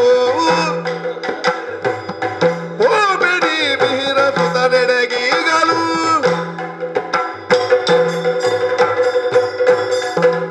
ಅಯ್ಯ ಬಲ್ಲೂಕ ರಾಜ. ಹುಡುಗ, ಆತ ಸಿಂಹರಾಜನನ್ನು ಕೆಡ ಹೊಯ್ದಾಗ ನೀನು ಬಲ್ಲೂಕ ರಾಜ ಅಲ್ವೇ? ಅಷ್ಟು ಒಪ್ಪಿಕೊಳ್ತೀಯಲ್ಲ ನೀನು? ಅಲ್ಲ, ಹಾಗೆಂತ ಒಪ್ಪಿಕೊಳ್ಬೇಕು. ಯಾವಾಗದು ಕೂಡ ಒಂದು ದೇಶಕ್ಕೆ ಮೃಗ ಯಾವುದು ಅಂತ ಲಾಂಛನ ಇರ್ತದೆ, ಒಂದು ಊರಿಗೆ ಯಾವುದು ಲಾಂಛನ ಅಂತ ಇರ್ತದೆ. ಎಲ್ಲದಕ್ಕೂ ಒಂದೊಂದು ಲಾಂಛನ ಅಂತ ಬೇಕೇ ಬೇಕು. ನಮ್ಮ ಮನುಷ್ಯರಲ್ಲಿ ಕೂಡ ಒಂದು ಇರ್ತದೆ ಲಾಂಛನ. ಏನು? ಅವನ ಹುಟ್ಟಿಗೆ ಒಂದು ಇಂಥ ಮೃಗಗಳ ಲಾಂಛನ ಅಂತ ಇರ್ತದೆ. ಅದು ನಿನ್ನ ಹುಟ್ಟಿನ ರಾಶಿಯನ್ನು ಅನುಗಣಿಸಿಕೊಂಡಿದೆ, ಆ ರೀತಿಯಲ್ಲಿ ಇರ್ತದೆ. ಆಮೇಲೆ ಅವನಿಗೆ 1ನೇ ಪಾದ, 2ನೇ ಪಾದ, 3ನೇ ಪಾದ, 4ನೇ ಪಾದ ಅಂತ ಅಲ್ಲಿ ಕೂಡ ಅದು ಎಷ್ಟು ಲಾಭ ಕೊಡ್ತದೆ. ಲಗ್ನ ಫಲ ಅದು ಕ್ಷಣಗಣನೆಯಲ್ಲಿ ಬರ್ತದೆ, ಅದು ಬರ್ತದೆ. ಅದು ಇಲ್ಲಿ ಯಾಕೆ ಈಗ? ಅಲ್ಲಲ್ಲ, ಕೇಳಲಿಕ್ಕೆ ನಿನಗೆ ನಾನು ಹೇಳುದೇ ಗೊತ್ತುಂಟ? ನಮ್ಮ ಊರಲ್ಲಿ, ಈಗ ನಿನ್ನ ಊರಲ್ಲಿ ಈ ಯಾವೇ ಕಾಡಿನಲ್ಲಿ ಇದ್ದದ್ದಂತ ಯಾವುದೇ ವಿಚಾರಗಳನ್ನೆಲ್ಲ ಕೂಡ ನಮ್ಮ ಕಡೆಗೆ ಬರುವಾಗ ಇಲ್ಲಿದ್ದಂಥ ವಸ್ತುಗಳನ್ನು, ಇಲ್ಲಿದ್ದಂಥ ಮೃಗಗಳನ್ನು, ಇಲ್ಲಿದ್ದ ಪಕ್ಷಿಗಳನ್ನು ನಾವು ದೇಶದ ಲಾಂಛನ ಅಂತ ಮಾಡಿಕೊಳ್ಳುವುದುಂಟು. ಗೊತ್ತಾಯ್ತು? ಸಹಜ ಅದು. ಹಾಗಿದ್ರೆ ನಿನ್ನನ್ನೇ ಒಂದು ಯಾವುದೋ ಒಂದು ಕಡೆಯಲ್ಲಿ ಲಾಂಛನ ಅಂತ ಮಾಡಿರ್ಬೋದು, ಗೊತ್ತಾಗ್ಲಿಲ್ಲ ಇರ್ಬಹುದು ಇರಬಹುದು, ಗೊತ್ತಾಯ್ತಲ್ಲ. ಲಾಂಛನಲ್ಲಿ ಇದ್ದೇನೆ ಎಂಬಾಗ ದೊಡ್ಡ ಸಂಗತಿ ಅಲ್ಲ ಅಂತ. ಈ ಮಣಿ ನಿನ್ನಲ್ಲಿ ಉಂಟು ಅಂತ ಹೇಳುವಾಗ ಅದು ಲಾಂಛನದಾಗಿ ನಿನ್ನಲ್ಲಿ ಉಂಟು, ಅದರ ವಿಶೇಷ ಏನಂತ ಗೊತ್ತಿಲ್ಲ. ಅಲ್ಲ, ನಿನಗೆ ದೊಡ್ಡ ಸಂಗತಿ ಅಲ್ಲದೆ ಇರಬಹುದು, ಯಾಕೆ ನನ್ಗೆ ದೊಡ್ಡ ಸಂಗತಿ ಅದು. ಯಾಕೆ? ನನ್ನ ಬದುಕಿಗೆ ಬೆಳಕಾಗಿದೆ ಅದು, ಹಾಗಾಗಿ ದೊಡ್ಡ ಸಂಗತಿ. ಇಲ್ಲಿ ಕೇಳು. ಆದರೆ ಅದನ್ನು ಪಡೆಯಬೇಕು ಅಂತ ಇದ್ರೆ ಯಾವ ಕಷ್ಟವನ್ನು ಪಡೆದಿದ್ದಾರೆ ನಮ್ಮವರು ಅಂತ ನಾನು ಹೇಳಿದ್ದೇನೆ. ಮರಳಿ ಅದು ಕೈ ತಪ್ಪಿ ಹೋದ ಮೇಲೆ ನನಗೆ ಘಟನೆಯನ್ನು ಹೇಳಿದ್ದೇನೆ. ಈಗ ಒಂದು ರೀತಿಯಲ್ಲಿ ಅದನ್ನು ಮಾತಿನ ಮುಖೇನವಾಗಿ ಸುಧಾರಿಸಿಕೊಂಡು ಹೋಗುವುದು ಅಂತ ಉಂಟು. ಒಬ್ಬ ಮಾತಾಡ್ತಾ ಇದ್ದಾನೆ ಎಂಬಾಗ ವಿಹಿತ ದಿನ ಗೊತ್ತಾಗ್ಲಿಲ್ಲ, ಒಳ್ಳೆಯದ್ರಲ್ಲಿ. ಈಗ ನೋಡು, ನಿನಗೆ ಸಂಬಂಧಪಟ್ಟದ್ದಲ್ಲ ಇದು. ಮನೆಗೆ ಭದ್ರವಾದಂತ ಬೀಗ ಹಾಕಿಕೊಂಡು ಹೋಗ್ತಾನೆ. ಬೀಗಕ್ಕೆ ಹಾಕಿದೆ ಯಾವ್ದು ಬೀಗದ ಯಾವ ಹೇಳು, ನೀನೇ ಹೇಳು. ಬೀಗದ ಜೊತೆಯಲ್ಲಿದ್ದಂತ ಗೊಂಚಲೆ ಉಂಟಲ್ಲ, ಅದು ಎಲ್ಲವೂ ಇರ್ತದೆ. ಮನೆಯವ ತುಂಬಿಸಿಕೊಂಡಿದ್ದ ಅವದೆಲ್ಲ ಸಂಗ್ರಹ ಇಟ್ಟದ್ದು. ಇದು ದಾರಿಯಲ್ಲಿ ಯಾರಿಗೂ ಬಿದ್ದು ಸಿಗುತ್ತದೆ. ಅವಾಗ ಹೇಳ್ತಾನೆ ಹೇಗೆ, ಅದು ನಿನಗೆ ಸಂಬಂಧಪಟ್ಟದ್ದಲ್ಲ, ನೀನು ಅದು ಇಟ್ಟುಕೊಂಡು ಏನು ಮಾಡ್ಲಿಕ್ಕಿಲ್ಲ, ಅದನ್ನು ಇವರಲ್ಲಿ ಒಪ್ಪಿಸುವಂತ ವಿಹಿತದೆ ಅಂತ ಕೇಳ್ತಾರೆ. ಅಲ್ಲ, ಒಪ್ಪಿಸುವಂತ ಅವ ಕೇಳಬಹುದು, ಆದ್ರೆ ಕೊಡುವ ಅಷ್ಟು ಸುಲಭದಲ್ಲಿ ಕೊಡ್ತಾನ ಅಂತ ನಾನು ಕೇಳುವುದು. ಅಲ್ಲ, ಕೊಡುದು ಮತ್ತೆ ಕೇಳುವ ವ್ಯವಹಾರವನ್ನು ಹೇಳ್ತಾ ಇದ್ದೇನೆ, ನಮ್ಮವರದು ಅಂತ. ಕೇಳಲಿಕ್ಕೆ ಯಾರು ಕೇಳಬಹುದಯ್ಯ, ಅದು ನನ್ನದು, ಅದು ಹಾಗೆ ಸಿಕ್ಕಿದ್ದು ಹೀಗೆ ಸಿಕ್ಕಿದ್ದು, ಬಹಳ ಸುಲಭ ಕತೆ ಕಟ್ಟಿ ಕೇಳಲಿಕ್ಕೆ. ಆದ್ರೆ ಕೊಡುವವಾದ ಎಷ್ಟು ಸುಲಭದ್ದು ಅಂತ ನೋಡ್ಬೇಕಲ್ವ ಅದನ್ನು. ಅಲ್ಲಲ್ಲ, ನಿನ್ನದಲ್ಲ ಅಂತ ಹೌದಲ್ಲ. ಯಾವ್ದು ವಿಚಾರ ಹೇಳು, ನಿನ್ನದಲ್ಲ ಅಲ್ಲ ಹೌದಲ್ಲ. ಅಲ್ಲ, ನನ್ನದ್ದು ಅಲ್ಲ ಹೌದು, ನಿನ್ನದ್ದು ಅಂತ ಹೇಗೆ ನಾನು ಒಪ್ಪುವುದು? ಅಲ್ಲ, ಒಪ್ಪು ಅಂತ ಹೇಳುವುದು ಈ ತರದಕ್ಕೆಲ್ಲ ಮತ್ತೆ ವ್ಯವಹಾರ ಎಲ್ಲ ಮಾಡುವ, ವಿಚಾರ ಮಾಡುವ. ಆದ ಕಾರಣ ನನ್ನನ್ನು ಆ ರೀತಿ ವಿಹಿತದಿಂದ ಕೇಳುವಾಗ, ಈಗ ನೀನು ವಿಹಿತದಿಂದ ನನ್ನ ಹತ್ರ ಕೇಳುವುದು, ನನ್ನನ್ನೂ ಕೇಳುವಾಗ, ನಾನು ಕೇಳುವಾಗ ಕೊಡದೇ ಇದ್ದರೆ ಬರೇ ಕೇಳುವುದಕ್ಕಾಗಿ ವಿಚಾರ ಮಾಡುವುದಕ್ಕೆ ಬಂದದ್ದು ಎಂಬುದಾಗಿ ಗ್ರಹಿಸಿಕೊಳ್ಳಬೇಡ. ಅದನ್ನು ಪಡೆಯಬೇಕು ಅಂತ ಇದ್ರೆ ಯಾವ ಪ್ರಯತ್ನದಲ್ಲೂ ಪಡೆಯಬಹುದು. ನಮಗೆ ಸಾಮರ್ಥ್ಯ ಉಳ್ಳವರು ಆದ ಕಾರಣ ಅದೆಲ್ಲ ಅಗತ್ಯ ಇಲ್ಲ, ವಿಹಿತದಿಂದ ಕೊಡು. ಈಗ ನಾನು ಬರೇ ಬಡಬ್ರಗ ಅಂತ ನೀನು ಹೀಗೆ ಕೇಳುವ.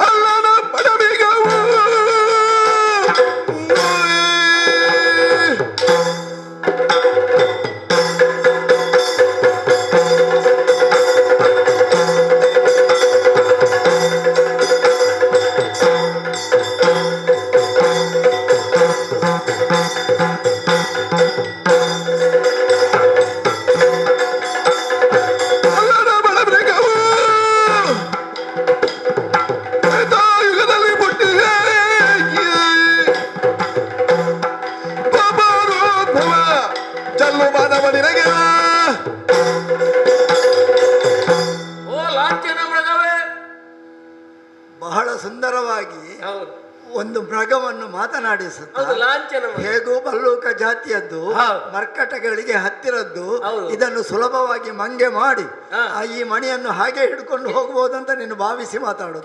ಪತಾಕೆಯಲ್ಲಿ ಉಂಟು ಸಿಂಹದ ಪತಾಕೆ. ಅಲ್ಲಪ್ಪ, ಪತಾಕೆಯಲ್ಲಿ ಯಾವುದೂ ಇರಲಿ, ಎದುರಿನವ ನೀನು ಮಾತಿನಲ್ಲಿ ಬಹಳ ಜಾಣ, ಇನ್ನೊಬ್ಬರೆಲ್ಲ ಮಾತಿನಲ್ಲಿ ಕೋಣರು, ಅವರನ್ನು ಹೇಗಾದ್ರೂ ಮಾತಿನಲ್ಲಿ ಉಬ್ಬಿಸಿ ಸಹಜವಾಗಿ ನಾವು ಮಂಗಗಳು ಪಲ್ಲೂಕಗಳು ನಮ್ಮನ್ನು ಸುಲಭದಲ್ಲಿ ಏಮಾರಿಸಿ ಇದನ್ನು ಏನಾದರೂ ಕತೆ ಕಟ್ಟಿ ವಿಹಿತದಿಂದ ಕೇಳಿದೆ ಅಂದ್ರೆ ಒಳ್ಳೆಯದಿಂದ ಕೇಳಿ ಪಡ್ಕೊಳ್ಬಹುದು. ಬಡ ಮೃಗ ಇದನ್ನು ಸುಲಭವಾಗಿ ಮಾತಿನಲ್ಲಿ ಸೋಲಿಸಬಹುದು. ಈ ಬಡ ಮೃಗ ಒಳ್ಳೆಯದರಲ್ಲಿ ಸ್ವಲ್ಪ ಎರಡು ಹೆಚ್ಚು ಮಾತಾಡಿದರೆ ಕೊಟ್ಟು ಬಿಟ್ಟೀತು ಅಂತಹ ಭಾವನೆಗಳಿದ್ರೆ ಬಿಟ್ಟು ಬಿಟ್ಟು ಮಾತನಾಡು. ಯಾಕೆ? ನೀನು ಆಲೋಚನೆ ಮಾಡಿದ ಹಾಗೆ ನಿನ್ನ ಕಣ್ಣಿಗೆ ನಾನು ಕಾಣುತ್ತೇನೆ, ವಯೋವೃದ್ಧನಾಗಿದ್ದೇನೆ, ಕಣ್ಣ ರೆಪ್ಪೆಗಳು ಜೋತು ಬಿದ್ದಿವೆ, ಕೈ ಕಾಲುಗಳು ಜೊಲ್ಲಾಡುತ್ತಿದೆ ಅಂತ ನೀನು ಭಾವಿಸಿಕೊಂಡ್ರೆ ಏನೂ ಆಗಲಾರದ ಬಲ್ಲೂಕ ಇದು ಅಲ್ಲ. ಎನ್ನುವುದನ್ನು, ಆ ಹರಿಯಕ್ಷವನ್ನು ಸೋಲಿಸುವುದರ ಮೂಲಕವೇ ನಾನು ನನ್ನದಾದಂತಹ ಪ್ರೌಢಿಮೆ ಏನು, ಪೌರುಷ ಏನು ಎನ್ನುವುದನ್ನು ತೋರಿಸಿಕೊಟ್ಟಿದ್ದೇನೆ.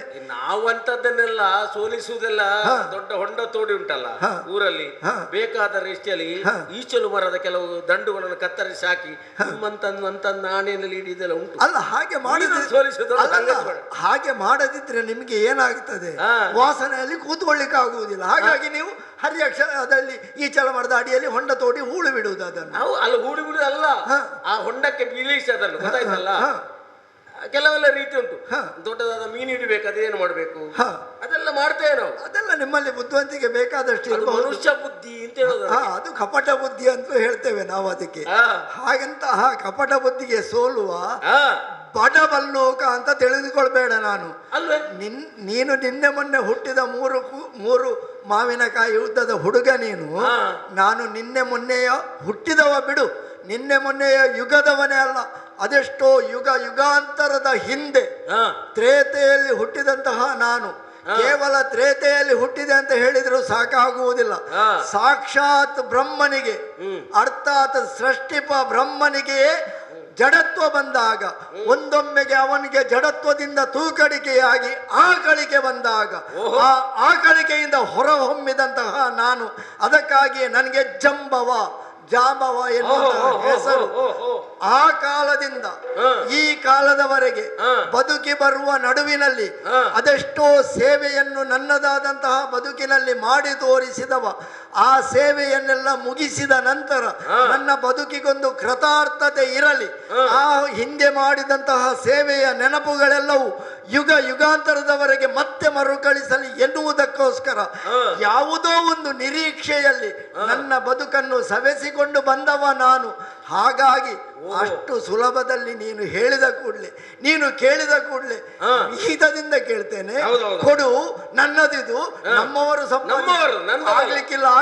ಆಗ್ಲಿಕ್ಕಿಲ್ಲ ಇದು. ಹಾಗಾದ್ರೆ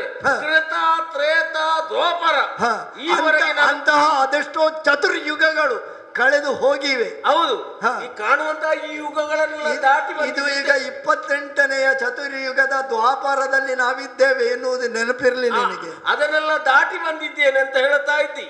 ಹಾಗಿದ್ರೆ ನೀನು ಇದನ್ನು ಕೊಡುವುದಿಲ್ಲ, ನಾನು ಇಂತವ ಕೊಡ್ಲಿಕ್ಕೆ ನಿನ್ನನ್ನು ಒಪ್ಪುವುದಿಲ್ಲ ಅಂತ ನಾನು ಹೇಳುವುದು. ಈಗ ಒಂದು ಒಪ್ಪುವಂತಹ ಮಾತು ಬೇಕಲ್ವೇ? ಏನೋ ವಿಹತದಿಂದ ಅದು ನಮ್ಮವರು ಆಗ್ಲಿಕ್ಕಿಲ್ಲ ನಿನ್ನ ಕೈಯಲ್ಲಿ. ಇಲ್ಲಿ ಆದಂತ ಕೆಲವು ಘಟನೆಗಳನ್ನು ನೋಡಿದವಲ್ಲ ಅಂತ ಗೊತ್ತಾಯ್ತು. ಏನು ಘಟನೆ?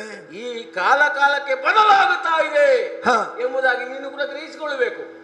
ಏನು ಕಾಲ ಬದಲಾಗಿದೆ? ಕಾಲಕ್ಕೆ ಯುಗಾಂತರ ಕೆಲವು ಬದಲಾಗುತ್ತದೆ. ನನಗೆ ಅರಿವು ಬರಲಿಲ್ಲ ಅದು. ಹಾಗಿದ್ರೆ ಉಳಿದ ಇಲ್ಲಿ ಯಾವುದನ್ನು ನೀನು ಗಮನಿಸುವುದಿಲ್ಲ, ಈ ಮಾತೆಲ್ಲ ಕೇಳುವುದಿಲ್ಲ ಅಂತ ಆದ್ರೆ ನನಗೆ ಅಗತ್ಯವೇ ಇಲ್ಲಲ್ಲ. ವಿಹಿತ ಅಲ್ಲ, ಗೊತ್ತಾಯ್ತಲ್ಲ, ವಿಹಿತದಿಂದ ಆಗ್ಲಿಕ್ಕಿಲ್ಲ ಅದನ್ನು. ಆ ವಿಹಿತ ಅಂತ ಆದ್ರೆ ನಿನ್ನನ್ನು ಕುಣಿಸ್ಲಿಕ್ಕೆ ಕೊಂಡೋಗ್ಬೇಕಷ್ಟೇ. ಹೇಗೆ ಆದೀತು? ಸೊಂಟಕ್ಕೆ ಸಂಕಳ. ಏನು ದೊಡ್ಡತನ ಮಾಡಿದ್ದಿ ನೀನು? ಕರಡಿಯನ್ನು ಕುಣಿಸುವ ಅಂತ ನನಗೆ ಹೆಸರು ಬಂದಿತ್ತು. ಆದೀತೆ ನಿನ್ನಿಂದ ಮಣಿಸೇ ಕೊಂಡೋಗ್ಬೇಕಾಗದಿತ್ತು ಅಂತ. ಅಲ್ಲ, ಆದೀತೆ ಅಂತ ನಾನು ಕೇಳುವುದು. ಅದರ ಅರ್ಥ ಮಣಿಸಿ ಕೊಂಡೋಗ್ಬೇಕು ಅಂತ. ಕುಣಿಸಬೇಕಾದ್ರೆ ಮೊದಲು ನಿನ್ನನ್ನು ಮಣಿಸಬೇಕು. ಅಂತಹ ಮಣಿಸಬೇಕಿದ್ರೆ ನಿನ್ನಲ್ಲಿ ಸಾಮರ್ಥ್ಯ ಎನ್ನುವುದು ಬೇಕಲ್ಲವೇ? ಏನು ಸಾಮರ್ಥ್ಯ ನಿನ್ನಲ್ಲಿದೆ? ಇಲ್ಲ, ನಿನ್ನ ಹತ್ರ ಬರಲಿಲ್ಲ. ಬಾ ಮುಂದೆ ಕಿರಿಬೆಟ್ಟಿನೊಳಗೆ ನಾನು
ನಿನಗೆ ಸಾಧ್ಯವೇ ನಿನಗೆ ಸಾಧ್ಯವೇ ಮರಮೇರು ಬರುವದ ಗಂಜೆ ಗೆರೆ ಅಗಿಲಲು ಸಾಧ್ಯವೇ ಬೆಟ್ಟಿನೊಳಗೆ ನಾನು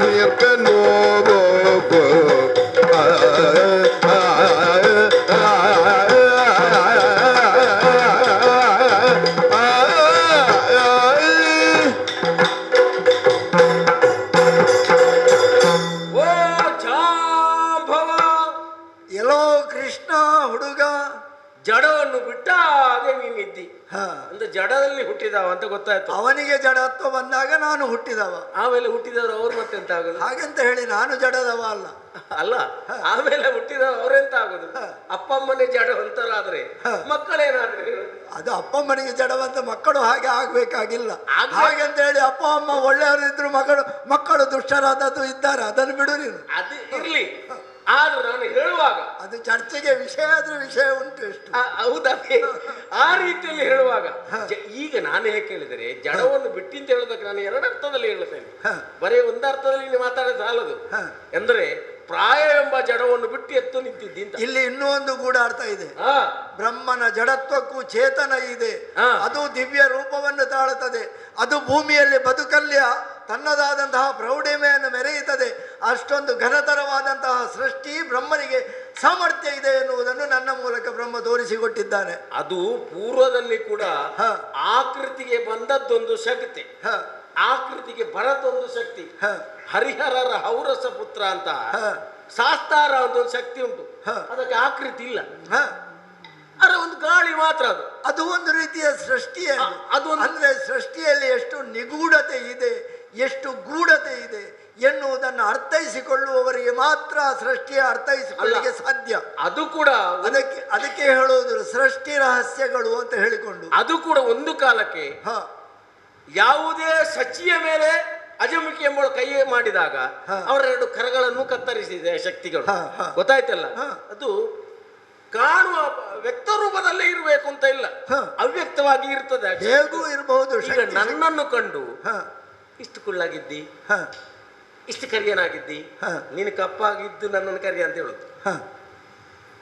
ಅದು ಹಾಗೆ, ಕ್ರಮವೇ ಹಾಗೆ. ಹೇಗೆ? ನನ್ನದು ಕಪ್ಪು ಸಹಜದ್ದು, ನಿನ್ನದು ಅಸಹಜದ್ದು ಹಾಗೆ ಕಾಣುವುದಿಲ್ಲ. ಅಲ್ಲ ಅಲ್ಲ, ಅದೇ ಹೇಳುದು ನೀನು. ಯಾಕೆಂದ್ರೆ ನಾನು ಕಂಡವರು, ಹೌದು, ನನ್ನ ಒಡನಾಟದಲ್ಲಿದ್ದವರೆಲ್ಲ ಹೌದು ಒಳ್ಳೆಯ ಬಿಳಿಯ ನೀನೇ ಕಪ್ಪು, ಈ ಕಡೆಯಲ್ಲಿ ಕೃಷ್ಣನನ್ನು ಕಪ್ಪು ಅಂತ ನೀನು ಈ ರೀತಿಯದನ್ನು ಕಂಡದ್ದು ನಾನು ಈಗಲೇ. ಹೌದು, ಈ ರೀತಿಯಲ್ಲಿ ಹೇಳು. ನಾನು ಹೊರಗಿನ ಲೋಕವನ್ನೇ ಕಾಣಲಿಕ್ಕೆ ಹೋಗ್ಲಿಲ್ಲ. ನನ್ನ ಒಂದು ಕಾಲ ಇತ್ತು, ಆ ಕಾಲದ ನಂತರ ಲೋಕದ ಕಣ್ಣಿಗೆ ಮರೆಯಾಗಿ ಬದುಕಿದವ ನಾನು. ಅಲ್ಲ, ನೀನು ಹೊರಗಿನ ಲೋಕ ಕಾಣುವುದು ಎಲ್ಲಿ ಹೇಳು? ನನಗೆ ಅಗತ್ಯ ಇಲ್ಲ. ಅಗತ್ಯ ಇಲ್ಲಲ್ಲ, ಎಲ್ಲಿಯಾದ್ರೂ ಒಂದು ಕಡೆಯಲ್ಲಿ ಸ್ವಲ್ಪ ಜೇನು ಸಿಕ್ಕಿದ್ರೆ ಆ ಜೇನನ್ನು ನೆಕ್ಕಿ ನಿನ್ನ ರೋಮದೊಳಗೆ ಮುಖದೊಳಗೆ ಬರುವಂತ ಯಾವುದೇ ಸೊಳ್ಳೆಗಳ ಇರುವೆಗಳ ಅದನ್ನು ತೊಳೆಯುವುದಕ್ಕೆ ಒಂದು ಕೆಲವು ದಿವಸ ಬೇಕಾದೀತು ನಿನ್ನ ಮುಖವನ್ನು. ಅದು ನಿನ್ನಂತಹವರು ವರ್ಣಿಸುವುದಿಲ್ಲ ಅಲ್ಲ ಅಂತ ಹೇಳುವುದಕ್ಕೆ. ಜೇನಿನ ಮೇಣ ಉಂಟಲ್ಲ, ಅದು ಇತ್ಯಾದಿಗಳ ತಾಗಿದಾಗ ಕೆಲವು ಹೊತ್ತಿನಲ್ಲಿ ಎಲ್ಲಮ್ಮ ಹಳ್ಳಿಯಲ್ಲೆಲ್ಲ ಒಂದು ಕ್ರಮ ಉಂಟು, ಗೊತ್ತ ನಿನಗೆ? ನಿನಗೆ ಒಂದು ಗೊತ್ತಾ, ನಮ್ಮ ಬದುಕಿನ ಕ್ರಮವೇ ಹಾಗೆ, ಅದನ್ನು ನೀವು ವರ್ಣಿಸುವುದು ಅತಿಶಯದ ಹಾಗೆ. ಅಲ್ಲಲ್ಲ, ಕೆಲವು ಕಡೆಗೆ ಬರುವಾಗ ತಯಾರಾಗುವುದಕ್ಕೆ ಅವರಲ್ಲಿದ್ದಂತ ಯಾವುದೇ ಕೆಡುಕುಗಳು ಉಂಟಲ್ಲ ಅದನ್ನು ವಾಸಿ ಮಾಡ್ಲಿಕ್ಕೆ ಕೆಲವು ಸಮಯ ಹೋಗುತ್ತದೆ, ಗೊತ್ತಾಯ್ತಲ್ಲ. ಎಷ್ಟೋ ಮಂದಿ ಅದು ಇದು ಅಂತ ಬೇಡ, ಯಾವುದೇ ಒಬ್ಬ ಹಳಸಿನನ್ನು ನೋಡದವ ಹಳಸಿನ ನೋಡ್ಲಿಲ್ಲ ಹೇಳು, ನೋಡ್ಲಿಲ್ಲ, ಒಳ್ಳೆಂದ ಹಳಸಿನ ಒಳ್ಳೆಯನ್ನು ಕೊಟ್ಟ ಅಂತ ಹೇಳು.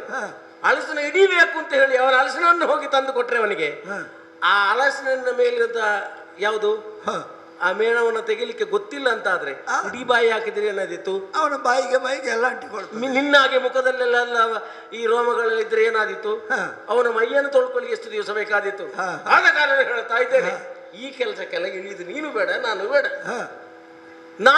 ನಾನು ಇಷ್ಟು ಚಿಕ್ಕಾಗೆ ಕಾಣ್ತಾ ಇದ್ದೇನೆ, ನಿನಗೆ ಕುಳ್ಳನಾಗೆ ಕಾಣ್ತಾ ಅಲ್ಲ, ಇದ್ದೇನೆ. ನನ್ನ ಕಣ್ಣಿಗೆ ಕಂಡದ್ದನ್ನು ವರ್ಣಿಸಿದ್ದು ನಾನು. ಅಲ್ಲ ಕಾಳೆ ನೀನು ನನ್ನನ್ನು ವರ್ಣಿಸ್ಲಿಲ್ವಾ? ನೋಡು, ಕಣ್ಣ ರೆಪ್ಪೆಗಳು ಜೋತು ಬಿದ್ದಿವೆ ಎಂದೆಲ್ಲ ವರ್ಣಿಸಿದ್ದಿ. ಹೌದು, ಹಾಗಾದ್ರೆ ನನ್ನನ್ನು ಕಂಡ ಹಾಗೆ ಅಲ್ವಾ ನೀನು ವರ್ಣಿಸಿದ್ದು? ನಾವು ಜಾತಿಯಲ್ಲಿ ಗೊಲ್ಲರು, ಗೊತ್ತಾಯ್ತಲ್ಲ. ಅದು ನನಗೆ ಗೋಗಳನ್ನು ಆಡಿಸುವಂತ ಆ ಕಾಲದ ಬಾಲ್ಯದಲ್ಲಿ, ಈಗಲ್ಲ, ಇಷ್ಟು ಪ್ರಾಯ ಆಗಿ ಈಗ ಮದುವೆ ಆಗಿದೆ ಆದ್ಮೇಲಲ್ಲ, ಗೋಗಳನ್ನು ಆಡಿಸುವಂತ ಆ ಹೊತ್ತಿನಲ್ಲಿ ಅಲ್ಲಿ ಕೆಲವೆಲ್ಲ ಪದ್ಧತಿ ಒಂದಿತ್ತು. ಏನು ಪದ್ಧತಿ? ಇಂದ್ರ ಪೂಜೆಯನ್ನು ಮಾಡಬೇಕು ಅಂತ ನಮ್ಮವರಿಗೆಲ್ಲ ಗೊತ್ತಾಯ್ತಲ್ಲ.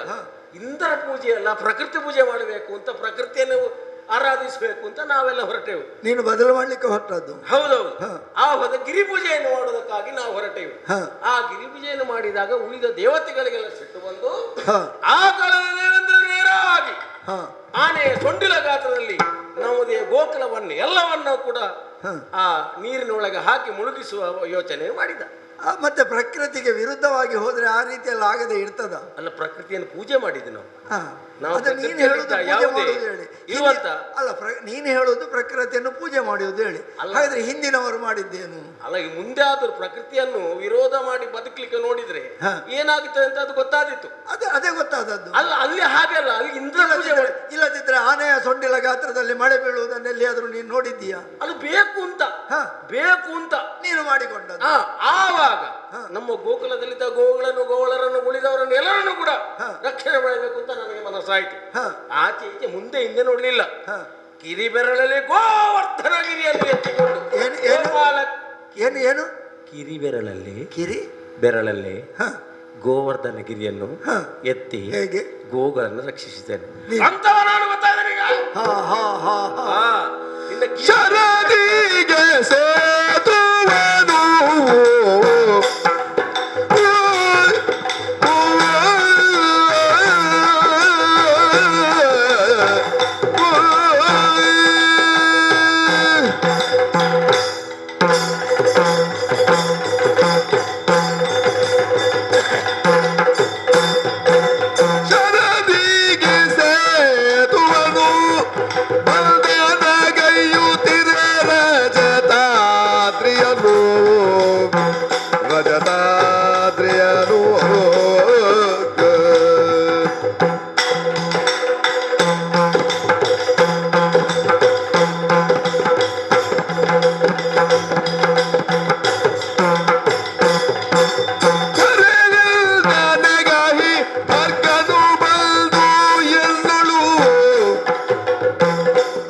ಪರಮ ಸಖ್ಯವಗೈದನು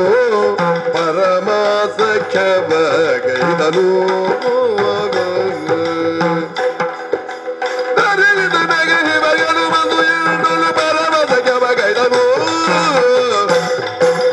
ಶರದಿಗೆ ಸೇತುವನು ಬಂಧನಗೈಯುತ್ತಿವೆ.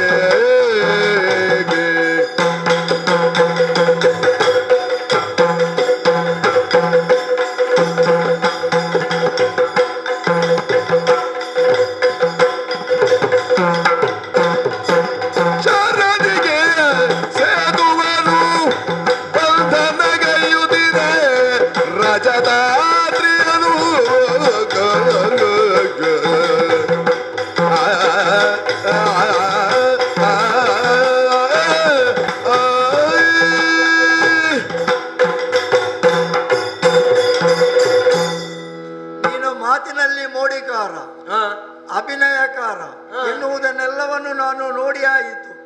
ಇಷ್ಟೆಲ್ಲವನ್ನು ಮಾಡುವ ನೀನು ಏನೋ ಕಣ್ಕಟ್ಟು ಮಾಡಿ ಚಮತ್ಕಾರವನ್ನು ತೋರಿಸಿ ಕಿರುಬೆರಳಿನಲ್ಲಿ ಗಿರಿಯ ಆ ಒಂದು ಗೋವರ್ಧನವನ್ನು ಎತ್ತಿದೆ. ನಿನಗೆ ಮತ್ತೆ ಸಣ್ಣದೊಂದು ಗಿರಿ ಎತ್ತಬಹುದು ಅಂತ ಕೇಳಲಿಕ್ಕೆ ಇತ್ತು ಮತ್ತೆ ಎತ್ತಿದ್ದನ್ನು ಅವರು ನೋಡಿದ್ದಾರ ಎಷ್ಟು ಏನು ಅಂತ ಗೊತ್ತಿಲ್ಲ.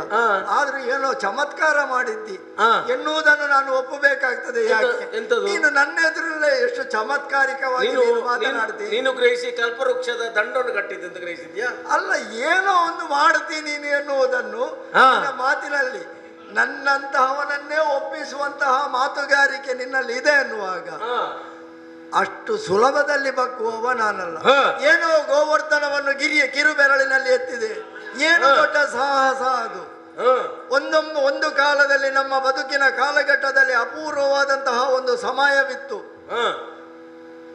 ಈ ಭೂ ಭೂಮಿಯಲ್ಲಿ ಪ್ರಭು ಶ್ರೀರಾಮಚಂದ್ರಮಾವ ಎನ್ನುವವ ಲೋಕವನ್ನು ಆಳುವಂತಹ ಸಮಯದಲ್ಲಿ ವನವಾಸಿಯಾಗಿ ಕಾಡಿಗೆ ಬಂದಾಗ ಅವನ ಮಡದಿಯಾದಂತಹ ಸೀತೆಯನ್ನು ಹುಡುಕುವ ಸಂದರ್ಭದಲ್ಲಿ ಲಂಕೆಗೆ ಹೋಗುವಂತಹ ಸಂದರ್ಭದಲ್ಲಿ ಸೇತುವೆಯನ್ನು ಬಲಿಯುವಂತಹ ಒಂದು ಕಾಲಘಟ್ಟ. ಆ ಸೇತುವೆಗೆ, ಆ ಶರದಿಗೆ ಸೇತುವೆಯನ್ನು ಬಲಿಯುವಾಗ ಎಲ್ಲರ ನಾವು ಕಪಿವೀರರು, ಮಲ್ಲೂಕ ವೀರರು ದೊಡ್ಡ ದೊಡ್ಡ ಕಲ್ಲು ಬಂಡೆಗಳನ್ನು ಹೊತ್ತು ತಂದು ಶರದಿಗೆ ಸೇತುವೆಯನ್ನು ಕಟ್ಟುವ ಕಾಯಕದಲ್ಲಿ ಮುಂದಾದೆವು. ಇದನ್ನು ನೋಡಿದಂತಹ ನಾನು ಕೇವಲ ಸಣ್ಣ ಪುಟ್ಟ ಬಂಡೆಗಳನ್ನು ತಂದರೆ ಈ ಅಗಾಧವಾದಂತಹ ಶರದಿ ಸೇತುವೆ ಬಲಿಯಲು ಅದೆಷ್ಟು ದಿನ ಹೋದೀತು ಎಂದು ತಿಳಿದುಕೊಂಡು ಸಾಕ್ಷಾತ್ ಶಿವನ ಕೈಲಾಸಗಿರಿಯನ್ನೇ ಎರಡು ಕೈಯಲ್ಲಿ ಎತ್ತಲು ಪ್ರಯತ್ನಿಸಿದವ. ಇನ್ನೇನು ಕೈಲಾಸಗಿರಿಯೇ ನನ್ನ ಕೈಯೊಳಗೆ ಬರುತ್ತದೆ ಅಂತ ಹೇಳುವಾಗ ಸಾಕ್ಷಾತ್ ಪರಮೇಶ್ವರ ದೇವರೇ ಬಂದದ್ದು ನನ್ನನ್ನು ತಡೆದು, ಅಯ್ಯ ಇದೊಂದನ್ನು ನನಗೆ ಬಿಟ್ಟು ಬಿಡು, ಇದು ನನ್ನ ಆವಾಸ ಸ್ಥಾನ, ನಿನಗೆ ಅನುಗ್ರಹಿಸಿದ್ದೇನೆ, ಬೇರೆ ಎಲ್ಲಾ ಕಡೆ ಹೋಗಿ ದೊಡ್ಡ ದೊಡ್ಡ ಬೆಟ್ಟ ಬಂಡೆಗಳನ್ನು ಹೊಯ್ತಯ್ಯ ಅಂತ ಅನುಗ್ರಹ ಮಾಡಿ ಆ ಪರಮೇಶ್ವರನ ಸಖ್ಯವನ್ನು ಮಾಡಿದವ ಈ ಮಲ್ಲೂಕ ರಾಜ ಜಾಮವಂತ. ಅಂತಹ ಸಾಹಸವಂತ ಸಾಕ್ಷಾತ್ ಆ ಒಂದು ಕೈಲಾಸಗಿರಿಯಿಂದ ಶಿವನೇ ನನಗೆ ಒಲಿದು ಬರಬೇಕಿದ್ದರೆ ಆ ಸೇತುವೆಯನ್ನು ಬಲಿಯುವಲ್ಲಿ ನಾನು ಬಿಡು, ನನ್ನಂತಹ ಕಪಿ ವೀರರು, ನೀನು ಹೇಳಿದಂತಹ ಗೋವರ್ಧನ ಗಿರಿ ಇದೆಯಲ್ಲೋ ಅಂತಹ ಅದೆಷ್ಟೋ ಗಿರಿಗಳನ್ನು ಬಂಡೆಗಳನ್ನು ಹೊತ್ತು ತಂದು ಆ ಶರದಿಗೆ ಹಾಕಿ ಸೇತುವೆಯನ್ನು ಬಲಿದವರು.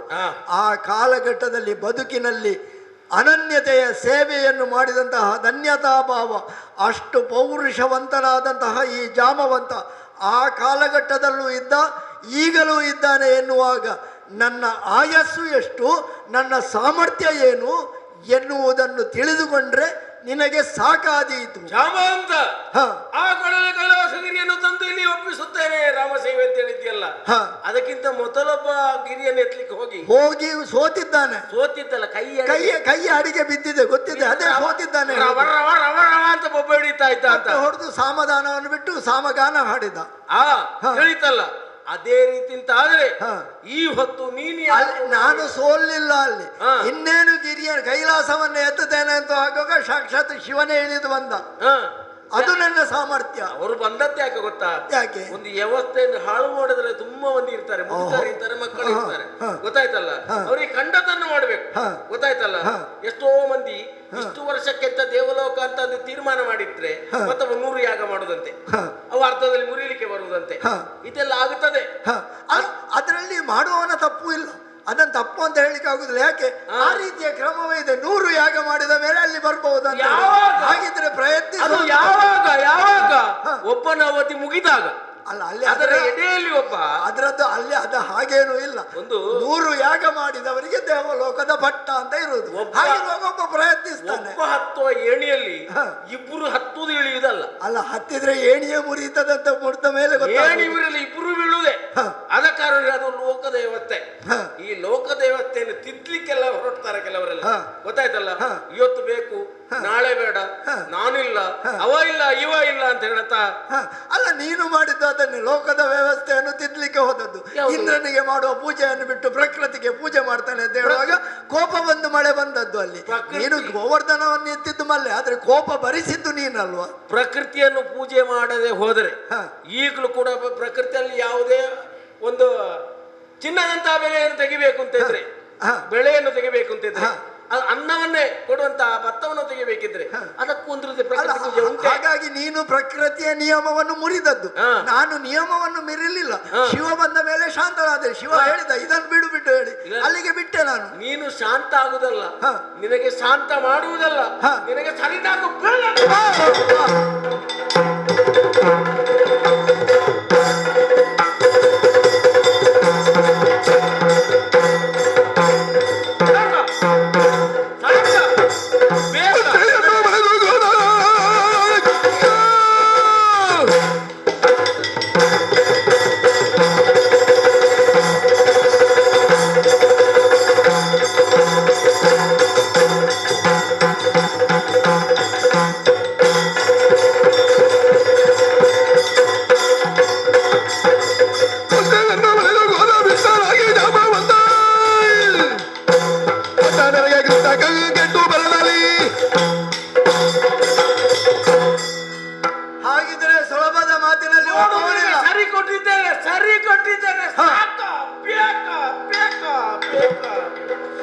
ಅವರಿ ಎನ್ನೊಳಿಷ್ಟು ದುರ್ದಿಗೆ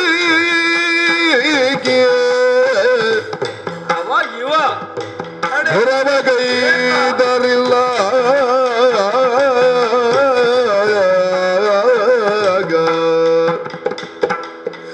ಅರರಿ ಎನ್ನೊಳಿಷ್ಟು ಛಲದಿ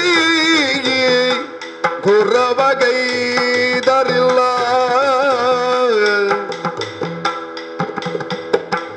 ವಿಶ್ವಭರೆಯು ಸೃಜಿಸಿದಂಥ ಮಹಾ ಪುರುಷ ನೀನೆಲಗ ಅರರೆ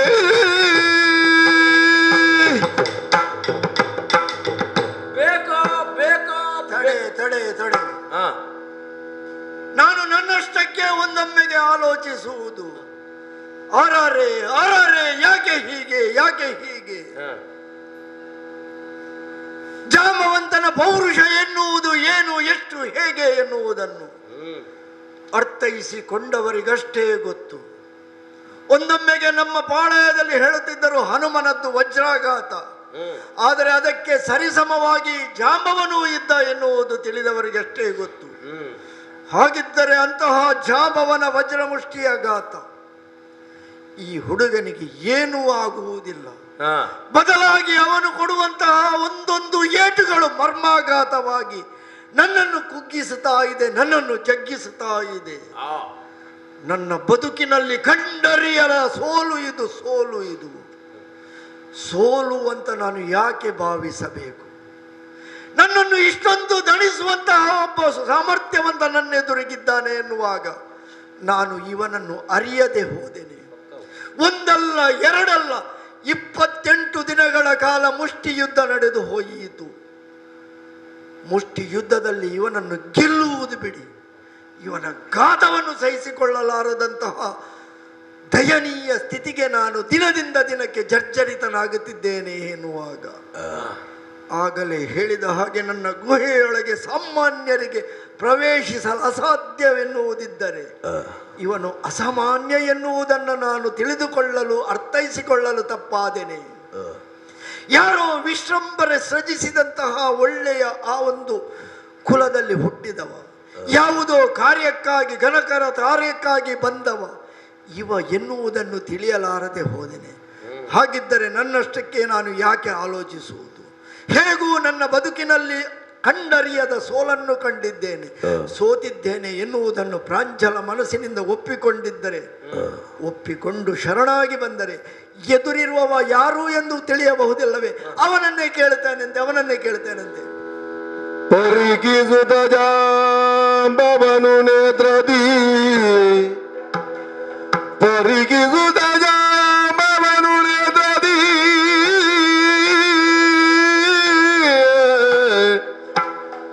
ಸುರಿಸುತ್ತಾನಂದಾಶ್ರುವನು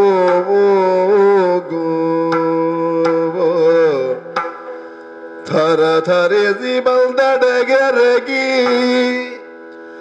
ಥರ ಧರಿಸಿ ಬಲ್ದಡಿಗೆರಗಿ ಕರಗಳ ಮುಗಿದು ದೈನ್ಯದಲ್ಲಿ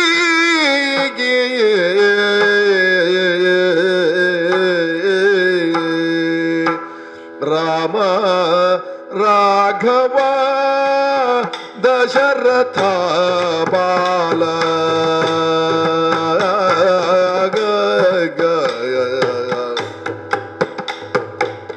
ಜಯ ಜಯ ಸೀತಾಲೋಲ,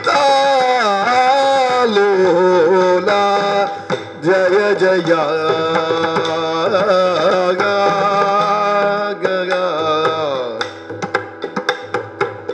ರಾಮದ ಶಾಸ್ವಿ ಮರ್ಧನ, ಜಯ ಜಯ ರಾಮ ರಾಮ ಪಾಹಿ ಗುಣಾಕರ, ರಾಮ ದಸಾಸ್ಯವಿ ಮದನ ಜಯ ಜಯ ರಾಮ ರಾಮ ಪಾಹಿ ಗುಣಾಕರ, ರಾಮ ರಾಮ ರಾಮ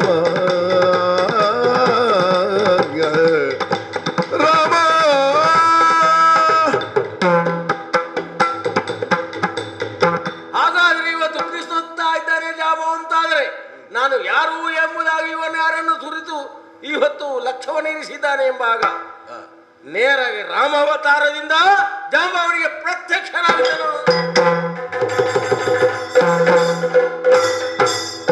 ರಾಮ ರಾಮ ಶರಣನೆ ಅವತರಿಸು ಮುಂದಕ್ಕೆ ವರದಿ ಹೆಣದ ತರಿಸು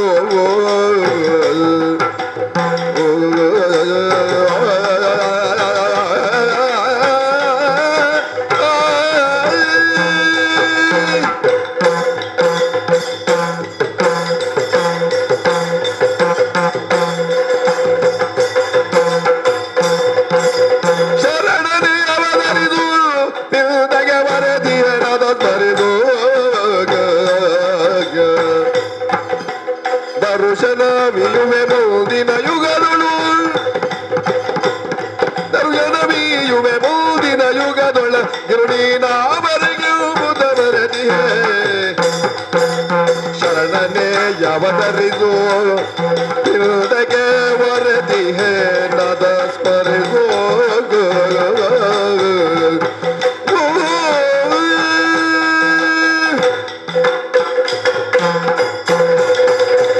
ಜಾಂಬವರೇ, ರಾಮ ರಾಮ ಪ್ರಭು ರಾಮಚಂದ್ರಮ್ಮ ಉತ್ತರಿಸಬೇಕು. ಕಳೆದ ಯುಗದಲ್ಲಿ ಯಾವ ಹೊತ್ತು ರಾಮನನ್ನು ಕಂಡಾಗ ರಾಮ ಸೇನೆ ಯಾವ ಸೇವೆಯಲ್ಲಿ ನಿರತರಾಗಿರುವಂತಹ ಕಾಲದಲ್ಲಿ ಹ, ಈಗ ಯುಗದಲ್ಲಿ ನಿಮಗೆ ದರ್ಶನವನ್ನು ಕೊಡುತ್ತೇನೆ ಎಂಬುದಾಗಿ ಹೇಳಿದ್ದೆ. ಮತ್ತೆ ನಿಮ್ಮನ್ನು ಮರಳಿ ನೋಡುವುದು ಯಾವಾಗ ಎನ್ನುವಂತಹ ನಮ್ಮ ಪ್ರಶ್ನೆಗೆ ಕೊಟ್ಟ ಅಭಯ ವಾಕ್ಯವದು ನೀವು. ಆವಾಗ ಅಂಬಿಕೆ ಶಿವನಿಗೆ ಮದುವೆ ಆಗುವ ಹೊತ್ತಿನ ನಿಮಗೆ 18 ವರ್ಷವಂತೆ. ಹ. ಆ ಯುಗದಿಂದ ಈ ಯುಗದವರೆಗೆ ತಾವು ಬದುಕಿದ್ದೀರಿ ಎಂಬಾಗ ಹ. ಈ ಹೊತ್ತು ಅದೇ ರೀತಿಯಲ್ಲಿ ನೀವು ಇದ್ದೀರಿ ಎಂಬಾಗ ಹ. ವೆಡೆಯಲ್ಲಿ ನನ್ನಲ್ಲೊಂದು ಮಾತು ಕೇಳಿದ್ದು ನನಗೆ ಆ ಹೊತ್ತು ನೆನಪಿದೆ. ಹ. ಯಾವ ರಾವಣರ ಯುದ್ಧದ ಈ ಮಧ್ಯದಲ್ಲಿ ಹ. ಸಿಕ್ಕಿದಂತ ರಾವಣ ನೀನೇಕೆ ಕೊಂದೆ ಸ್ವಾಮಿ, ಅವರನ್ನು ನನ್ನ ಕೈಗೆ ಕೊಡಬೇಕಿತ್ತು, ಅವರನ್ನು ನನ್ನ ಮುಷ್ಟಿಯಿಂದ ಗುದ್ದಿ ಕೊಲ್ಲಬೇಕಿತ್ತು. ಇಂಥ ಅವಕಾಶ ನನಗೆ ಕೊಡದೆ ಉಳಿದೆ ಎಂಬುದಾಗಿ ನನ್ನ ಯಾವುದೇ ಭುಜದಲ್ಲಿದ್ದ ಕಸುಗಳು ಹಾಗೆಯೇ ಉಳಿದಿದೆ ಎಂಬುದಾಗಿ ಆ ಹೊತ್ತು ನೀವು ಪ್ರಾರ್ಥಿಸಿದ್ದೀರಿ. ನಮ್ಮ ಭುಜಬಲದಲ್ಲಿ ಅಷ್ಟೊಂದು ಪರಾಕ್ರಮ ಇದೆ ಎನ್ನುವುದನ್ನು ಅದಕ್ಕೆ ಸಾಟಿಯಾದವರು ಸಿಕ್ಕಲಿಲ್ಲ ಎನ್ನುವ ಕೊರಗಿನಲ್ಲಿ ನಿಮ್ಮಲ್ಲಿ ಆ ಕೇಳಿದ್ದದ್ದು. ಕೊರಗಿಗೆ ಬೇಕಾಗಿ ಹ. ಆ ಕೊರಗನ್ನು ಭಕ್ತರಾದಂತಹ ನಿಮ್ಮ ಕೊರಗನ್ನು ನೀಗಿಸಬೇಕು ಅಂತ ಇದ್ದರೆ ಹ. ಮುಷ್ಟಿ ಯುದ್ಧದಲ್ಲೇ ನಿಮ್ಮನ್ನು ತೃಪ್ತಿಗೊಳಿಸಿ ಹ.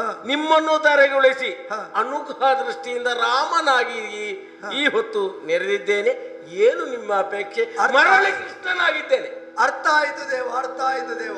ಓ ದೇವ, ಆದಿದೇವರ ದೇವ ನಿನ್ನೊಡನೆ ಮುಳಿದು ಕಾದಿದ ಬರಾದ ಪರಿಹಾರ ಗೆಲ್ದಯ ಸುತೆಯ ಮೋದದಿಂದೀಯುವೆನು ಪರಿಹಾರ ಗೆನ್ನಯ ಸುತೆಯ ಮೋದದಿಂದೀಯುವೆನು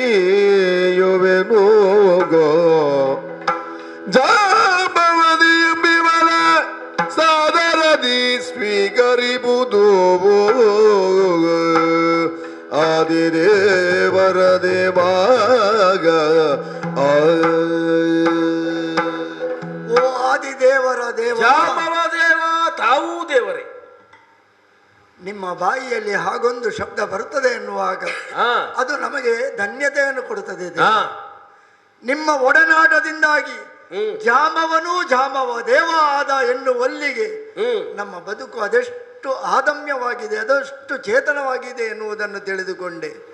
ಯಾವುದೋ ಕಾಲಘಟ್ಟದಲ್ಲಿ ನಮ್ಮ ಮುಷ್ಟಿಯುದ್ಧೆಯ ತೀಟೆ ಯಾಕೆ ದೇವ ತೀರಿಸಲಾಗಲಿಲ್ಲ ಎನ್ನುವಂತಹ ಆ ಪ್ರಶ್ನೆ ಒಂದು ಯುಗಕ್ಕಿಂತ ಮೊದಲು ಎಷ್ಟೋ ಯುಗಾಂತರದ ನಂತರ ಮತ್ತೆ ನೀವು ಅದನ್ನು ತೀರಿಸಲು ಈ ರೀತಿಯಾಗಿ ಸಾಮಾನ್ಯ ಹುಡುಗನಾಗಿ ಬಂದು ಮುಷ್ಟಿ ಯುದ್ಧದ ತೀಟೆಯನ್ನು ನನ್ನನ್ನು ತೀರಿಸಿ ನನಗೆ ಸಾಕು ಅನ್ನಿಸುವಷ್ಟಿಗೆ ಮಟ್ಟಿಗೆ ನೀವು ನನ್ನಲ್ಲಿ ಯುದ್ಧವನ್ನು ಇನ್ನು ಬೇಕಾ ಅಂತ ಕೇಳಿದ್ದೆ ನಾನು.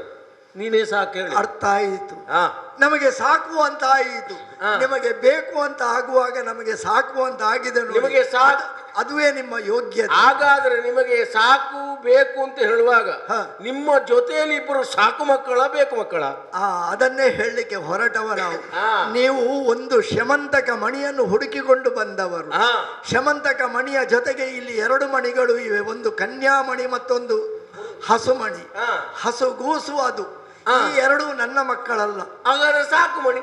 ಲೋಕದಲ್ಲಿ ಹಾ ಸಾಕು ಅಂತ ಅನ್ನಿಸಿಕೊಂಡವ ಜಾಂಬವ ಲೋಕದ ವ್ಯಾಮೋಹವನ್ನು ಬಿಡಲಿಲ್ಲ ಎನ್ನುವುದಕ್ಕೆ ಈ ಎರಡು ಮಕ್ಕಳು ಕಾರಣ.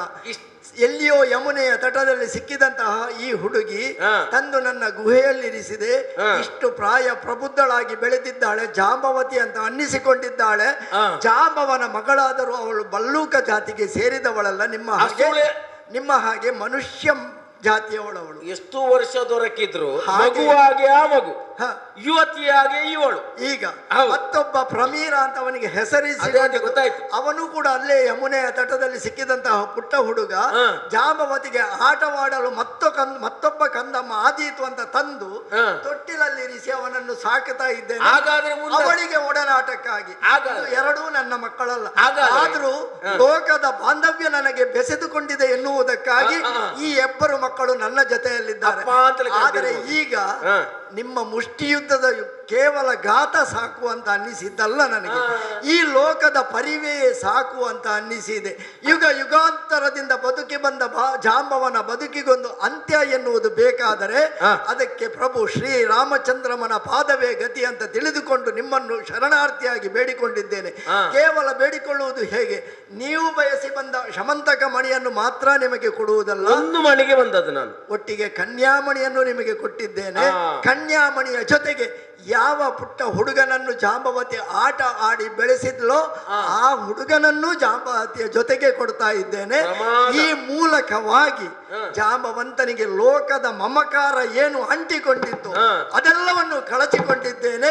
ಇಲ್ಲಿಗೆ ನನ್ನ ಬದುಕು ಸಾಕು, ಮುಂದೇನು ಎನ್ನುವುದನ್ನು ದೇವ ನೀವೇ ಸೂಚಿಸಬೇಕು. ನಿನ್ನ ಮಾತಿನಲ್ಲಿ ದೇವರೇ ಅರ್ಥವಾಗುತ್ತೆ. ಆದಿದೇವರ ದೇವ ನಿನ್ನೊಳು ಕಾದಾಡಿದ ಅಪರಾಧಕ್ಕಾಗಿ ಆ ತಪ್ಪಿನ ಪ್ರಾಯಶ್ಚಿತ್ತವೂ ಆಗಬೇಕು. ಪ್ರಾಯಶ್ಚಿತ್ತವನ್ನು ಮಾಡಿಕೊಳ್ಳದವ ಮನುಷ್ಯ ಅಲ್ಲ, ಮೃಗವೂ ಯಾವುದಲ್ಲ. ನಾನು ಹೋರಾಟ ಮಾಡಿದ್ದು ತಪ್ಪು ಅಂತ ನಾನು ಭಾವಿಸಿ, ಆದ್ರೆ ನಾನು ಹೋರಾಟ ಮಾಡಿದ್ದು ಯಾರಲ್ಲಿ? ನಮ್ಮ ದೇವನ ಬಳಿಯಲ್ಲಿ. ಹಾಗಿದ್ದರೆ ನಮ್ಮ ದೇವನ ಬಳಿಯಲ್ಲಿ ಹೋರಾಟ ಮಾಡುವಷ್ಟು ಯೋಗ್ಯತೆ ದೊಡ್ಡವ ನಾನಲ್ಲ, ತಪ್ಪಾಗಿದೆ, ಎಲ್ಲವನ್ನು ಸ್ವೀಕರಿಸಿ. ಜಾಂಬವ ದೇವರೇ, ನೀವು ಕೊಟ್ಟಂತ ಯಾವುದೇ ಶ್ರೀರತ್ನವನ್ನ ಆ ಮಗುವಿನ ರತ್ನವನ್ನು ಎರಡನ್ನು ಪಡೆದಿದ್ದೇನೆ. ಕಡೆಯಲ್ಲಿ ಹೊತ್ತು ಸಿಕ್ಕಿದಂತ ಸಮಂತ ರತ್ನವನ್ನು ಪಡೆದಿದ್ದೇನೆ. ಯಾವುದೇ ಕೂಡ ದೇವತಾ ಮಟ್ಟದಲ್ಲಿ ಕೂಡ ತಾವು ಜನಿಸಿದವರು ಅಂತ ಆಗುವಾಗ ಇಲ್ಲಿಯ ರಹಸ್ಯಗಳು ಏನಾದರೂ ಒಂದು ಅಡಗಿರ್ತದೆ ಅಂತ ಅರ್ಥ ಮಾಡಿಕೊಳ್ಳಿ. ಈ ಹೊತ್ತು ಕೃಷ್ಣನ ಮೇಲೆ ಕಳ್ಳತನ ಅಪವಾದ ಅಂತ ಬರಬೇಕು ಅಂತ ಇದ್ದರೆ ನಮ್ಮ ದೇವನ ಮೇಲೂ ಕಳ್ಳತನದ ಆಪಾದನೆ ನನ್ನ ಮೇಲೆ ಬಂದಂತ ಆದ್ರೆ ಉಳಿದವರ ಮೇಲೆ ಬರ್ಲಿಕ್ಕಿಲ್ವೇ? ಗೊತ್ತಾಯ್ತಲ್ಲ ನಿಮ್ಗೆ? ಸಹಜ. ಆ ರೀತಿಯಲ್ಲಿ ಹೇಳ್ತಾ ಇದ್ದೇನೆ. ಯಾವುದಕ್ಕೂ ಬರಬೇಕು? ಭಾದ್ರಪದ ಶುಕ್ಲ ಚೌತಿಯ ಆ ದಿವಸದ ಯಾವ ಚಂದ ದರ್ಶನವೂ ಯಾವ ಕಡೆಯಲ್ಲೋ, ಹಾಲಲ್ಲೋ ನೀರಲ್ಲೋ ಕನ್ನಡಿಯಲ್ಲೋ ನೇರ ಪ್ರತ್ಯಕ್ಷದಲ್ಲೂ ಕಂಡ್ರೆ ಆ ಕಾಣುವಂತ ಯೋಗ ನನಗಿದ್ದ ಕಾರಣ ಈ ಹೊತ್ತು ಸಮಂತರ ರತ್ನವು ನನ್ನ ಕಂತೆ ಕದ್ದವ ಎಂಬ ಅಪವಾದವು ನನಗೆ ದೊರಕಿತು. ಸ್ವಾಮಿ, ಸೂರ್ಯನಿಂದ ಉಪಾಸನೆಯನ್ನು ಮಾಡಿಕೊಂಡು ಪಡೆದಂತ ಯಾವುದೇ ಈ ರತ್ನವು ಈ ಹೊತ್ತು ಆಕಾಶದಿಂದ ಇಳಿದು ಬಂದದ್ದು ಅಂತ. ಆಕಾಶದಲ್ಲಿ ಇಳಿದು ಬಂದದಂತದ್ದು ನೀರೇ ಆಗಲಿ, ಅದು ಸೇರುವುದು ಎಲ್ಲಿಗೆ ಸ್ವಾಮಿ? ಅದು ಪವಿತ್ರವಾದಂತಹ ಪಾದಕ್ಕೆ ಸೇರಬೇಕು. ದೇವನಿಗೆ ಸರಿ ಅರ್ಥ ಮಾಡಬೇಕು. ಆಕಾಶದಲ್ಲಿ ಇಳಿದಂತ ನೀರು ತೊರೆಯಾಗಿ ಹೊರೆಯಾಗಿ ಹೊಳೆಯಾಗಿ ಸಮುದ್ರವನ್ನು ಸೇರುವುದು ಸಹಜ ಅಲ್ಲವೇ? ಆದ ಕಾರಣ ಅವನ ಕೈಯಲ್ಲಿ ಕೂಡ ಇದನ್ನು ಯಾರು ಧರಿಸಬೇಕು, ಅವನ ಕೈಯಲ್ಲಿ ಎಷ್ಟು ಸಮಯ, ಇವರ ಕೈಯಲ್ಲಿ ಎಷ್ಟು ಸಮಯ, ಮೂಲವನ್ನೇ ಹೋಗಿ ಯಾವುದು ಸೇರುತ್ತದೆ ಗೊತ್ತಾಯ್ತಲ್ಲ? ಸರದಿಯನ್ನು ಸೇರಿದಾಗೆ ಮೂಲವನ್ನು ಸೇರಿದಾಗೆ ಅಂತ ಆಯ್ತು. ಹಾಗಾದ್ರೆ ನಿಮ್ಮಲ್ಲಿ ಪಡೆದ ಯಾವ ರತ್ನವನ್ನು ಪಡೆಯುತ್ತಾ ಇನ್ನು ಮುಂದಕ್ಕೆ ಈ ವಿಚಾರ ನಮ್ಮ ಅಣ್ಣನಲ್ಲಿ ಹೇಳಿ ನನ್ನ ಬದುಕನ್ನು ಕೃತಾರ್ಥನನ್ನಾಗಿಸು. ಅಲ್ಲಿ ಕೇಳ ಮುಂದೆ ಅಣ್ಣನಲ್ಲಿ ಈ ವಿಚಾರ ನಿಮ್ಮ ಅಪವಾದ ಕಳಚಿಕೊಳ್ಳುತ್ತದೆ. ಮಣಿ ನಿಮಗೆ ಕೊಡ್ತಾ ಇದ್ದೇನೆ, ನೀವು ಬಯಸಿದ ಮಣಿಯ ಒಟ್ಟಿಗೆ ಬೇರೆ ಮಣಿಯೂ ಸಿಕ್ಕಿದೆ. ನಿಮ್ಮ ಬದುಕಿನ ಆ ಒಂದು ಕೃತಾರ್ಥತೆಯ ಜೊತೆಗೆ ಜಾಂಬವನ ಬದುಕಿಗೂ ಒಂದು ಕೃತಾರ್ಥ ಯುಗದಲ್ಲಿ ಕೂಡ ನೀವು ದರ್ಶನವನ್ನು ಕೊಡುತ್ತಾ ನಿಮ್ಮನ್ನು ಅಪ್ಪಿಕೊಳ್ಳುತ್ತಾ ಇಂಥದೇ ಒಂದು ಸಂಘಟನೆಗಳು ಒದಗುವ ಸನ್ನಿವೇಶ ಪ್ರಸಂಗಗಳು ಬಂದೊದಗಿತು. ಕೃಷ್ಣ ಜಾಂಬವರ ಈ ಪ್ರಸಂಗವನ್ನ ಮುಕ್ತಾಯ ಎಲ್ಲರಿಗೂ ಒಳ್ಳೆಯದು. ಕೃಷ್ಣಾರ್ಪಣಮಸ್ತು. ವಿಷ್ಣು ಮಂಗಲೋ ಮಧುಸೂದನ ಮಂಗಲೋ ದೇವಕೀ ಪುತ್ರ ಮಂಗಲೋ ಗರುಡಧ್ವಜ ಕರದುಳು ಬರಜು ಬಜ ಗುಜಾದಾರಿಗೆ ಮನದಿ ಭಕ್ತರ ಪರೇವಗೆ ಉರಗಭೂಷಣನ ಕುಮಾರ ಗಜವದನ ಚರಣ ಕಮಲಗೆ ಆರತಿ ಎತ್ತಿರಿ ಆರತಿ ಬೆಳಗಿರೆ ಗಜಮುಖದವಗೆ